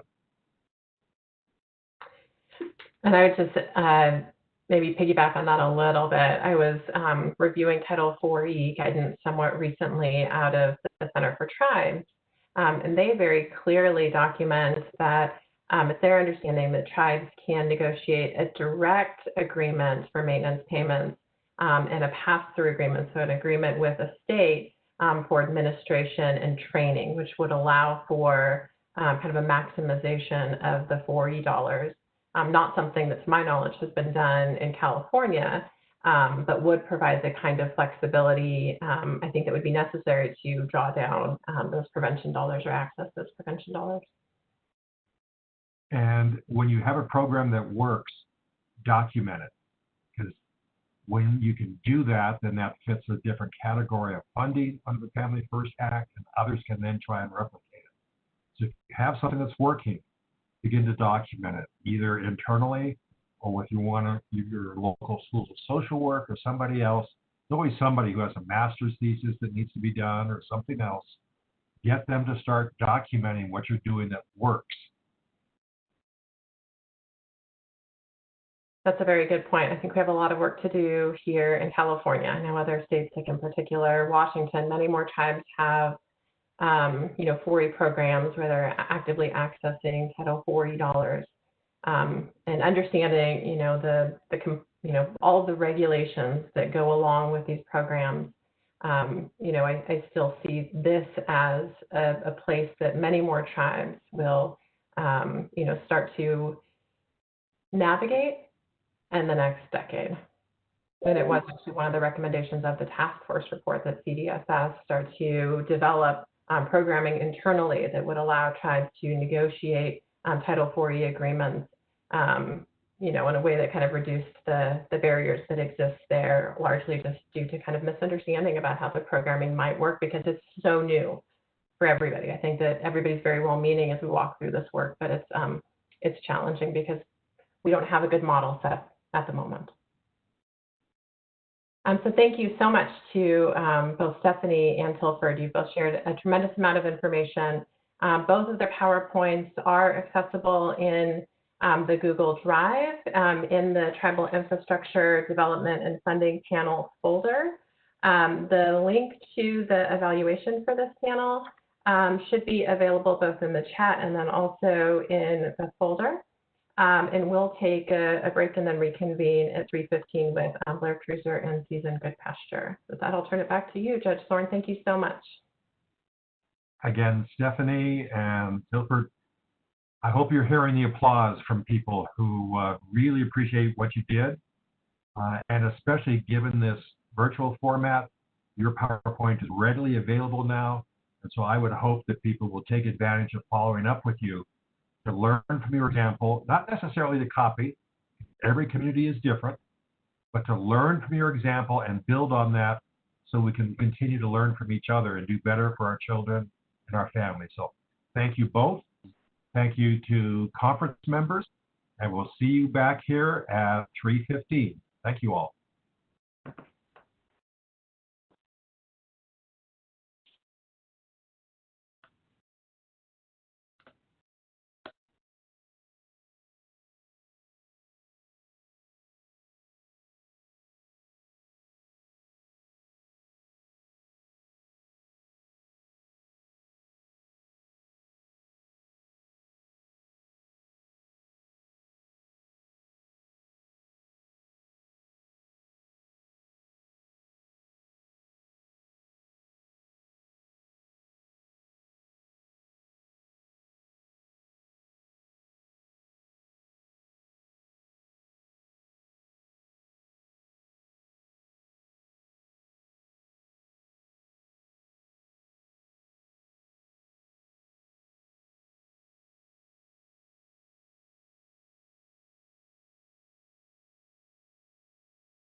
Good afternoon and welcome back.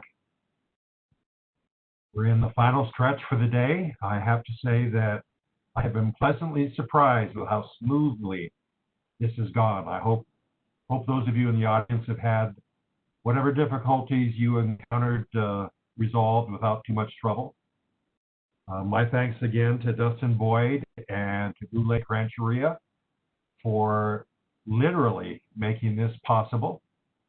I also want to thank Delia and Season and the planning team for putting in long hours with new technology and having to basically invent the wheel each time it turned around. Say thank you for all your hard work. Dustin tells me that there have been 246 people online today, which I think is pretty amazing given that all of us have other things that are constantly pulling at our attention. So thank you for being here. And I'm going to turn this over to Delia for her next two special guests. Thank you, Judge Thorne. And yes, Dustin, thank you so much. We are indeed in the home stretch. The panel will run from 3:15 to 4 o'clock, and we have with us this afternoon Blair Cruiser and Season Good Pasture. And so I will introduce them both, and then we will hear from them. Blair Cruiser is a member of the Hoopa Valley Tribe. She earned her Bachelor of Arts from UC Berkeley in Political Science and Native American Studies, and a Master's of Social Work from Humboldt State University. Blair has worked as an advocate for social justice in urban and rural tribal communities for the past 16 years. For the past 8 years, she has served as a tribal administrator and social worker, focusing on Indian Child Welfare Act compliance and the development of tribal child welfare systems to better serve the needs of families in tribal communities. In previous positions, Blair was responsible for administering 15 federal and state grant programs. She has worked for 2 universities in a specialized capacity with a focus on building partnerships with community and tribally based agencies, developing specialized curricula, and supporting and training students and professionals. Blair currently serves as the Executive Director of Two Feathers Native American Family Services. Thank you and welcome, Blair. I have to also say that they have been putting on a pretty amazing show, much like this, only each week, a couple of different presenters, and they've had some very strong presenters. I encourage you to go take a look at their Facebook page. We also have with us Season Good Pasture, who is Maizu and Paiute, and is an enrolled member of the Susanville Indian Rancheria. Season has her master's degree in counseling psychology and is a marriage and family therapist. Season has served as the Director of Social Services for the Paula Band of Mission Indians since 2013, and is also the Development Director for California Tribal Families Coalition. She's also the Southern Co-Chair for the CTSC Regional Convening. During her time as the Director for Paula, Season has helped the tribe increase its social services capacity by creating Paula Mental Health, an equine program, Paula Parenting Program, Paula Child Support Program, and a Paula Foster Care Program. Season is certified through EAGALA and provides culturally tailored equine-assisted psychotherapy to Paula youth and parents. During her 4 years, Season has helped the tribe utilize its tribal court and social services abilities to the fullest extent, and to provide complete case management for all child welfare matters, including tribal customary adoption. Through her work, Paula was the first tribe in the state of California to be approved to perform criminal background checks at the state and federal level, and inspired the drafting of SB 1460, which then allowed all tribes within the state to access criminal background checks for child welfare purposes. We have 2 very strong presenters, and again, thank you both for being here today. I'm going to take just a moment to get Blair's PowerPoint up, and then we'll turn it over to her.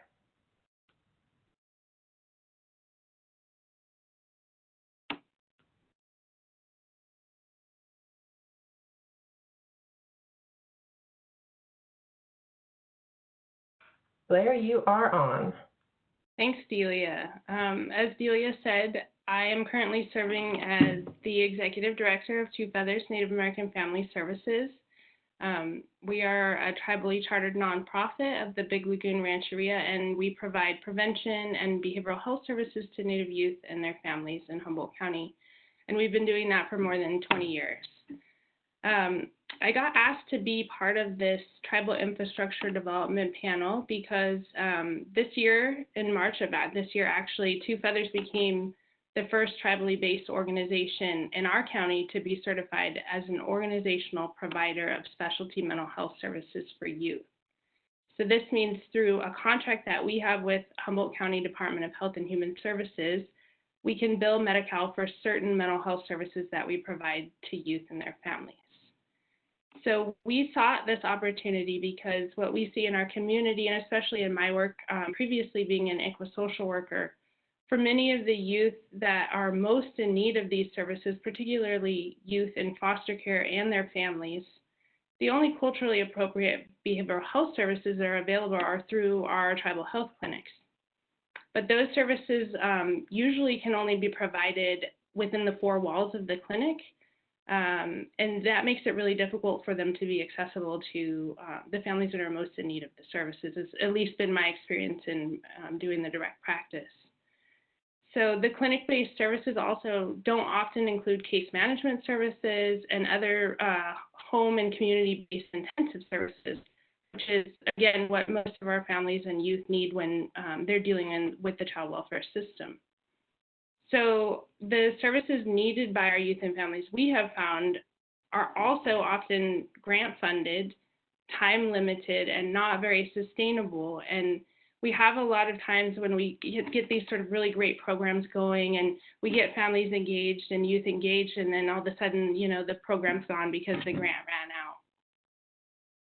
And so for us, what we're really looking for is a way to provide these services that meet the youth and families where they're at, provide them in an intensive way, including intensive case management, wraparound, providing individual therapy to youth in the schools, and also being available for crisis intervention to come to homes, to respond on the phone, and also peer support and mentorship. And so our hope is to expand services to meet the needs of any youth who need it, and for these services to be available in an ongoing way. So we never want to say, well, sorry, the grant's not available anymore, so we can't provide that service to you. And so I was asked by the conference organizers to just share a bit about this type of funding with all of you.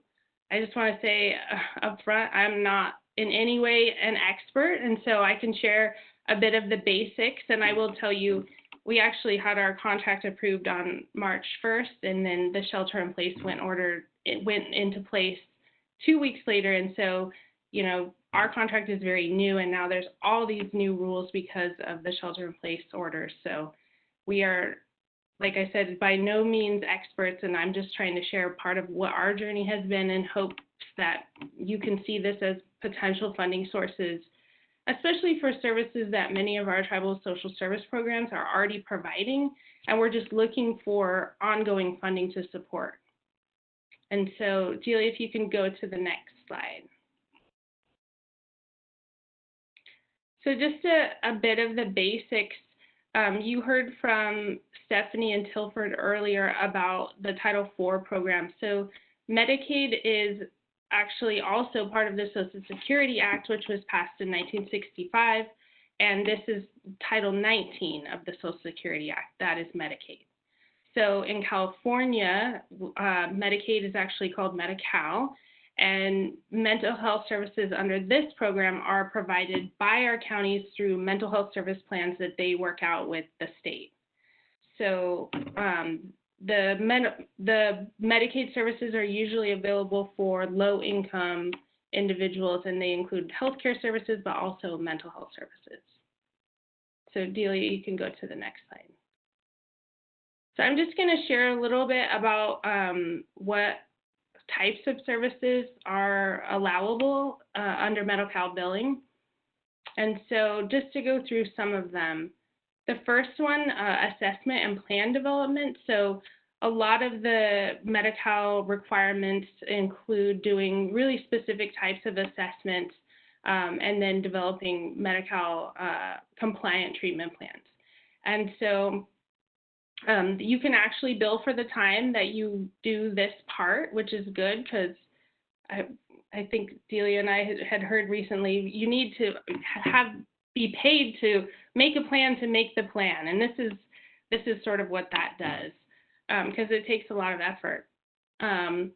Collateral services, so these are services that you can actually provide to the support persons of the child to assist the child in meeting their treatment plan goals. And this part in particular, because there's so much work that we do to help youth that is really about improving their environment, working with their parents, working with their teachers. And so this type of service that is a Medi-Cal billable service is the collateral services, and it's really about helping those in support of the kid to meet the treatment plan goals.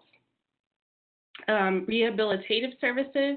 So these are the direct services to the child to improve the daily living skills, social and leisure skills, and you can provide medication education under this type of service. You can also do individual therapy, that's a billable service. You can do family therapy if the child is present. And then group therapy is also an allowable billable service under Medi-Cal. Targeted case management, so these are services to assist the child in accessing medical, educational, social, and other community services. And then finally, crisis intervention, which allows for us to do that emergency response to assist the child in coping with a crisis. So Delia, you can go on to the next one. So there are additional services that are more intensive that can be billed to Medi-Cal. These services are designated for specific classes of youth, and these are the youth that we're talking about in this conference, usually the youth that are involved in the child welfare system.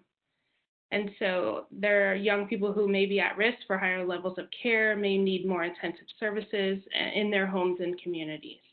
And these services were what we were particularly interested in at Two Feathers to be able to fund in a sustainable way. And so intensive care coordination, this service is specifically to facilitate the implementation of cross-system collaborative services approach. It can include coordinating and participating in child and family team meetings, and you can do it on an intensive basis. So that means really talking across all parties to make sure that the youth and families are getting the services that they need. Intensive home-based services. So this service is more of an intensive case management, and it can include providing education to youth and families on symptom management, supporting the youth in the development of social networks or utilizing community resources, and supporting the youth and the family to address behaviors that may interfere with achieving a stable family life. And finally, the therapeutic behavioral services. So these are short-term intensive services that are supposed to be available 24 hours a day, 7 days a week, and really help to manage behaviors that place youth at risk of being moved to a different placement, especially a higher level of care and placement. So if you can go on to the next slide, Delia. For us, though, I feel like the greatest important piece here is that all these services can be provided to the young person or the family in their home. It can be provided while you're transporting them, what we call van therapy here. We have a big county.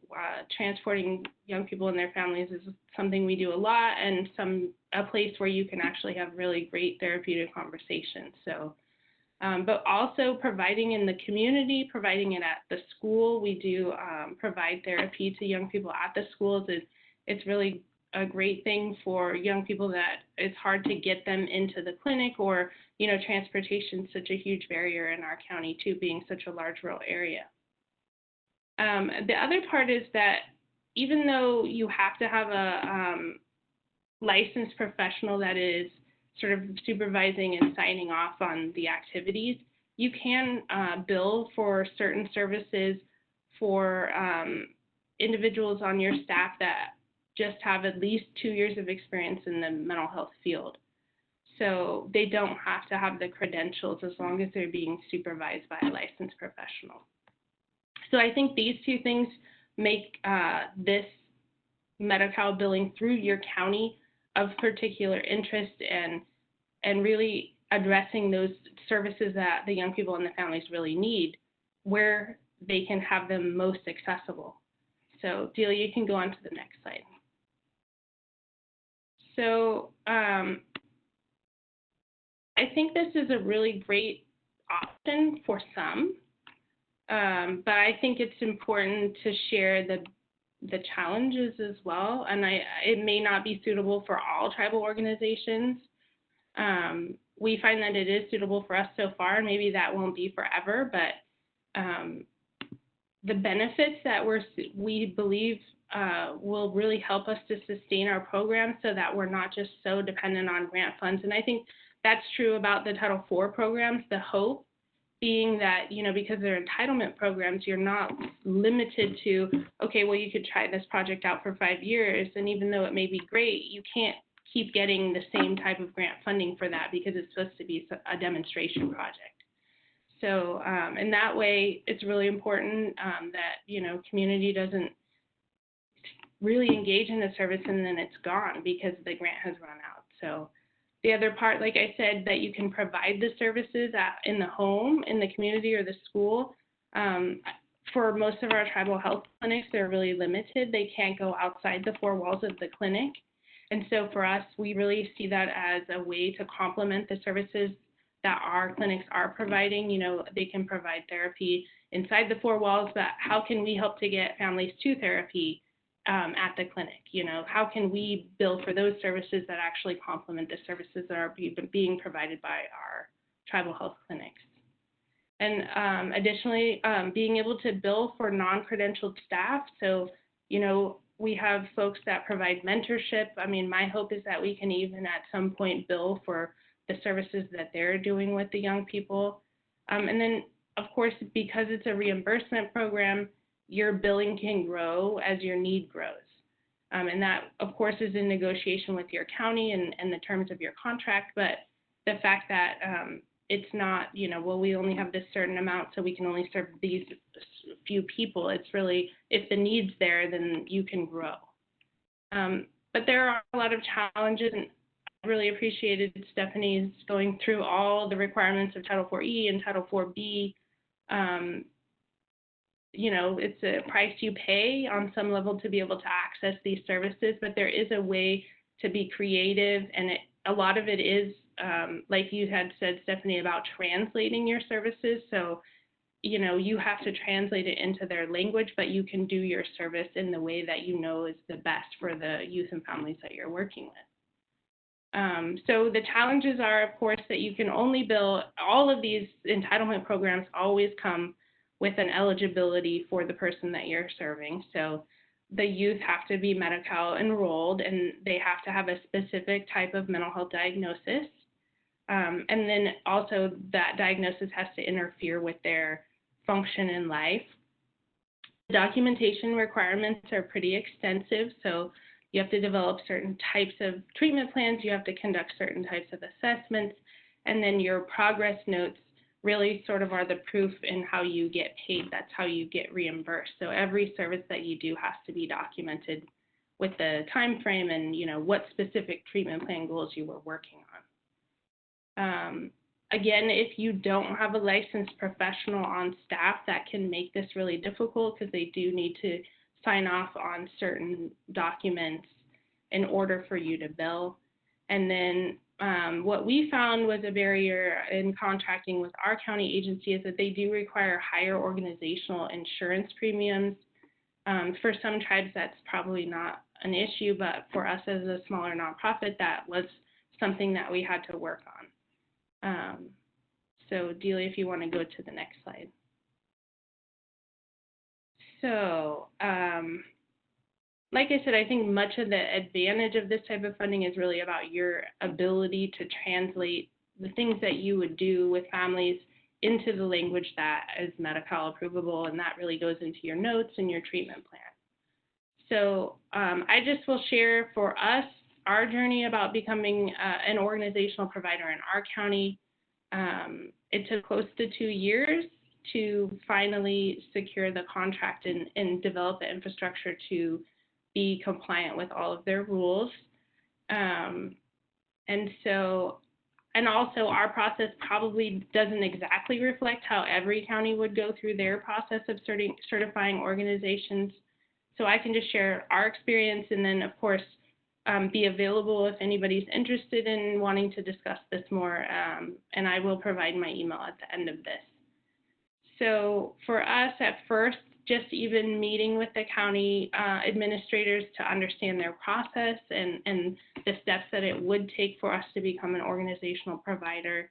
And we did a lot of that probably in the first 6 months, just really because you kind of have to understand, well, is this worth it? You have to do this cost benefit analysis and look at, you know, all the steps and if it's actually achievable. So we had this group of amazing people in our county. They're the quality improvement unit. They actually would just walk us through every step of the process and were incredibly helpful. And I would send thanks to them. I don't know if they are part of this conference, probably not, but they were actually very helpful. So let's see. The next part for us, and this took a while, was revising our clinical and our personnel policies to meet all of the Medi-Cal requirements and then our county-specific requirements. So that's true when you're doing Title IV-E, as well as, you know, a lot of it is really revising policies to be in alignment with the regulations, which is a boring process and often can take a lot of time. So after that, it is also preparing your facility. There are regulations about what your site needs to have in place. And so working in, you know, making sure our site was certifiable for what their requirements were, and then them coming out and doing a site visit to certify our site. And then another piece of it is negotiating the rate that you're going to be paid for the services. So that part you have to really look at, you know, what services cost, and even break it down to, in our situation in our county, at a rate per minute for those services. But we did have some help in doing that process, and I could offer, you know, advice on other people that could help in that way too. And then in the end is the completing the contracting process, which for some counties can really take a long time, depending on their processes, meeting those insurance requirements, and then the county providing their training around documentation and the billing processes. And so that's a very brief summary of the journey for 2 years, but I believe it is a potential source of funding for many of the services that probably most of you are already providing. So I just want to say I'm available to share more if anybody's really interested in this as an opportunity. And my email is here on this slide, and I believe, Delia, that should be in the Google Drive. So hopefully that's helpful to you. This is a unique, I think, funding opportunity, and we should take more advantage of the entitlements that really allow us to keep serving our community instead of being tied to, you know, grant periods that end and then we have to end our services. So thank you for listening, and please do contact me if you want to talk more about it. Blair, can I just ask you one question before we let you go and transition to Susan? You mentioned that you could provide therapy in school. Could you talk to us a little bit about challenges that may have existed along those lines and kind of how it was structured, if it was structured within the individualized education plans for students or in some other way? Yeah, I think that, you know, the way that we provide our individual therapy in schools is really usually not tied to the IEPs. So although they could be, but, you know, they're usually not. So we're not there as sort of school personnel or part of the SELPA program or something like that. We're just outside providers. So part of it is, you know, really signing those releases of information and getting access to see the kid in the school. And it would usually be during, you know, one of their break times or when they can be pulled out of class. So but it's not usually tied to their IEPs. I don't know if that's what you're asking exactly. Yeah, I was just curious how that's worked. One of the things that we had been doing for a tribe is trying to figure out how tribes could work more closely with schools, for reasons such as, it's an indicator if students are experiencing high absentee rates. It's an indicator that something's going on. So one of those red flags kind of before you launch into the child welfare system. So it seems like you are kind of navigating your way into that system in a nice way. The schools, we have MOUs with certain schools where we have a lot more clinicians that will come into the school. But Two Feathers has been serving kids with counseling in like a number of schools for many years, and that's just been, a release of information with the parents, just allowing us to come in there. And maybe that's relationship building with the schools, probably a big part of it. Sure, Two Feathers has certainly been around for a long time. Happy, and then you can see the kid. That is true. Okay, so we will transition now to Season. Blair, thank you so much. Thank you. Please do stick around. Season is, again, the Social Services Director for the Paula Band of Mission Indians, and is here with us today to talk about the work that she's been doing to utilize DIA tribal court funding. Thank you for being here, Susan. Thanks, Delia. So just a little bit of background in terms of how I became familiar with this funding. I actually have Maureen Geary to thank. She had been working with me on developing our planning grant for Title 4D, which is the child support program. And she had mentioned, hey, I heard about this one-time funding through the BIA, Tribal Justice Support, and you should go for it. So I talked to our chairman, our council about it, and let them know kind of what it entailed, and they were all for it. So Paula had a pre-existing tribal court already. They used to be part of the Intertribal Court of Southern California. And then in, I believe it was 2010, they decided to kind of break away and create their own tribal court because they were really looking at, fully exercising their sovereignty and doing things for their tribal community that made the most sense for them. And so developing tribal court and social services kind of became a direct focus for them. So a couple of years ago, I think it was in 2017, we first applied for the one-time funding.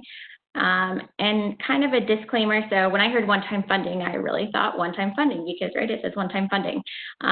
What I found out is that it's, and you'll see I provided a number of materials from PJS where you can kind of review everything, but a lot of it does say budget permitting. But in my experience, one-time funding is not completely accurate, which as we kind of go through the course and I'll explain it, it makes sense why it's not exactly one-time funding. So the nice thing and kind of piggybacking off of what Stephanie was sharing, it is really hard to find startup funds to do a lot of the programs and to do a lot of the things that have been discussed today. The nice thing about this is that it is startup funding. You don't have to have a pre-existing tribal court to apply for this funding. You get to really use this funding to be as creative in terms of taking the time and opportunity to get the training, to get the experience, to decide what kind of tribal court you want to have. So you can really curtail it to fit the needs and the culture of the community. There's training dollars that will allow, kind of key people that are going to be working on the development of the tribal court to, and that's tribal leaders, it could be a tribal administrator, social services, those key folks that are really part of the tribal court development process to go out and to learn and see what other tribes are doing and figure out what's going to meet the needs for their particular tribe. So I'm just going to read a little bit about Tribal Justice Support Directorate. So So basically, the background, they're saying that the tribal court assessment is intended to evaluate tribal needs and provide tribes with recommendations for improving their operational activities if needed. The tribal court assessment process follows the tribal court performance standards, which have been modified to meet the specific needs of tribal courts. The TCPS incorporates a new philosophy and framework for defining and understanding the effectiveness of tribal courts by focusing attention on performance, self-assessment, and self-improvement. The Tribal Court Assessment highlights the specific needs of each tribal court. The Tribal Justice Support Directorate can then provide specific training and technical assistance based on the needs articulated within the Tribal Court Assessment. So like I was saying, the Tribal Court Assessment, it starts off, the first thing that a tribe would do is submit a letter of interest and request to have the court assessment done. So during that first process, the assessment team will reach out to the tribe and ask for documents such as the tribal constitution, tribal codes, and tribal court procedures. And like I had mentioned, if a tribe doesn't already have a tribal court, it doesn't preclude you from applying for this funding. You simply let them know that you're still in the planning stages, and there is money to help you even just in that initial strategic planning phase that you're in. The next step is initial on-site meeting. So the TJS assessment team will come and conduct an initial visit to meet tribal officials, provide an overview of the process, and collect any additional information.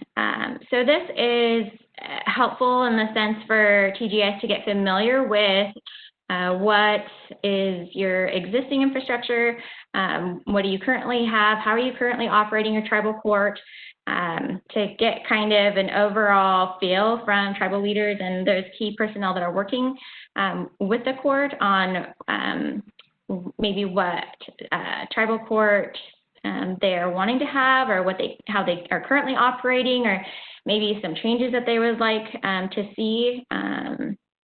So that is pretty helpful.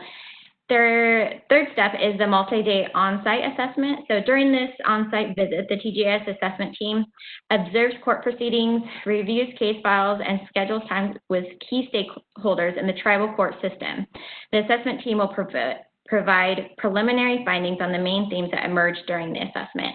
So I know for Paula, the feedback that they met with myself, they met with our current judge that was presiding over the hearings.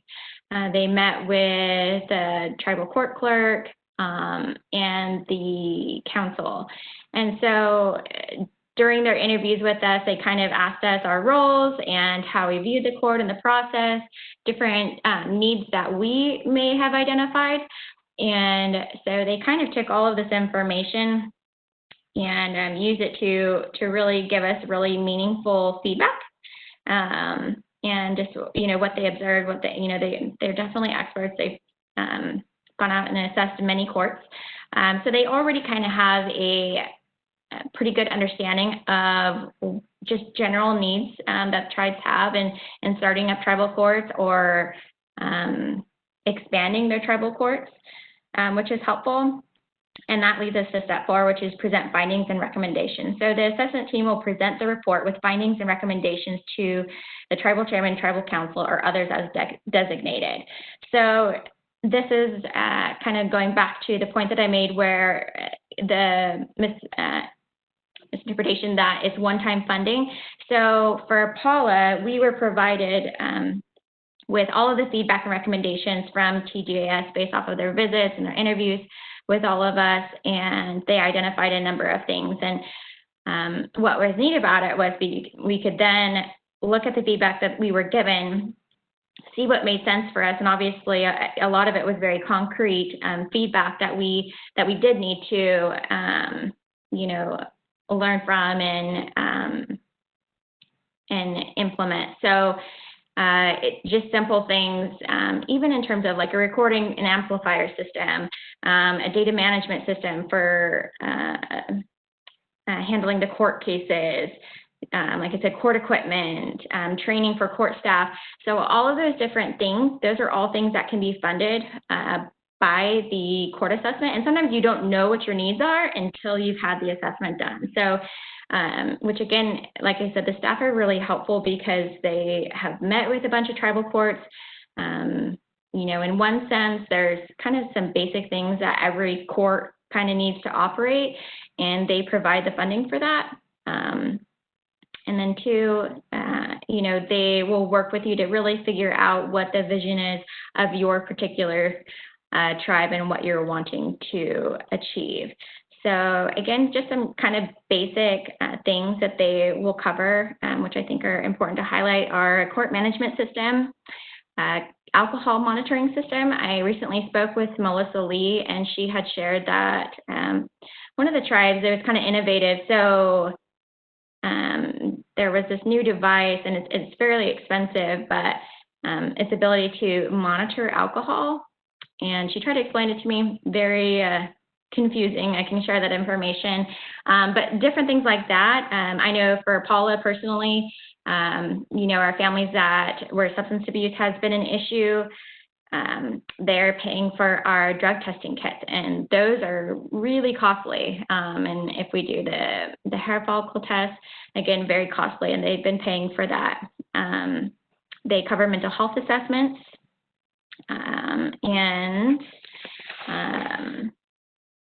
consultant services. So if you're needing to contract out some work, and Paula had to do that as well. I've worked with Maureen, I've worked with Delia on a number of things for code development, developing a court clerk manual, bench book, rules of procedures, and training initiatives. So those are all things that are also covered by this funding.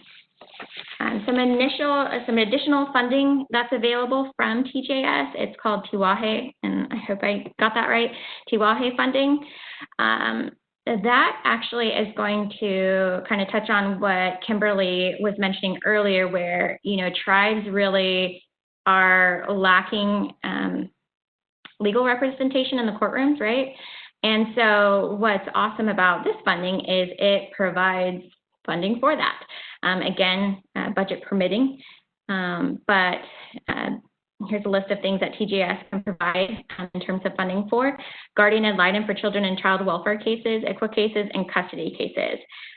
We've used this for a number of cases where it's not quite risen to the level of maybe intervention from the social services department, my department. But, you know, it's kind of gotten like this ugly family custody battle, and, you know, there's always allegations. And so trying to find out what exactly is going on in the home. And so what I've really appreciated about this funding is it's given us the opportunity to contract with somebody to kind of make that decision that has that level of expertise to do those custody evaluations. And for those of you, if you've ever had to kind of go down the path of figuring out and trying to secure those services, you'll know that they are thousands and thousands of dollars, like anywhere between $4,000 and $8,000 to get these custody evaluations done sometimes. And obviously that's a huge barrier for a lot of tribes. Most tribes will not be able to fund that. Parents will not be able to afford that. So this is kind of just an invaluable source for us. It provides funding for public defender services for parents involved in child welfare and ICWA cases, presenters representing the Tribal Social Services Department in issues which are raised to the justice system. So if you don't have your own tribal court yet, but you need somebody to represent your department or even in your own tribal court department, provides funding for that. It also provides for an ICWA attorney who represents the tribe in an ICWA case transfer. It also provides funding for technical assistance for kind of what was discussed earlier with the 4B and D. So if you're wanting to figure out if that's a area where the tribe could possibly benefit from securing those funds, it provides technical assistance for that as well. And it also provides funding for a juvenile probation officer or juvenile success officer. We've used that also. And again, it's a nice support staff position that is kind of a go-between between the social services department and the court. It's, you know, as you know, and many of you know who are working in social service departments for your tribe and for the court, we all wear a lot of different hats. And so anytime you can have an additional staff person that's just strictly dedicated to working with our youth, especially kind of like that teenage range, it's really nice to have that additional support. And so again, the TYA funding is kind of nice to, at least my recommendation, and this is my experience, is to go after that maybe after you've done the tribal court assessment, because again, sometimes you don't really know what your needs are until after you've completed the assessment. So if you look at the Google Drive, I included a template letter for requesting the initial court assessment. And also, like I said, so when you, after you request, you're kind of put in AK. So, you know, I spoke with them just a couple weeks ago, and I was doing an inquiry for actually my tribe up in Northern California, and they were saying that there's one tribe that is getting ready to be going through the process of the tribal court assessment. And so my tribe would be, you know, if we apply, we'd be the next one. So we might have to wait a little bit. The nice thing is that you don't actually have to wait until this assessment has been completed to get the funding. So also in the information that I provided, you'll see that there's another template that requests immediate funding. And it touches on all of that as well. In addition, there's a sample budget, which kind of gives an overview of different things that you can include in your budget, and just kind of makes it easier, but that's not a comprehensive list. So also the information for the folks at Tribal Justice. And I think that's it. Thank you, Susan. You know, I have to say, Susan has a knack for finding things that might work, trying them, and making them work, right? It's evidenced by Paula being the first child to just apply for criminal background checks and getting them, and now we have SB 1460, and kind of feels like that a little bit with this funding source, right? Where she and Maureen identified it, they applied, and it has really allowed her to develop not only the Paula Tribal Court, but sort of surrounding infrastructure as well, as she spoke to. Thank you so much, Susan. And thank you also to Blair. Looking at the clock, we are now at 3:59. So we are at the end of day one of the conference. So Thorne, I will turn it over to you, and thank you sincerely from California Tribal Families Coalition to the Blue Lake Rancheria, and specifically Dustin Boyd. Thank you. Yes, Dustin, you realize that the reward for good work is more work. So we're going to ask you to do the same thing for us tomorrow to keep us all connected. For all the conference attendees, thank you for spending the day with us. Tomorrow looks to be a very worthwhile day as well, including starting off with Judge Abby Abernathy. So please plan on joining us. The evaluations, again, please make sure you fill those out. And thank you, and we will see you in the morning. The starting time is listed on the agenda at 8:45. Obviously, if you want to come early for coffee and donuts, that's on you. So we'll see you in the morning. Thank you.